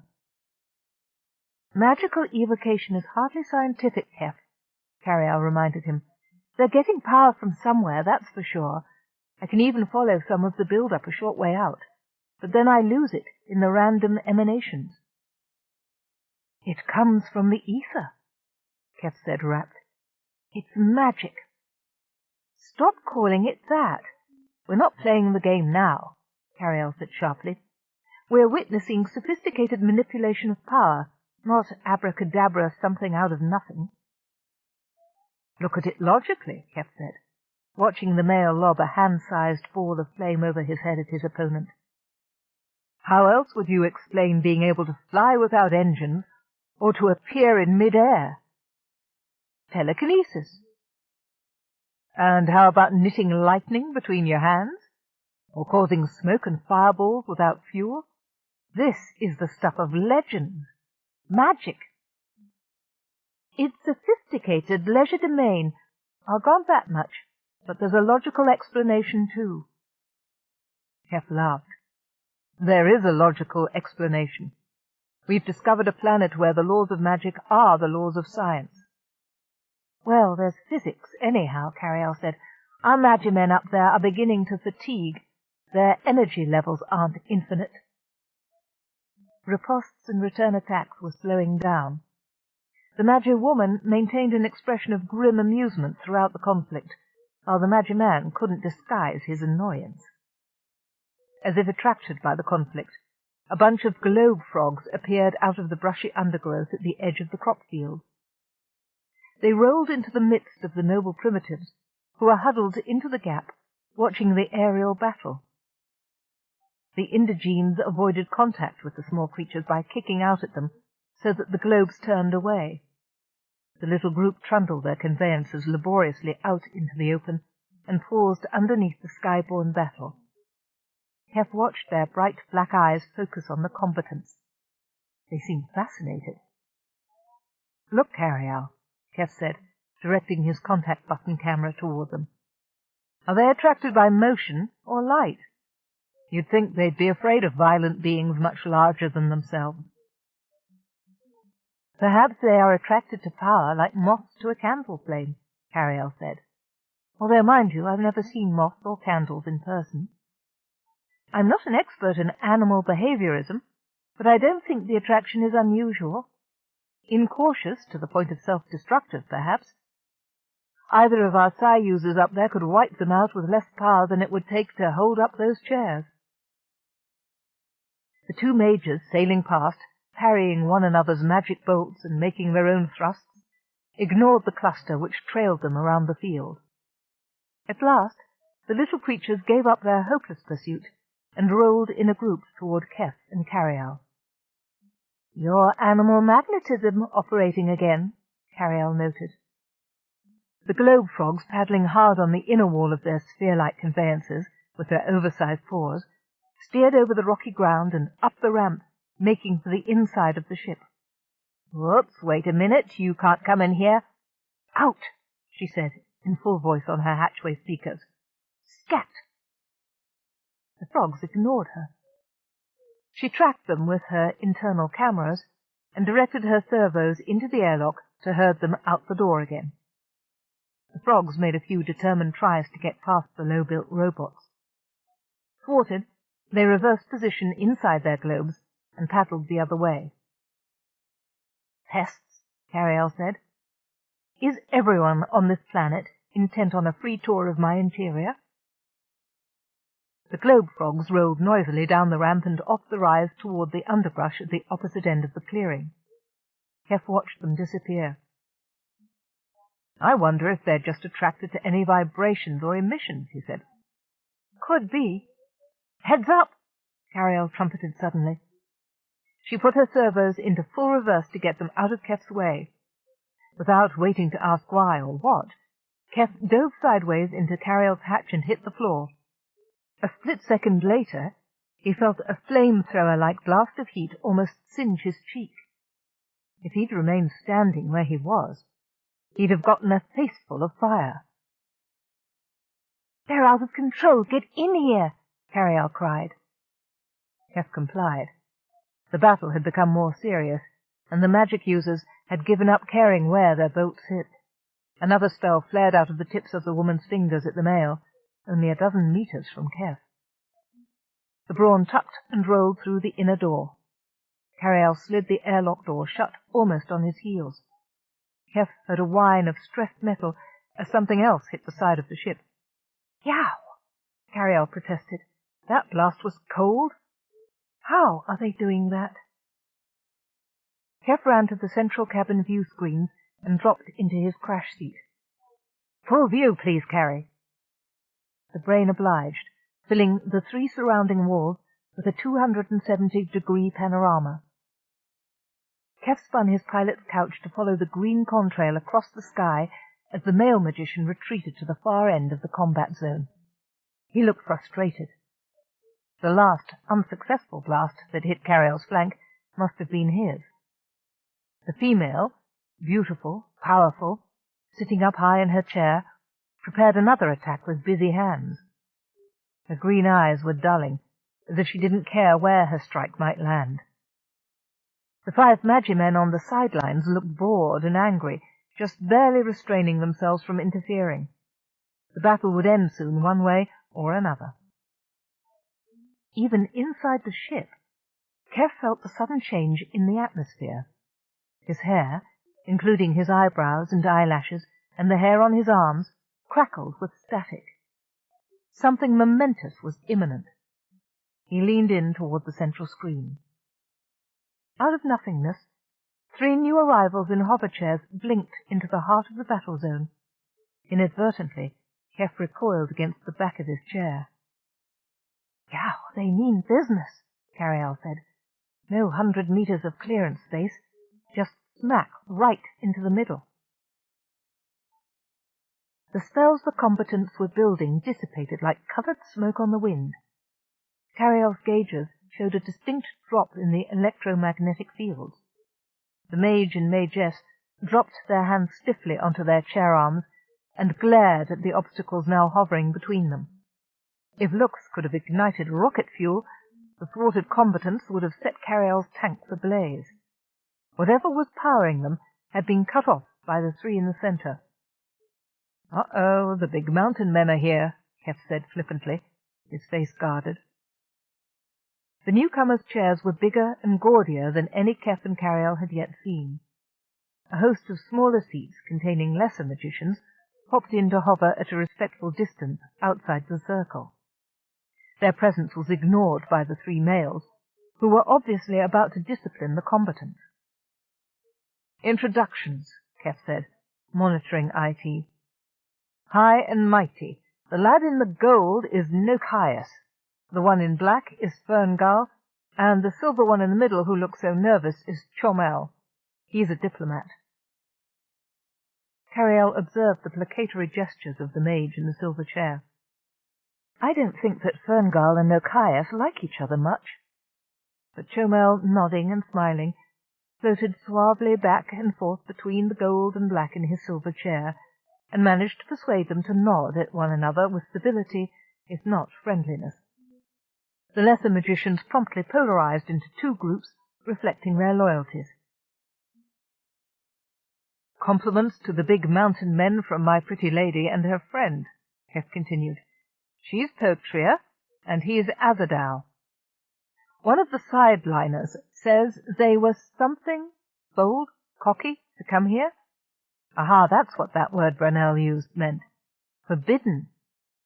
That gives me some roots for some of the other things they're saying. I'll have to backtrack the datahedrons. I think a territorial dispute is going on. Nochias and Ferngal each spoke at some length. Keff was able to translate a few of the compliments the Magimen paid to each other. Something about high mountains, he said, running IT over contextual data. Yes, I think that repeated word must be power, so Ferngal is referring to Nochias as having power as high, strong as the high mountains and deep as its roots. He laughed. It's the same pun we have in Standard, Carrie. He used the same word Brunel used for the food, roots. The farmers and the magicians do use two different dialects, but they're related. It's the cognitive differences I find fascinating. Completely alien to any language in my databanks. All this intellectual analysis is very amusing, Carialle said, but what are they saying? And more to the point, how does it affect us? She shifted cameras to pick up Potria and Azadal on separate screens. After the speeches by the two principals, the original combatants were allowed their say, which they had with many interruptions from the other and much pointing towards Carialle. Those are definitely possessive gestures, Keff said uneasily. No one puts a claim on my ship, Carialle said firmly. Which one of them has a tractor beam on me? I want it off. Keff listened to the translator and shook his head. Neither one did it, I think. It may be a natural phenomenon. Then why isn't it grounding any of those chairs? Carrie, we don't know that's what is happening. I have a pretty well-developed sense of survival, and that's exactly what it's telling me. Well, then we'll tell them you own your ship, and they can't have it, Keff said reasonably. Wait, the diplomat's talking. The silver-robed magician had his hands raised for attention, and spoke to the assemblage at some length, only glancing over his shoulder occasionally. Azadal and Potria stopped shouting at each other, and the other two big mountain men looked thoughtful. Keff tilted his head in amusement. Look at that. Chomel's got them all calmed down. Say, he's coming this way. The silver chariot left the others and floated towards Carialle, settling delicately a dozen feet from the end of the ramp. The two camps of magicians hovered expectantly over the middle of the field, with expressions that ranged from nervous curiosity to open avarice. The magician rose and walked off the end of the chair's finial to stand beside it. Hands folded over his belly, he bowed to the ship. So they can stand, Carialle said. I gather from the shock on the faces of our noble primitives over there that that's unusual. I guess these magicians don't go around on foot very often. No, indeed. When you have mystic powers from the astral plane, I suppose auto-ambulatory locomotion is relegated to the peasants. He's waiting for something. Does he expect us to signal him? Invite him in for tea? Keff peered closely at Chomel's image. I think we'd better wait and let him make the first move. Ah, he's coming to pay us a visit. A state visit, my lady. Chomel got over his internal debate and, with solemn dignity, made his way to the end of the ramp, every step slow and ponderous. He reached the tip and paused, bowing deeply once again. "I feel honoured," Carialle said. "If I'd have known he was coming, I'd have baked a cake." Chapter 6. "The initiative is ours now," Keff said. He kept watch on the small screen of his intentional translator as it processed all the hedrons Carialle had recorded while he was unconscious, and combined it with the dialogue he had garnered from Brannell and the magician's discussion. The last hedron popped out of the slot, and Keff slapped it into his portable IT unit on the control panel. "That's it. We have a working vocabulary of Osran. I can talk with him." "Enough to ask intelligent questions?" Carialle asked. "Enough to negotiate diplomatically for our release, and inform them, by the way, folks, we're from another planet?" "Nope," Keff said matter-of-factly. "Enough to ask stupid questions and gather more information. IT will pick up on the answers I get, and I hope translate them from context." "That IT has never been worth the electrons to blow it up," Carialle said in a flat voice. "Easy. Easy, lady," Keff said, smiling at her pillar. "Sorry," she said. "I'm letting the situation get to me. I don't like being out of control of my own functions." "I understand perfectly," Keff said. "That's why the sooner I go out and face this fellow, the better, whether or not I have a perfect working knowledge of his language." "If you say something insulting by accident, I don't think you'll survive a second blast of that lightning." "If they're at all as similar to humans as they look, their curiosity will prevent them killing me until they learn all about me. By then we'll be friends." "Good Sir Knight, you assume them to be equal in courtesy to your good self," Carialle said. "I must face the Enchanter's Knight, if only for the sake of chivalry." "Sir Keff, I don't like you leaving the castle strong, when there's a dozen enchanters out there capable of flinging bolts of solid power down your gullet, and there's not a thing I can do to protect you." "The quest must continue, Carialle." "Well," she said, then snorted. "I'm being too protective, aren't I? It isn't exactly first contact if you stay inside and let them pelt away at us. And we'll never get out of here. We have to establish communications. Zeno will die of mortification if we don't, and there go our bonuses." "That's the spirit," Keff said, buckling on his equipment harness. Carialle tested her exterior links to IT. "Anything we say will come out in Pidgin Osran, right?" Keff paused, looked up at her pillar. "Should you speak at all? Are they ready for the concept of a talking ship?" "Were we ready for flying chairs?" Carialle countered. "We're at least as strange to them as they are to us." "I'd rather not have them know you can talk," Keff said thoughtfully. "But they already know I can speak independently. I talked to Brunel while you were unconscious. Unless he thought you were having an out-of-body experience." End of Side 3. To continue, turn the cassette over. Side 4. The Ship Who Won by Anne McCaffrey and Jody Lynn Nye. Continuing on page 125. Supposing Brannell had the nerve to approach our magicians, he wouldn't be able to explain the voice he heard. He was gutsy with me, but you'll notice on the screen that he's staying well out of the way of the chair riders. They're in charge, and he's a mere peon. "He is scared of them," Carialle agreed. "Remember how he explained punishment came from the mountains when one of his people is too curious? It's no problem for them to dispense punishment. They're endlessly creative when it comes to going on the offensive. Contrariwise, I take leave to doubt that any of the magicians would give him a hearing if he did come forward with the information. There's a big crowd of Brunel's folk out there on the perimeter, and the wizards haven't so much as glanced their way. No one pays the least attention to the peasants. Your secret is still safe. That's why I want you to keep quiet unless need arises. All right, Carialle said at last. I'll keep mum chance. But if you're in danger, I don't know what I'll do. Agreed. And Keff shot her column an approving grin. Let's test the system, Carialle said.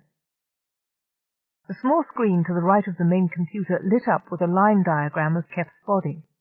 He rose and stood before it, holding his arms away from his sides to duplicate the posture. Testing, he said. Ma, me, me, mo, moo. The quick brown fox jumped over the lazy dog. Maxwell Corey is a fardling, fossicking, meddling moron. He repeated the phrases in a subvocal whisper.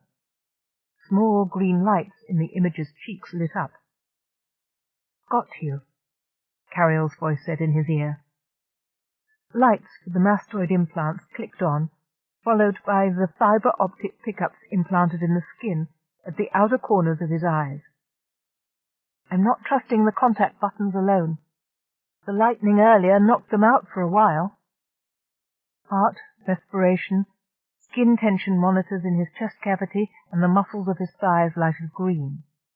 The lights flicked out and came on again as Carialle did double backup tests. You're wired for sound and ready to go. I can see, hear, and just about feel anything that happens to you. Good, Keff said, relaxing into parade rest. Our guest is waiting. Here comes the stranger.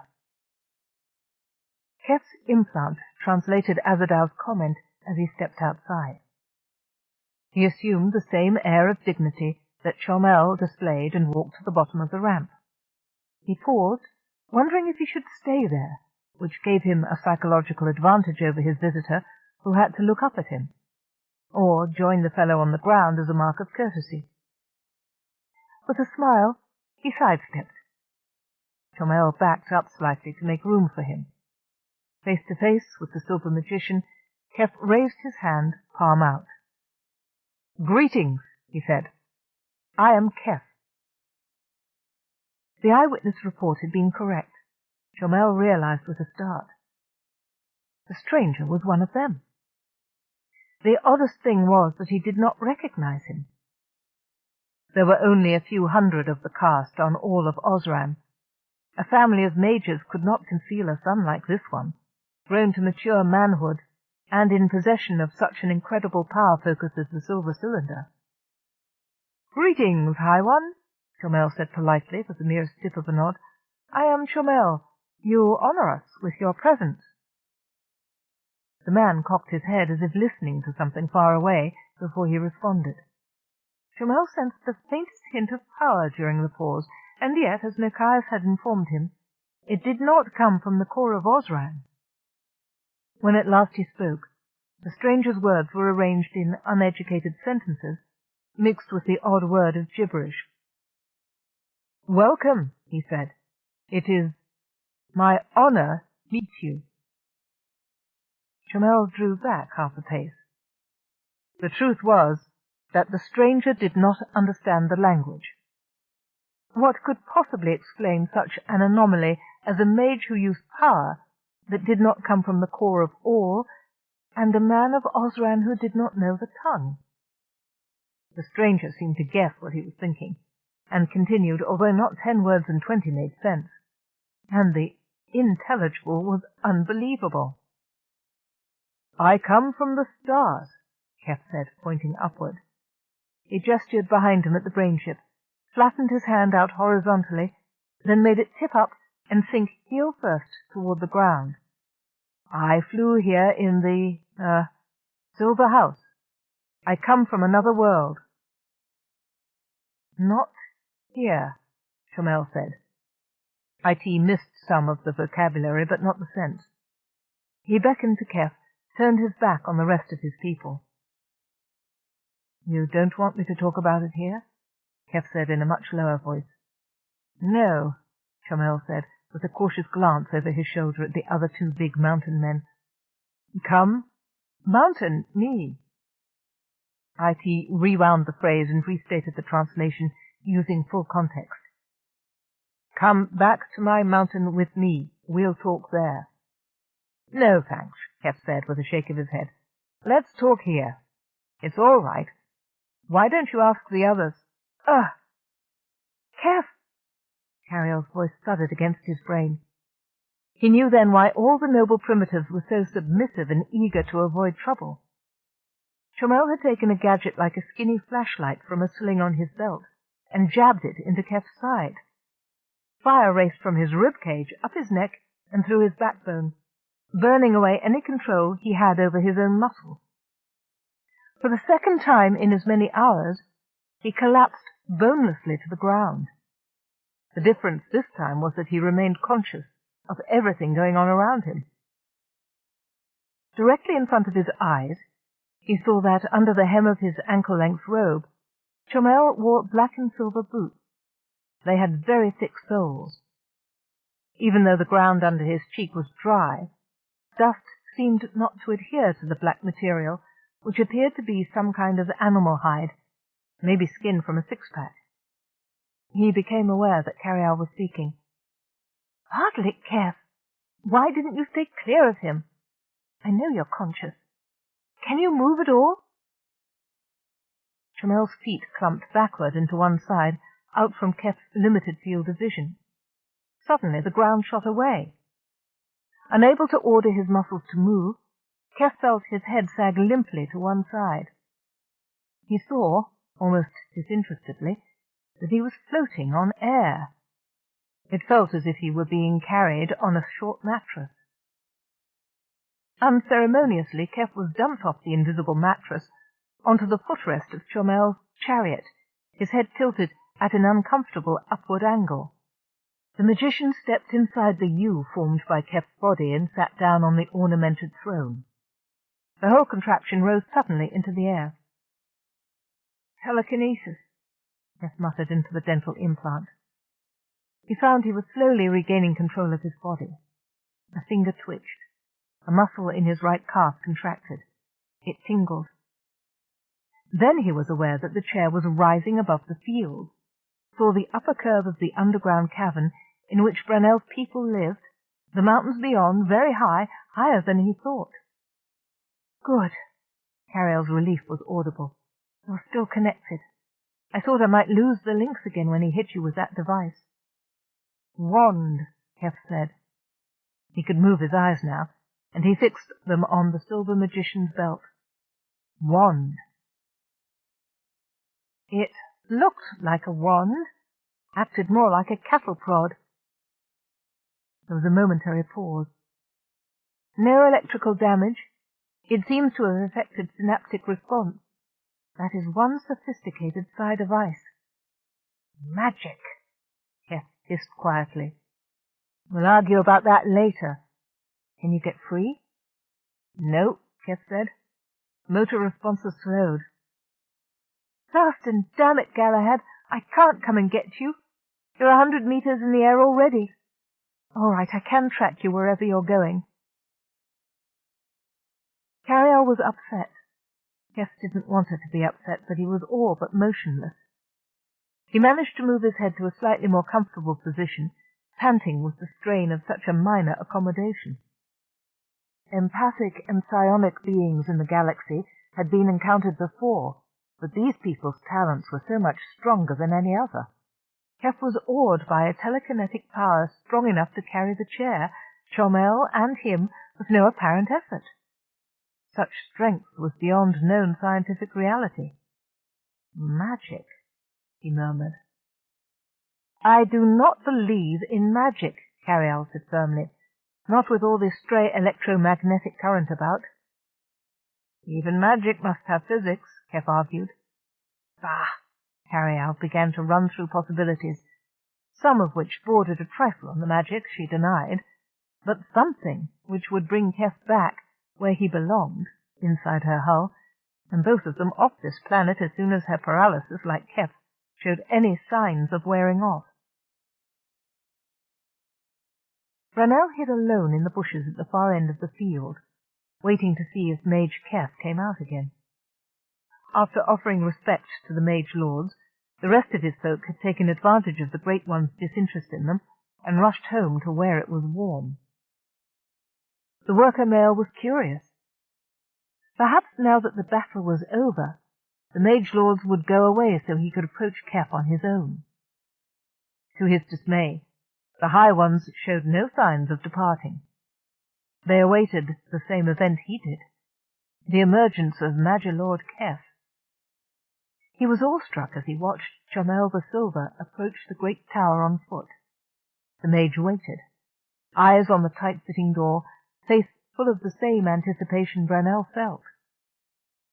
Keff did not come. Perhaps Keff was making them all play into his hands. Perhaps he was wiser than the mage lords. That would be most satisfyingly ironic. Instead, when Keff emerged and exchanged words with the mage, he suddenly collapsed. Then he was bundled onto the chariot of Chomel the Silver and carried away. All Brunel's dreams of freedom and glory died in that instant. All the treasures in the Silver Tower were now out of his reach and would be forever. He muttered to himself all the way back to the cave. Freylim caught him, asked him what he was on about. "We ought to follow and save Mage Lord Keff." "Save a mage? You must be mad," Freylim said. "It is night. Come inside and go to sleep. There will be more work in the morning." Depressed, Brunel turned and followed the chief's son into the warmth. Chapter 7. "Why make things more harderest than need?" Chomel muttered as he steered the chair away from the plane.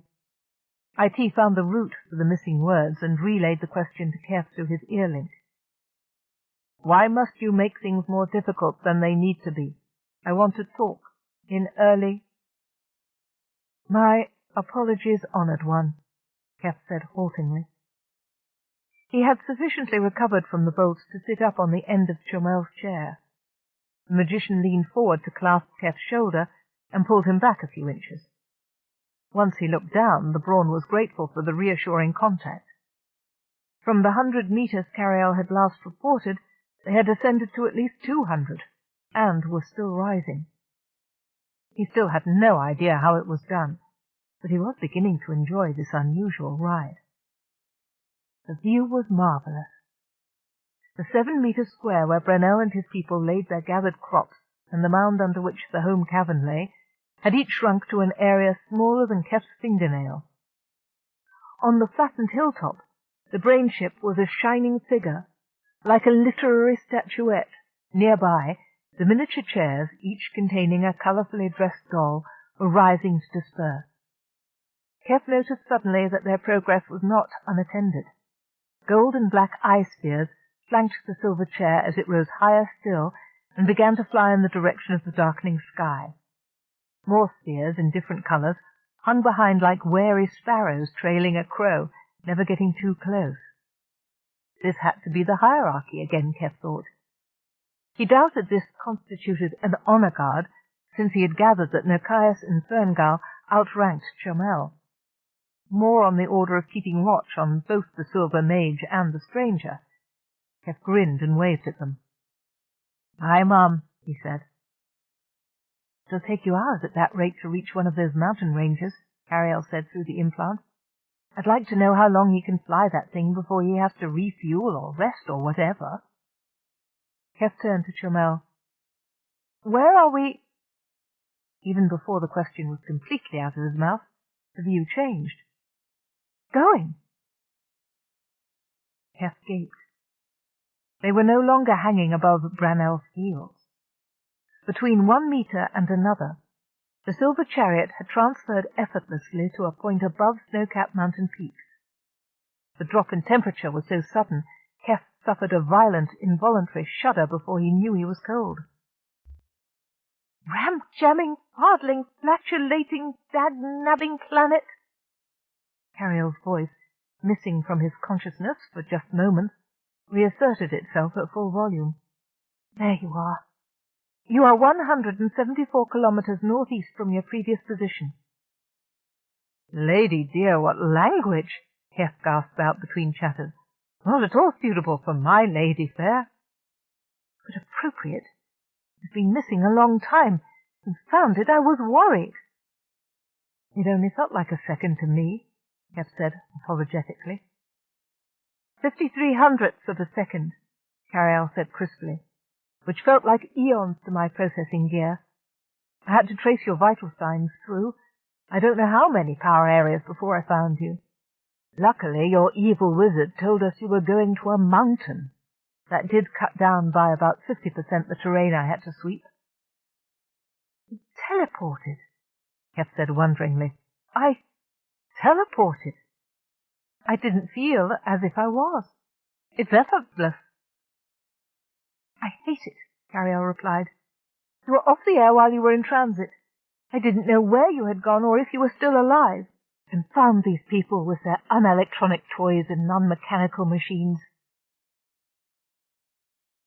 My mountain home, Chomel announced, interrupting Keff's subvocal argument. The silver magician pointed downward toward a gabled structure built onto the very crest of the highest peak in the range.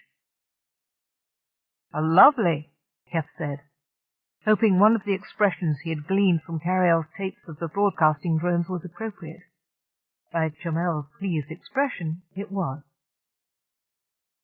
At first, all he could see was the balcony, cantilevered out over a bottomless chasm, smoky purple and black in the light of the setting sun. Set into the mountain-top were tall, arched glass windows, shining with the last highlights of day.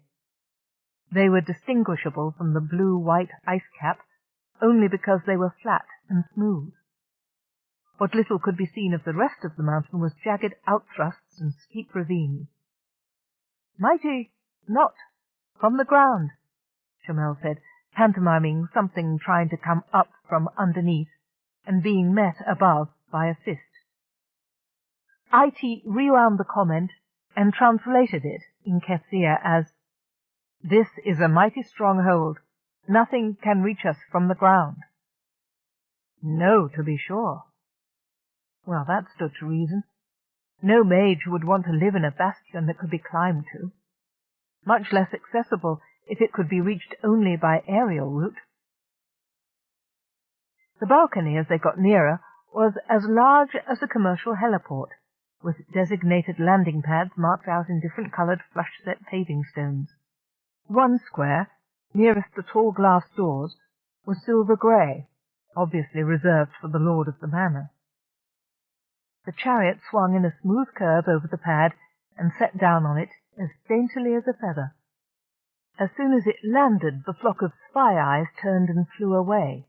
Chomel gestured for Keff to get down. The Brawn stepped off the finial onto the dull stone tiles and found himself dancing to try and keep his balance. The floor was smooth and slick, frictionless as a trackball surface. Losing his footing, Keff sprawled backward, catching himself with his hands flat behind him, and struggled to an upright position. The feel of the floor disconcerted him. It was heavy with power. He didn't hear it or feel it, but he sensed it.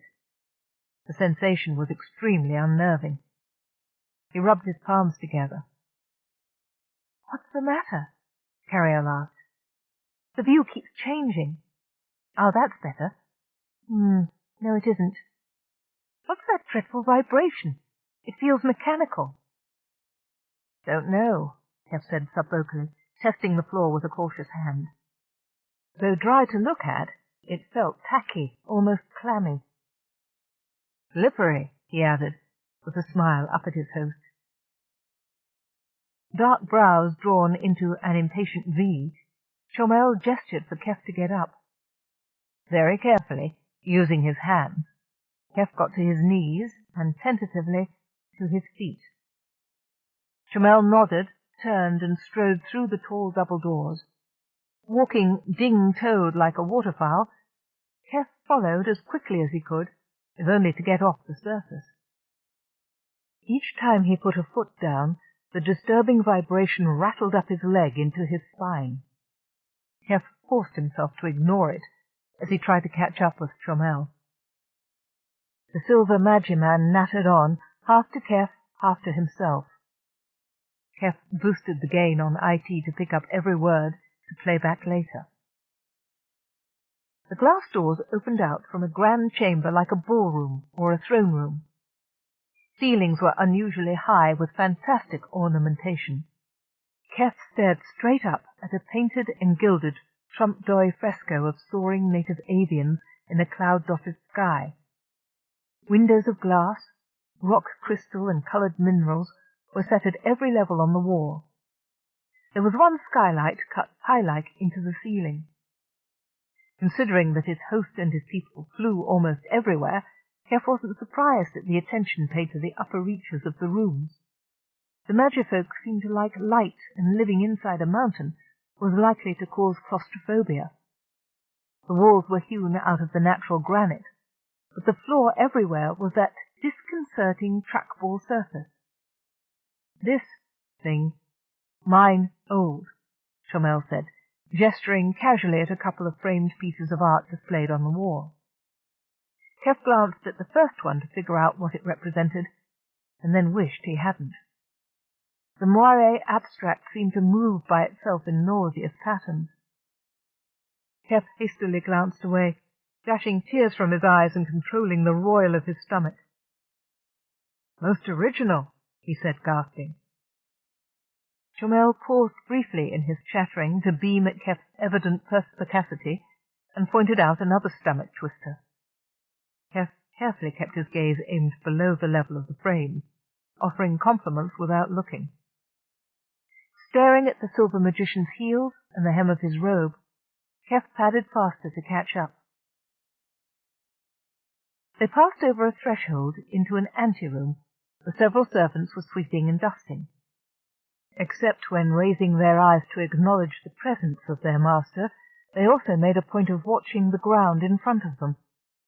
It was no consolation to Keff to realize that others had the same reaction to the artwork. Chomel was the only bearskin Keff saw.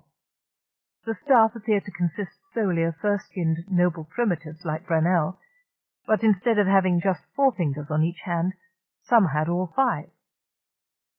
"The missing links?" Keff asked Carialle. These beings looked like a combination between Chomel's people and Brunel. Though their faces were hairy, they did not bear the animal cast to their features that the various villagers had. They looked more humanly diversified. "Do you suppose that the farther you go away from the overlords, the more changes you find in facial structure?"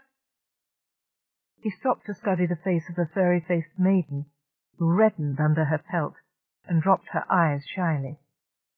She twisted her duster between her hands. "Ahem. A geographical cause isn't logical," Carialle said, "although you might postulate inbreeding between the 2 races. That would mean that the races are genetically close. Very interesting."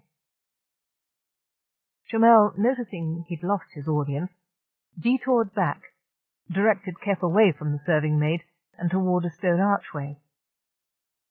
"Will you look at the workmanship in that?" Keff said admiringly. "Very fine, Chomel." "I'm glad you—" the Magiman said, moving on through the doorway into a wide corridor. "Now this, my father." This proved to be a tapestry, woven, Carialle informed Keff after a microscopic peek, of dyed vegetable fibers blended with embroidered colourful figures in 6-pack hair. "Old," she said, "at least 400 years, and expert craftwork, I might add." "Lovely," Keff said, making sure the contact button scanned it in full for his xenology records. "High workership, Chomel." His host was delighted, and took him by the arm to show him every item displayed in the long hall. Chomel was evidently an enthusiastic collector of objets d'art, and except for the nauseating pictures, had a well-developed appreciation of beauty. Keff had no trouble admiring handsomely made chairs, incidental tables and pedestals of wood and stone, more tapestries, pieces of scientific equipment that had fallen into disuse and been adapted for other purposes. A primitive chariot, evidently the precursor of the elegant chairs Chomel and his people used, was enshrined underneath the picture of a bearded man in a silver robe. Chomel also owned some paintings and representational art executed with great skill that were not only uncomfortable, but a pleasure to behold. Keff exclaimed over everything, recording it, hoping that he was also gathering clues to help free Carialle so they could leave Osran as soon as possible. A few of Chomel's treasures absolutely defy description. Keff would have judged them to be sculpture or statuary, but some of the vertical and horizontal surfaces showed wear, the polished appearance of long use. They were furniture, but for what kind of being? "What is this, Chomel?" Keff asked, drawing the magician's attention to a small grouping arranged in an alcove. He pointed to one item. It looked like a low-set painter's easel, from which a pair of hardwood tines rose in a V. "This is very old." "Ah," the Magiman said eagerly. "From old day." IT promptly interpreted into "from ancient days" and recorded the usage. "I'm getting a reading of between 1,600 and 1,900 years, Carialle said, confirming Chomel's statement. The Magiman gave Keff a curious look. "Surely your people didn't use these things," Keff said. "Can't sit on them, see?" He made as if to sit down on the narrow horizontal ledge just above knee level. Chomel grinned and shook his head. "Old ones used sit-lie," he said. "They weren't humanoid?" Keff asked, and then clarified as the Magiman looked confused. "Not like you or me or your servants." Not. Before new ones, we." "Then the humanoids were not the native race on this planet," Carialle said excitedly into Keff's implant. "They are travelers. They settled here alongside the indigenous beings and shared their culture." "That would explain the linguistic anomalies," Keff said, "and that awful artwork in the Grand Hall." Then, speaking aloud, he added, "Are there any of the old ones left, Chomel?" Not. Many days gone. Worked. Moved from empty land to mountain. Gave us. Gave them." Chomel struggled with the pantomime. "All gone." "I think I understand. You helped them move out of the valleys, and they gave you what? Then they all died? What caused that? A plague?" Chomel suddenly grew wary. He muttered and moved on to the next grouping of artifacts. He paused dramatically before one item displayed on a wooden pedestal. The grey stone object, about 50 centimeters high, resembled an oddly twisted urn with an off-center opening. "Old one," he said with awe, placing his hands possessively on the urn. "Old ones? Ancient ones?" Keff asked, gesturing one step farther back with his hand. "Yes," Chomel said. He caressed the stone. Keff moved closer so Carialle could take a reading through the contact button. "It's even older than the old one's chair, if that's what that was. Much older. Ask if this is a religious artifact." "Are the ancient ones their gods?" Carialle asked. "Did you, your father, bring ancient ones with you to Osran?" Keff asked. "Not our ancestors," Chomel said, laying 3 imaginary objects in a row. "Osran, ancient ones. Old ones, new ones. We. Ancient," he added, holding out the wand in his belt. "Carialle, I think he means that artifact is a leftover from the original culture. It is ancient. There has been some modification on it, dating a couple 1,000 years back." Then aloud he said to Chomel, So they passed usable items down. Did the ancient ones look like the old ones? Were they their ancestors? Chomel shrugged. It looks like an entirely different culture, Keff, Carialle said, processing the image and running a schematic overlay of all the pieces in the hall. There are very few Ancient One artifacts here to judge by, but my reconstruction program suggests different body types for the Ancients and the Old Ones. Similar, though. Both species were upright and had rearward-bending, jointed lower limbs. Can't tell how many. But the Old One furniture is built for larger creatures. Not quite as big as humanoids, though. It sounds as if one species succeeded after another, Keff said. The Old Ones moved in to live with the Ancient Ones, and many generations later, after the Ancients died off, the New Ones arrived and cohabited with the Old Ones. They are the third in a series of races to live on this planet. The Aborigines, the Old Ones, and the New Ones, or magic-using humanoids. Carialle snorted. Doesn't say much for Osran as a host for life forms, if two intelligent races in a row died off within a few millennia.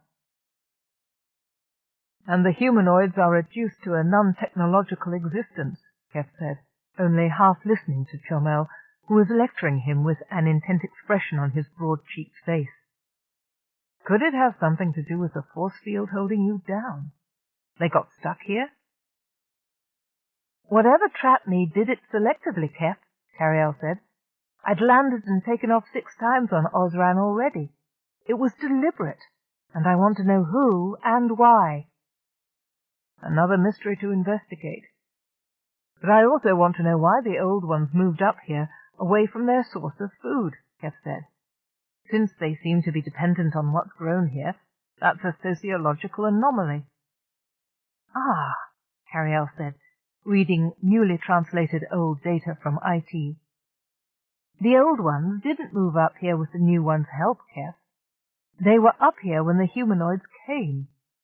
They found ancient artifacts in the valleys. So these New Ones had some predilection for talent when they came here, but their contact with the Old Ones increased it to what we see in them now. 2 space-going races, Carialle, Keff said, greatly excited. I want to know if we can find out more about the pure alien culture. Later on, let's see if we can trace them back to their original systems. Pity there's so little left.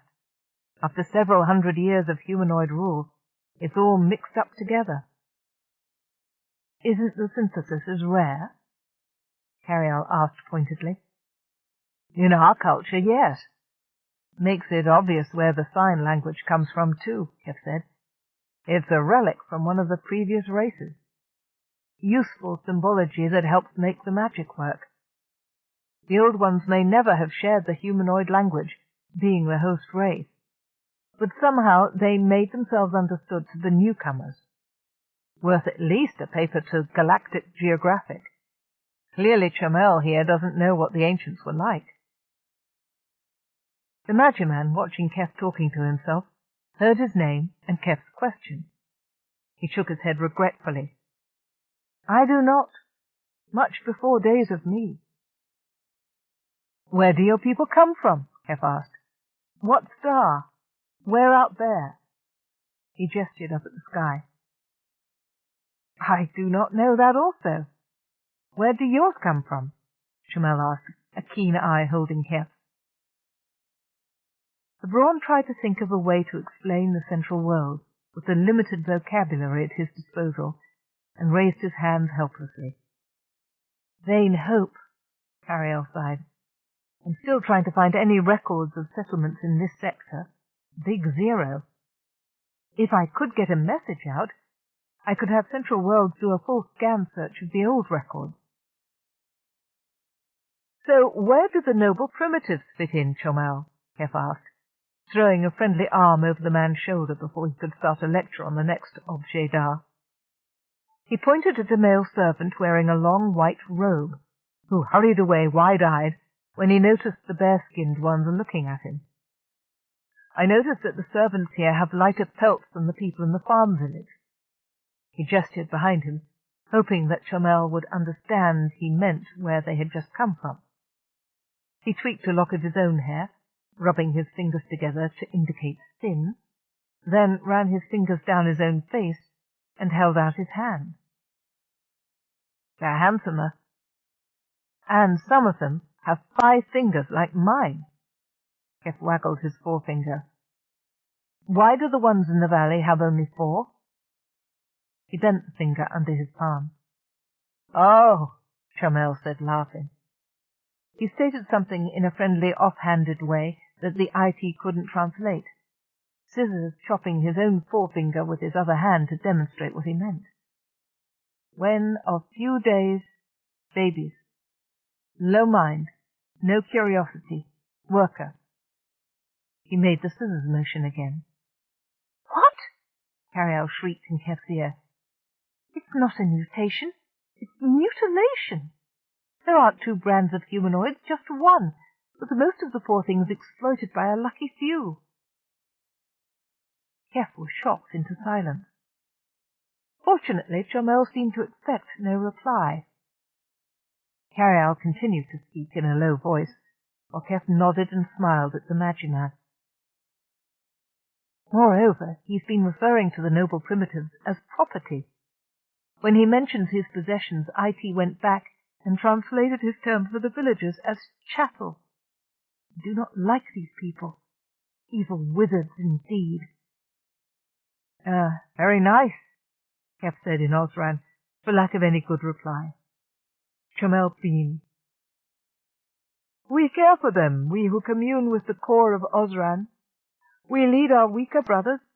We guard as they, working hard in the valleys to raise food for us all. Enslave them, you mean, Carialle sniffed. And they live up here in comfort while Branel's people freeze. He looks so warm and friendly for a slave trader. Look at his eyes, dead as microchips. Weaker? Do you mean feeble-minded? The people down in the valleys have strong bodies, but don't seem very bright, Keff said. These, your servants, are much more intelligent than any of the other ones we met. He didn't mention Branel. Ah, Chomel said, guardedly casual. The workers eat stupid, not question. Who knows better? Overlords. You mean you put something in the food to keep them stupid and docile, so they won't question their servitude? That's monstrous, Keff said. But he kept smiling. Chomel didn't understand the last word. He bowed deeply. Thank you. Youth talent over many years gone, we give them. He pantomimed over his own wrist and arm, showing it growing thicker. More skin, hair, grow dense, flesh. IT riffled through a list of synonyms. Keff seized upon one.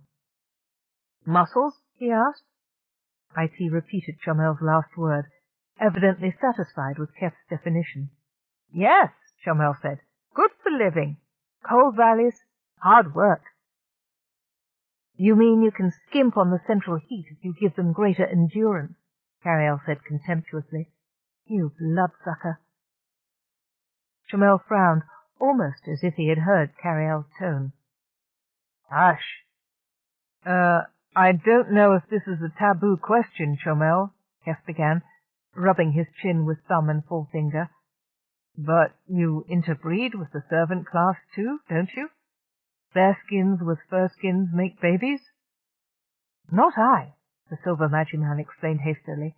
But yes, some lower mages and magesses have faces with hair, never make their places as mages of, but not everyone is sent for mightiness.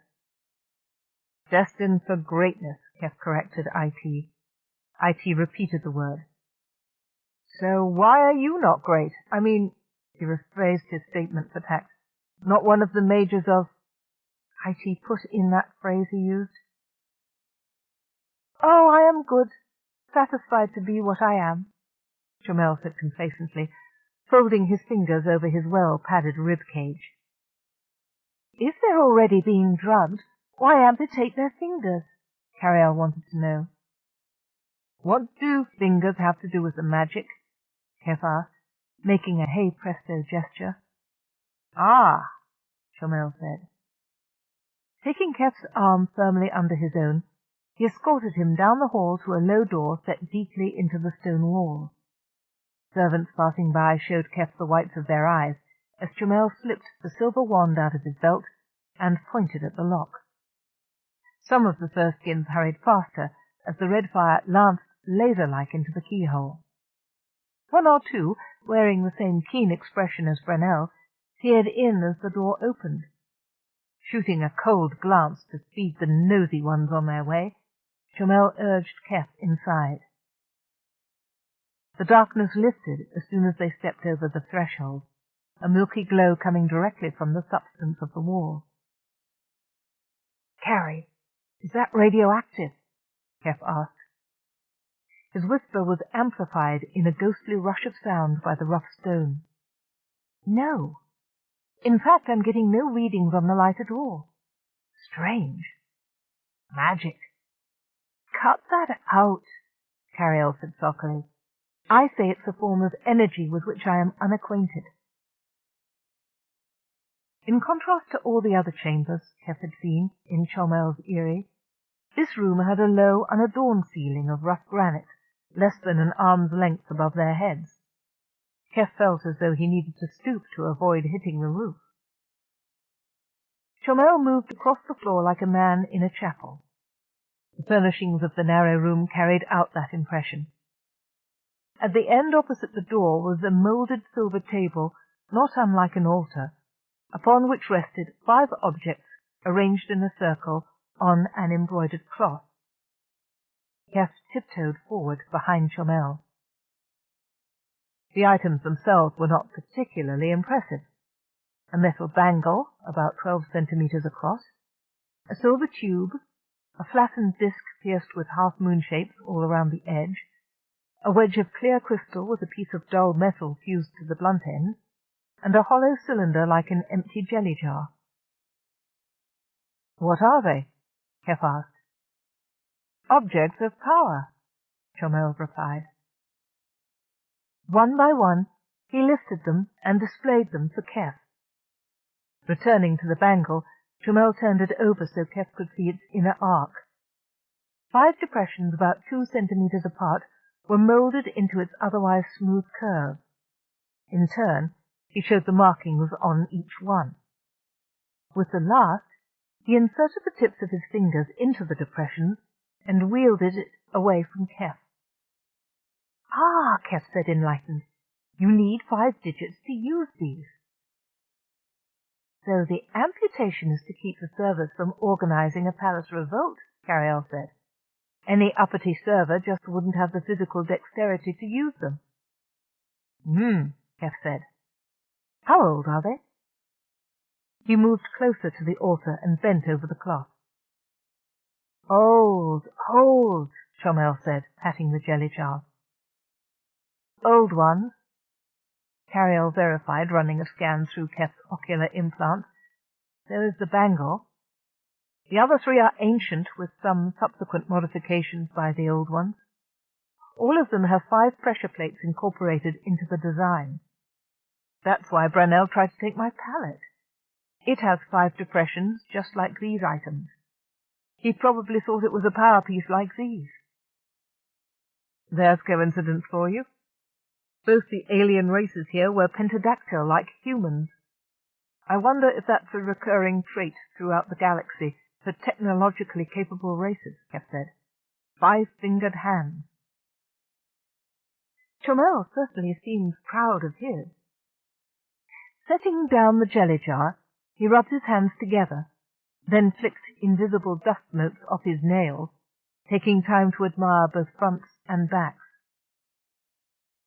"Well, they are shapely hands," Carialle said. "They wouldn't be out of place in Michelangelo's Sistine Chapel frescoes, except for the bizarre proportions." Keff took a good look at Chomel's hands. For the first time he noticed that the thumbs, which he had noted as being rather long, brought lifelike prostheses, complete with nails and tiny wisps of hair, that made the tips fan out to the same distance as the forefingers. The little fingers were of equal length to the ring fingers, jarring the eye, making the fingers look like a thick fringe cut straight across. Absently conscious of Keff's stare, Charmel pulled at his little fingers. "Is he trying to make them longer by doing that?" Carialle asked.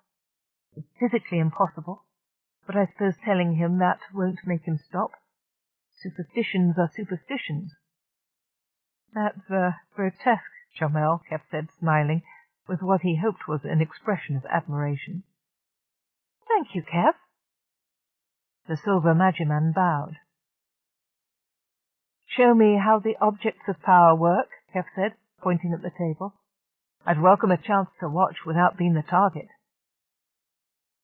Charmel was all too happy to oblige. "Now you see how these are," he said graciously. He chose the ring and the tube, putting his favorite, the wand, back in its belt holster. "This way." On the way out of the narrow room, Charmel resumed his monologue. This time it seemed to involve the provenance and ownership of the items. "We are proud of our toys," Carialle said deprecatingly. "Nothing up my sleeve, Alakazam." "Whoop," Keff said, as Charmel held out his hand, and a huge crockery vase appeared on the palm. "Alakazam indeed." With a small smile, Charmel blew on the crock, sending it flying down the hall as if skidding on ice. He raised the tube, aimed it, and squeezed lightly.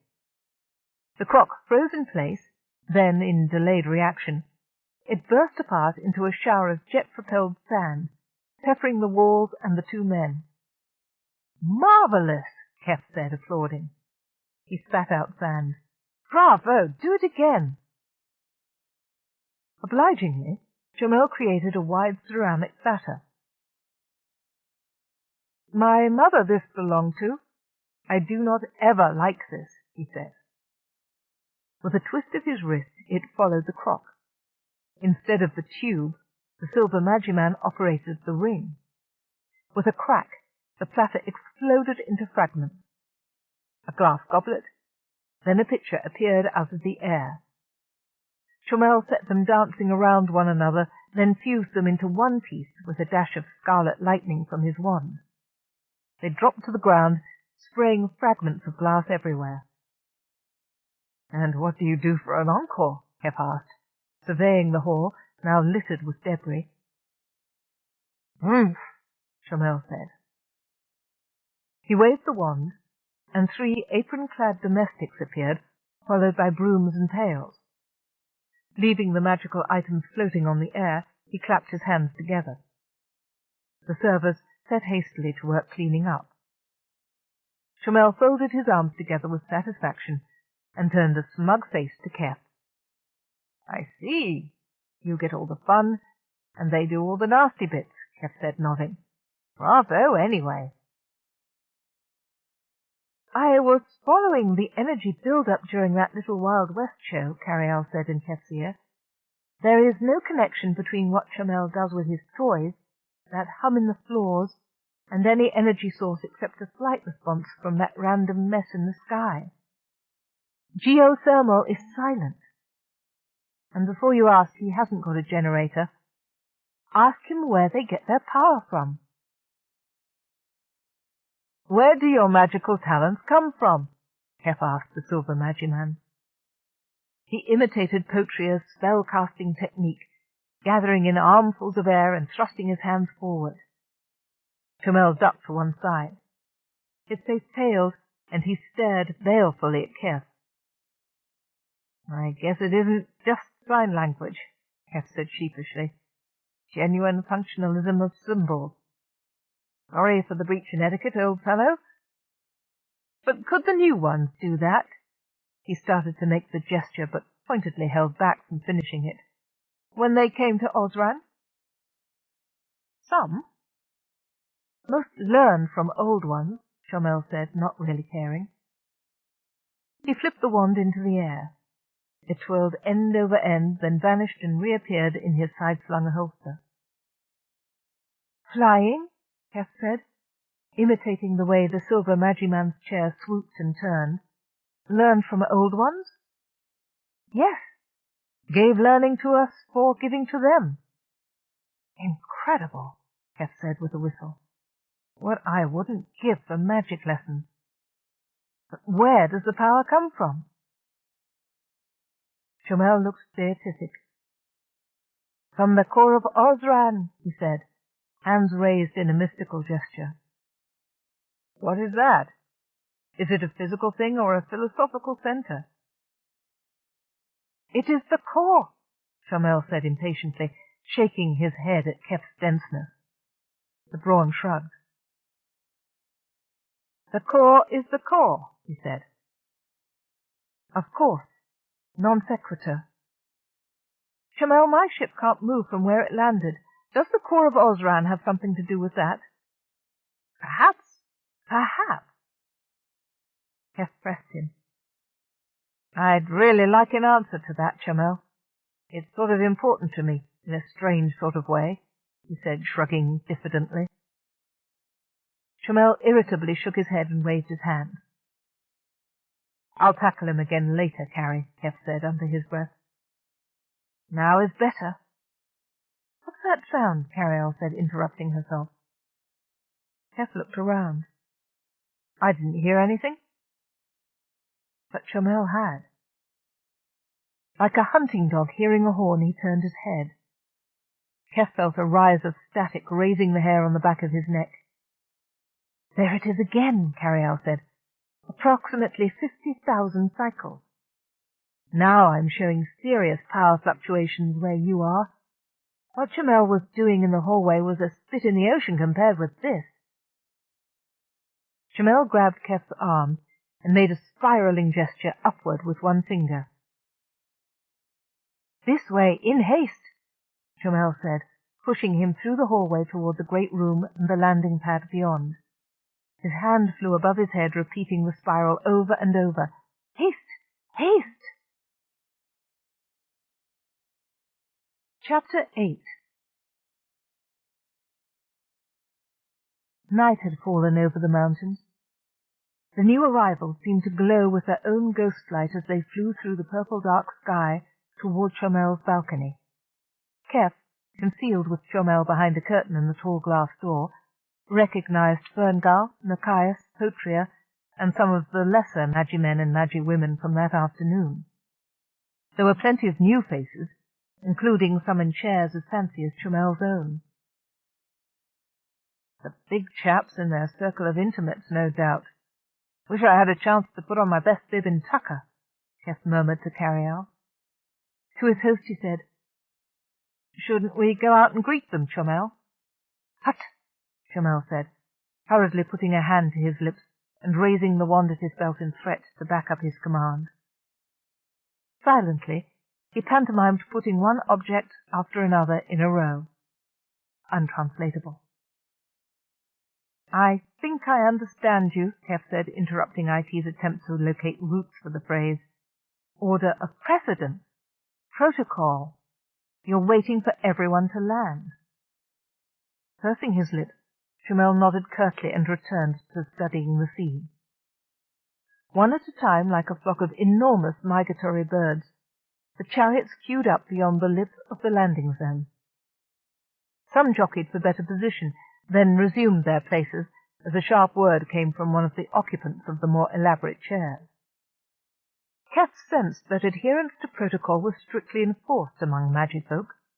Behave or get blasted, he thought. As soon as the last one was in place, Chomel threw open the great doors and stood to one side, bowing. Hastily, Keff followed suit. 5 of the chairs flew forward and sat down all at once in the nearest squares. Their occupants rose and stepped majestically toward them. Zuleika, High Magus of the North, Chomel said, bowing deeply. I greet you. Chomel, the tiny old woman of the leaf-green chariot said, with a slight inclination of her head. She sailed regally into the center of the grand hall and stood there, 5 feet above the ground, as if fixed in glass. Ilnir, High Mage of the Isles." Chomel bowed to a lean man in purple, with a hooked nose and a domed, bald head.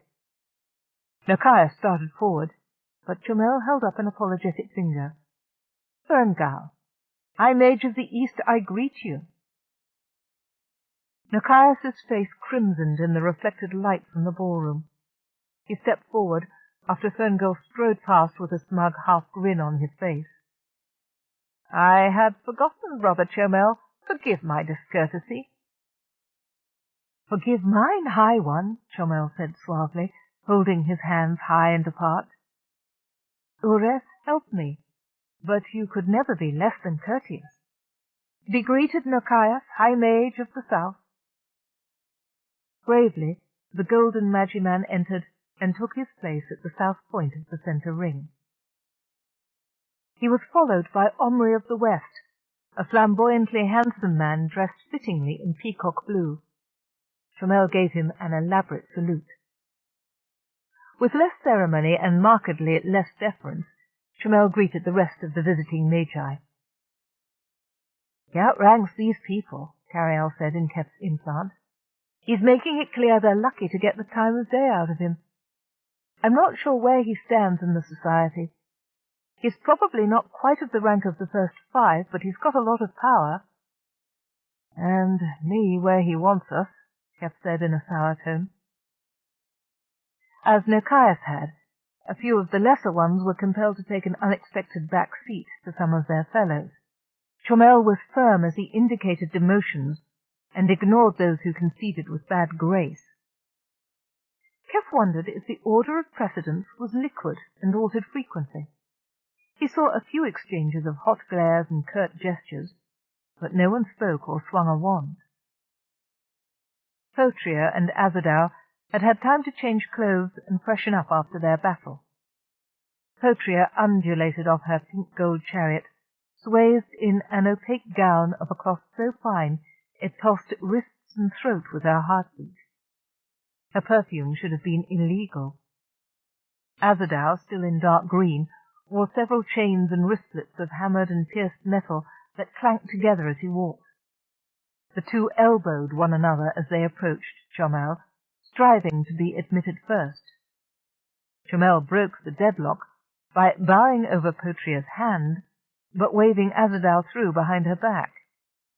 Potria smirked for receiving extra attention from the host, but Azadal had preceded her into the hall, dark green robes aswirl. As Carialle and Keff had observed before, Chomel was a diplomat. "How does one get promoted?" he asked Chomel, who bowed the last of the magifolk, a slender girl in a primrose robe, into the ballroom. "What criteria do you use to tell who's on first?" "I will explain in time," the silver mage said. "Come." Taking Keff firmly by the upper arm, he went forth to make small talk with his many visitors.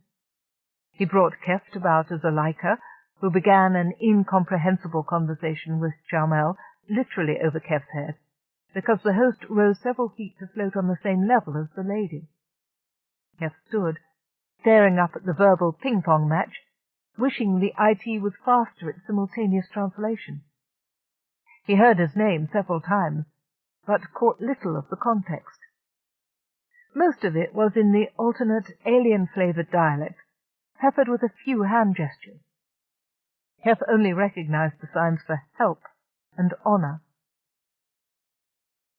"I hope you're taking all this down so I can work on it later," he said in a subvocal mutter to Carialle. Hands behind his back, he twisted to survey the rest of the hall.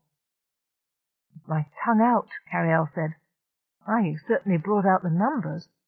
Everyone wants a peep at you. What would you be willing to bet that everyone who could reasonably expect admittance is here?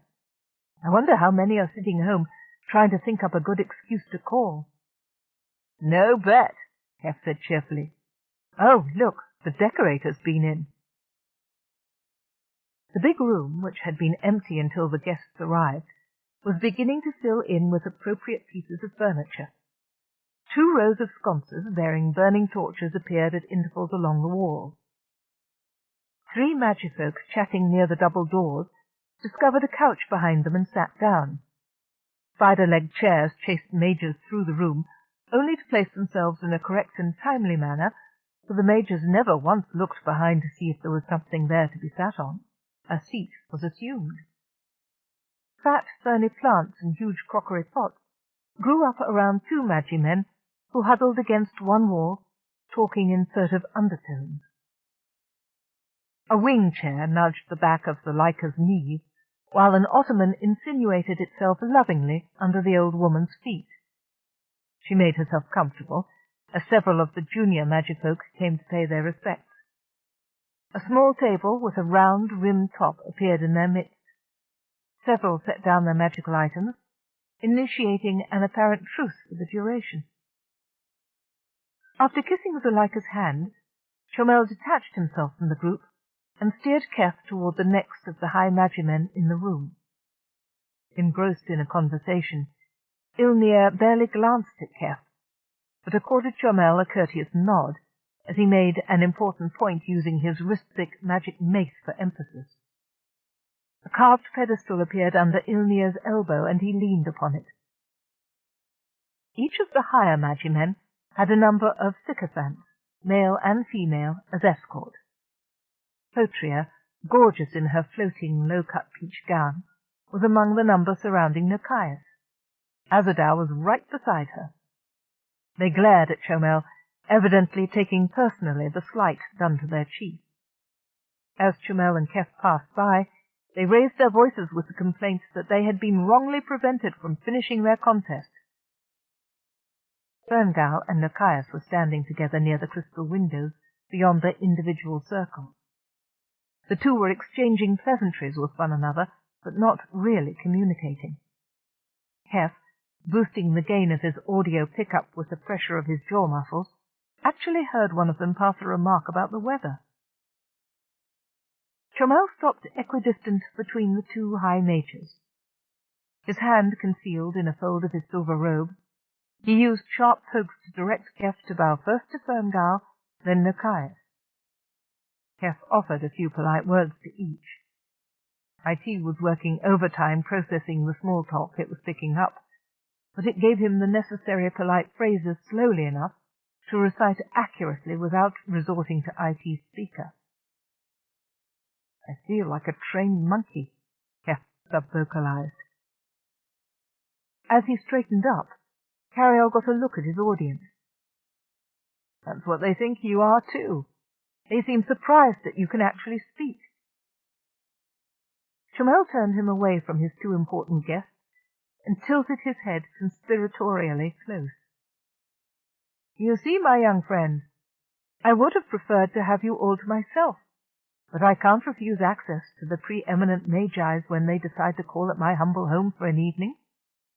One climbs higher by power," "Power plays," IT suggested, "managed as ordered by the instructions left us by our ancestors. Such power plays determine one's height, rank," IT whispered, "also death. They are most facile at these." "Death?" Keff asked. "You mean you all move up one when someone dies?" "Yes, but also when one makes a death," Chomel said, with an uneasy backward glance at the high mages. Keff goggled. "You mean you move up when you kill someone?" "Sounds like the promotion lists in the space service to me," Carialle remarked to Keff.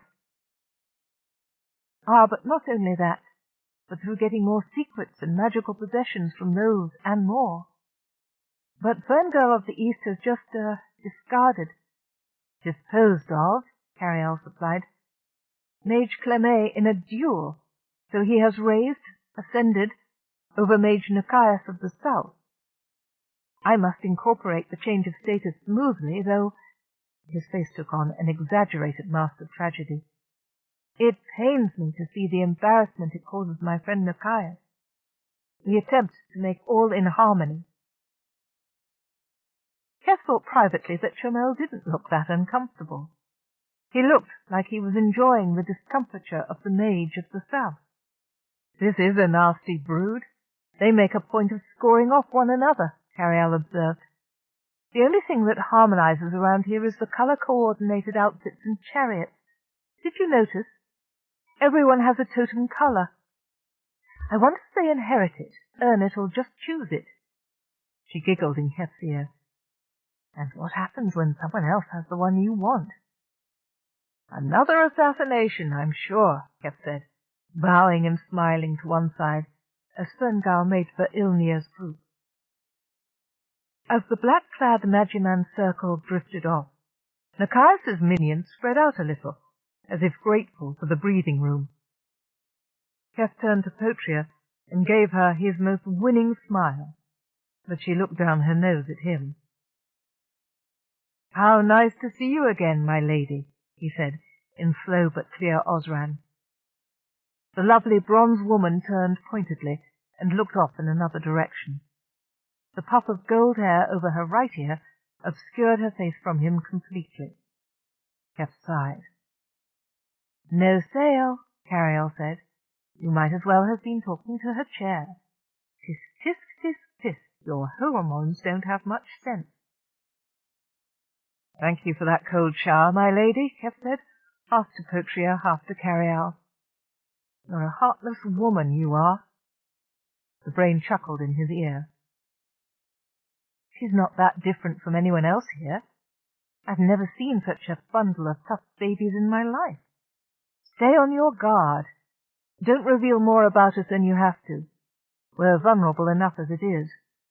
I don't like people who mutilate and enslave thousands, not to mention capturing helpless ships." "Your mind is like unto my mind, lady dear," Keff said lightly. "That one doesn't look so tough." Near the wall, almost hiding in the curtains behind a rose-robed crone, was the last Magiwoman Chomel had bowed into the room. It reminded him her name was Plenifre.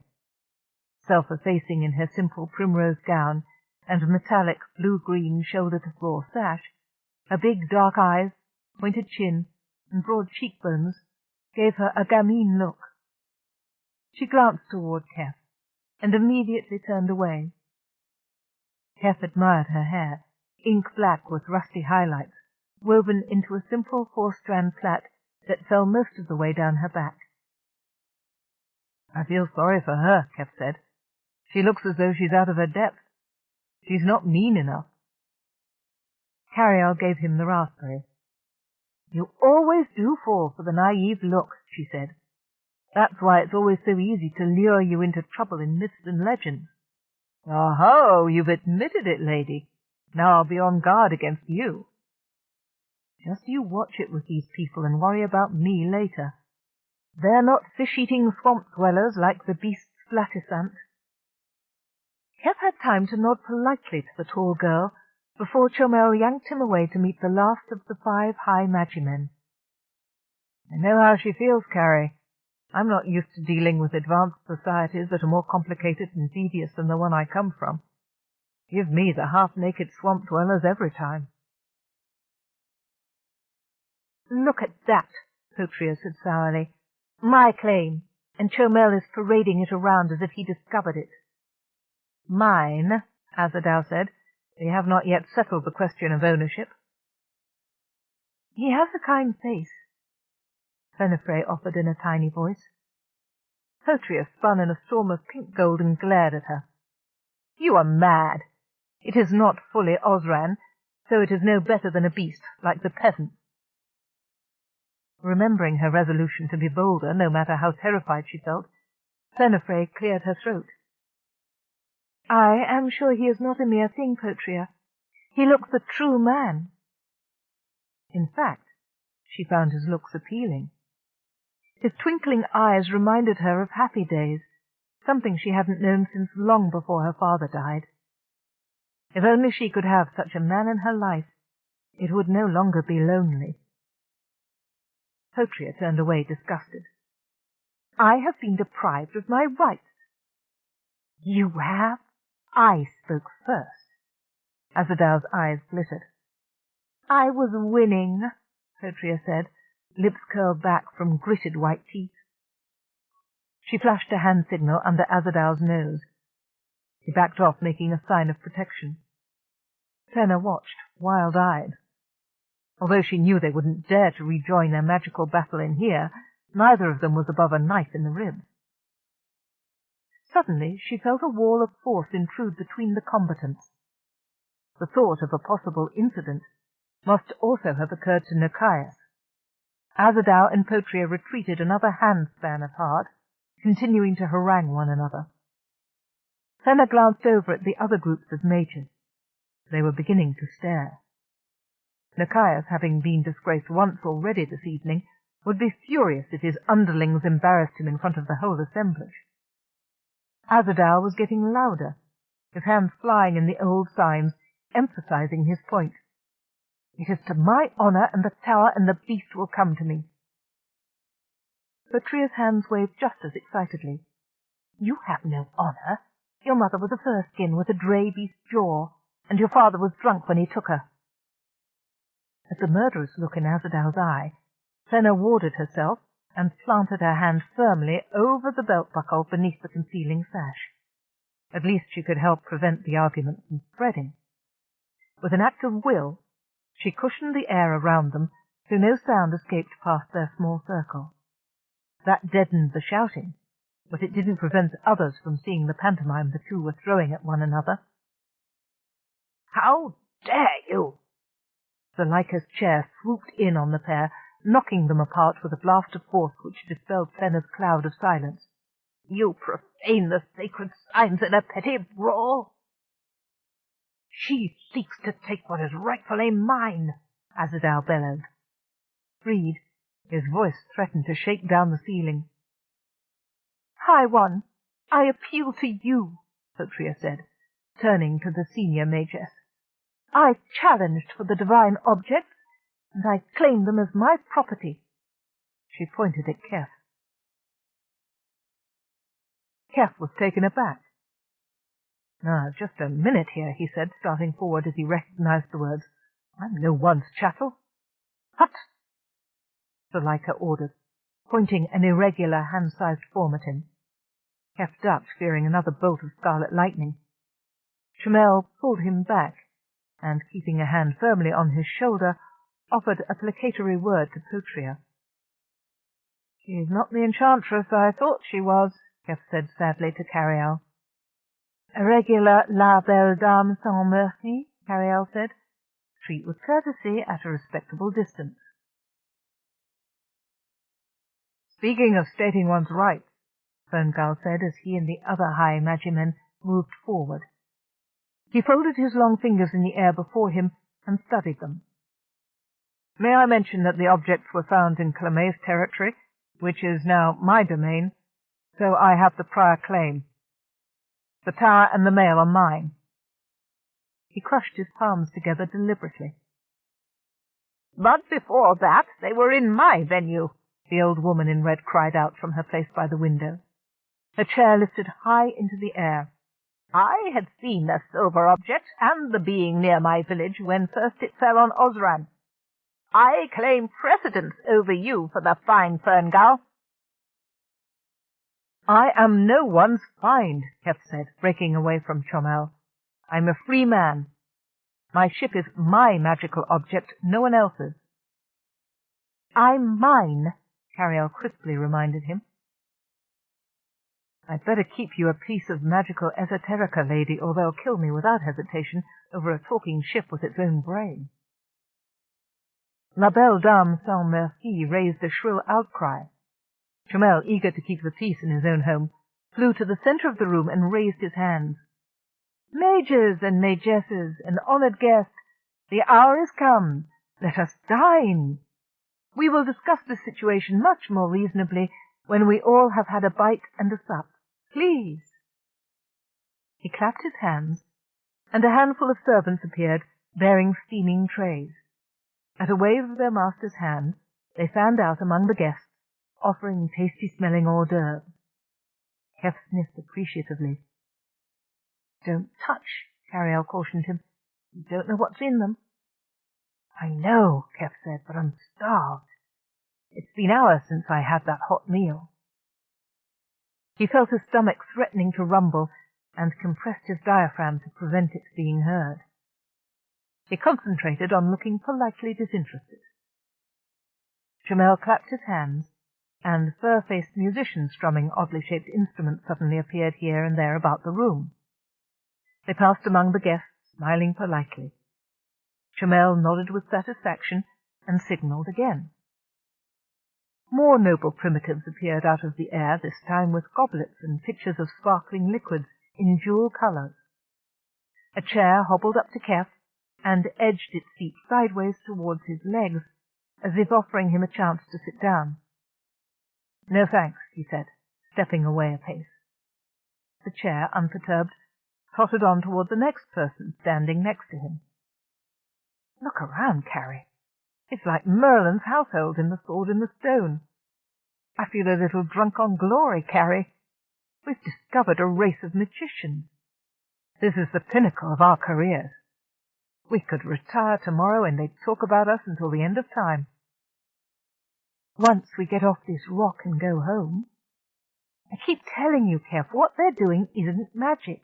It can't be. Real magic shouldn't require power, least of all the kind of power they're sucking out of the surrounding area. Mental power, possibly, but not battery-generator-type power, which is what is coming along those electromagnetic lines in the air." "Well, there's invocation of power as well as evocation, drawing it into you for use," Keff said, trying to remember the phrases out of the Myths and Legends rulebook. Carialle seemed to read his mind. "Don't talk about a game. This is real life. This isn't magic. Ah, there it is. Proof." Keff glanced up. Chomel was bowing to something hovering before him at eye level. It was a box of some kind. It drifted slightly, so that the flat side that had been directed at Chomel was pointing at him. Looking up from behind a glass panel was a man's face, dark-skinned and ancient beyond age. The puckered eyelids compressed as the man peered intently at Keff. "See, it's a monitor," Carialle said. "A comm unit. It's a device, not magic, not evoked from the person of the user. He's transmitting his image through it, probably because he's too weak to be here in person."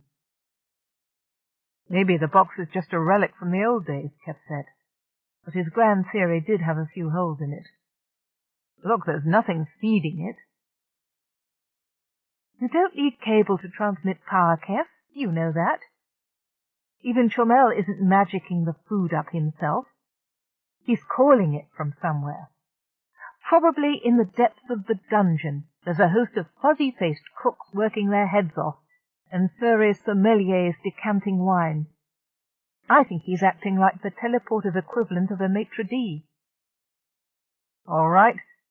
I concede that they might be technicians. What I want to know is just what they want with us so badly that they have to trap us in place." "What we appear to be, or at least I appear to be, is a superior technical gizmo. Your girlfriend and her green sidekick at least don't want something this big to get away. The greed, by the way, is not limited to those two. At least 80% of the people here experience increased respiration and heartbeat when they look at you and the IT box, and by proxy me. It's absolutely indecent." Chomel went around the room like a zephyr, diffusing arguments and urging people to sit down to prepare for the meal. Keff admired his knack of having every detail at his fingertips. Couches with attached tables appeared out of the ether. The guests disported themselves languidly on the velvet covers, while the tables adjusted themselves to be in easy range. The canapé servers vanished in mid-step, and the remains of the hors d'oeuvres with them. Napery, silver, and a translucent dinner service appeared on every table, followed by 1, 2, 3 sparkling crystal goblets, all of different design. White embroidered napkins opened out and spread themselves on each lap. Something caught Keff squarely in the belly and behind the knees, making him fold up. A padded seat caught him, lifted him up and forward several feet into the heart of the circle of magifolk, and the tray across his middle clamped firmly down on the other arm of the chair. Under his heels, A broad bar braced itself to give him support. A napkin puffed up, settled like swan's down on his thighs. "Oh, I'm not hungry," he said to the air. The invisible maitre d' paid no attention to his protest. He was favoured with china and crystal and a small finger bowl on a doily. He picked up a goblet to examine it. Though the glass was wafer thin, it had been incised delicately with arabesques and intricate interlocking diamonds. How beautiful! "Now that is contemporary. Not bad," Carialle said, with grudging approval. Keff turned the goblet and let it catch the torchlight. He pinged it with a fingernail and listened to the sweet song. A hairy-faced server bearing an earthen pitcher appeared next to Keff to fill his glass with dark golden wine. Keff smiled at him and sniffed the liquid. It was fragrant, like honey and herbs. "Don't drink that," Carialle said after a slight hesitation to assess the readouts from Keff's olfactory implant. "Full of sulfites, and just in case you think the Borgias were a fun family, enough strychnine in it to kill you 6 times over." Shocked, Keff pushed the glass away. It vanished and was replaced by an empty one. Another server hovered and poured a cedar-red potation into its bowl. He smiled at the furry-faced female, who tipped up the corners of her mouth tentatively before hurrying away to the next person.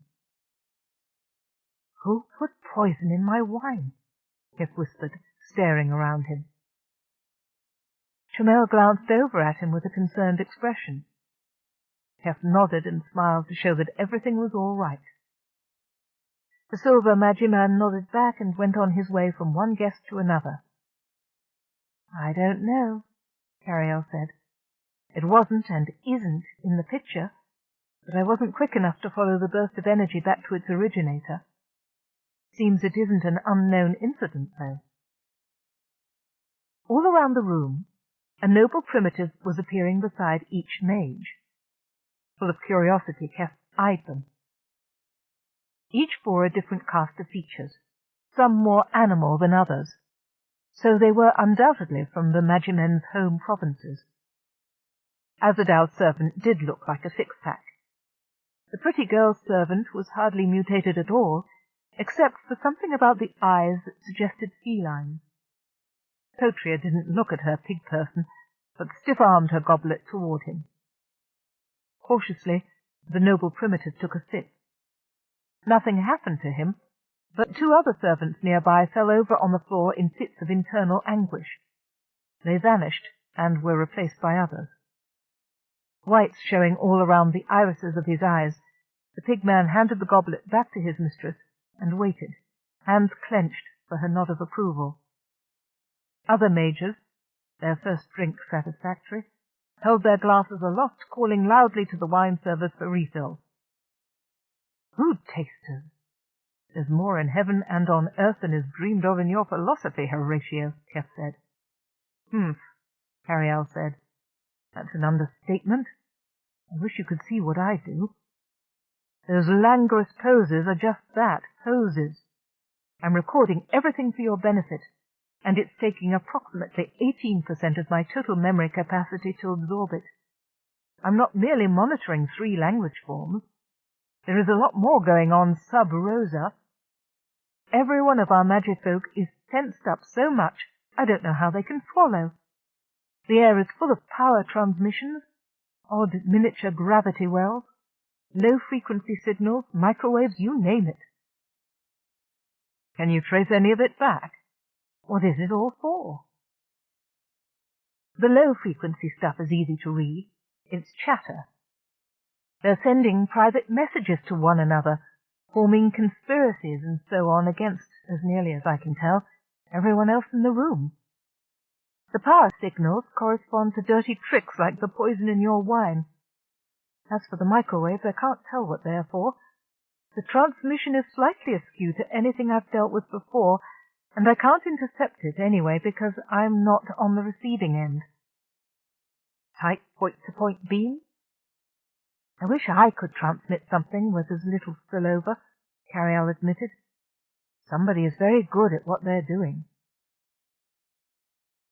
IT continued to translate, but most of what it reported was small talk, mostly on the taste of the wine and the current berry harvest.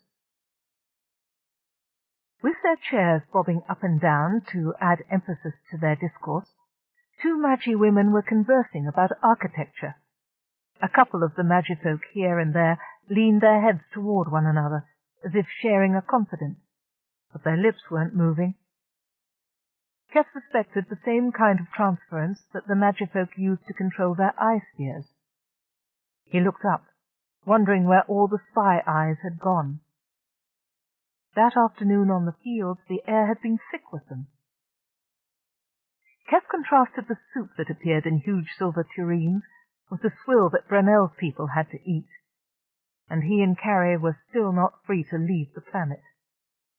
Still, in spite of the shortcomings, he had a feeling of satisfaction. "This is the race everyone in exploration has always dreamed of finding," he said, surveying the Magi folk. "Our technical equals, Carrie, and against all odds, a humanoid race that evolved parallel to our own. They're incredible." "Incredible? When they amputate fingers from babies," asked Carialle, "and keep a whole segment of the race under their long thumbs with drugged food and drink. If they're our equals, thank you, I'll stay unequal. Besides, they don't appear to be makers, they're users. Chomel's mighty proud of those techno-toys left to him by the old ones and the ancient ones, but he doesn't know how to fix them. Neither does anyone else. Over there, in the corner."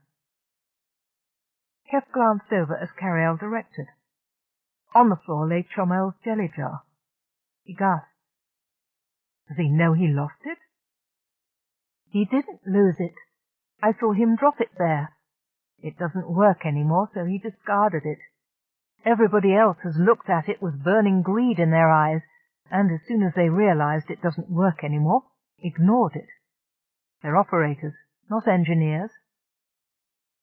They're still tool-using beings with an advanced civilization who have technical advantages, if you must call it that, superior in many ways to ours.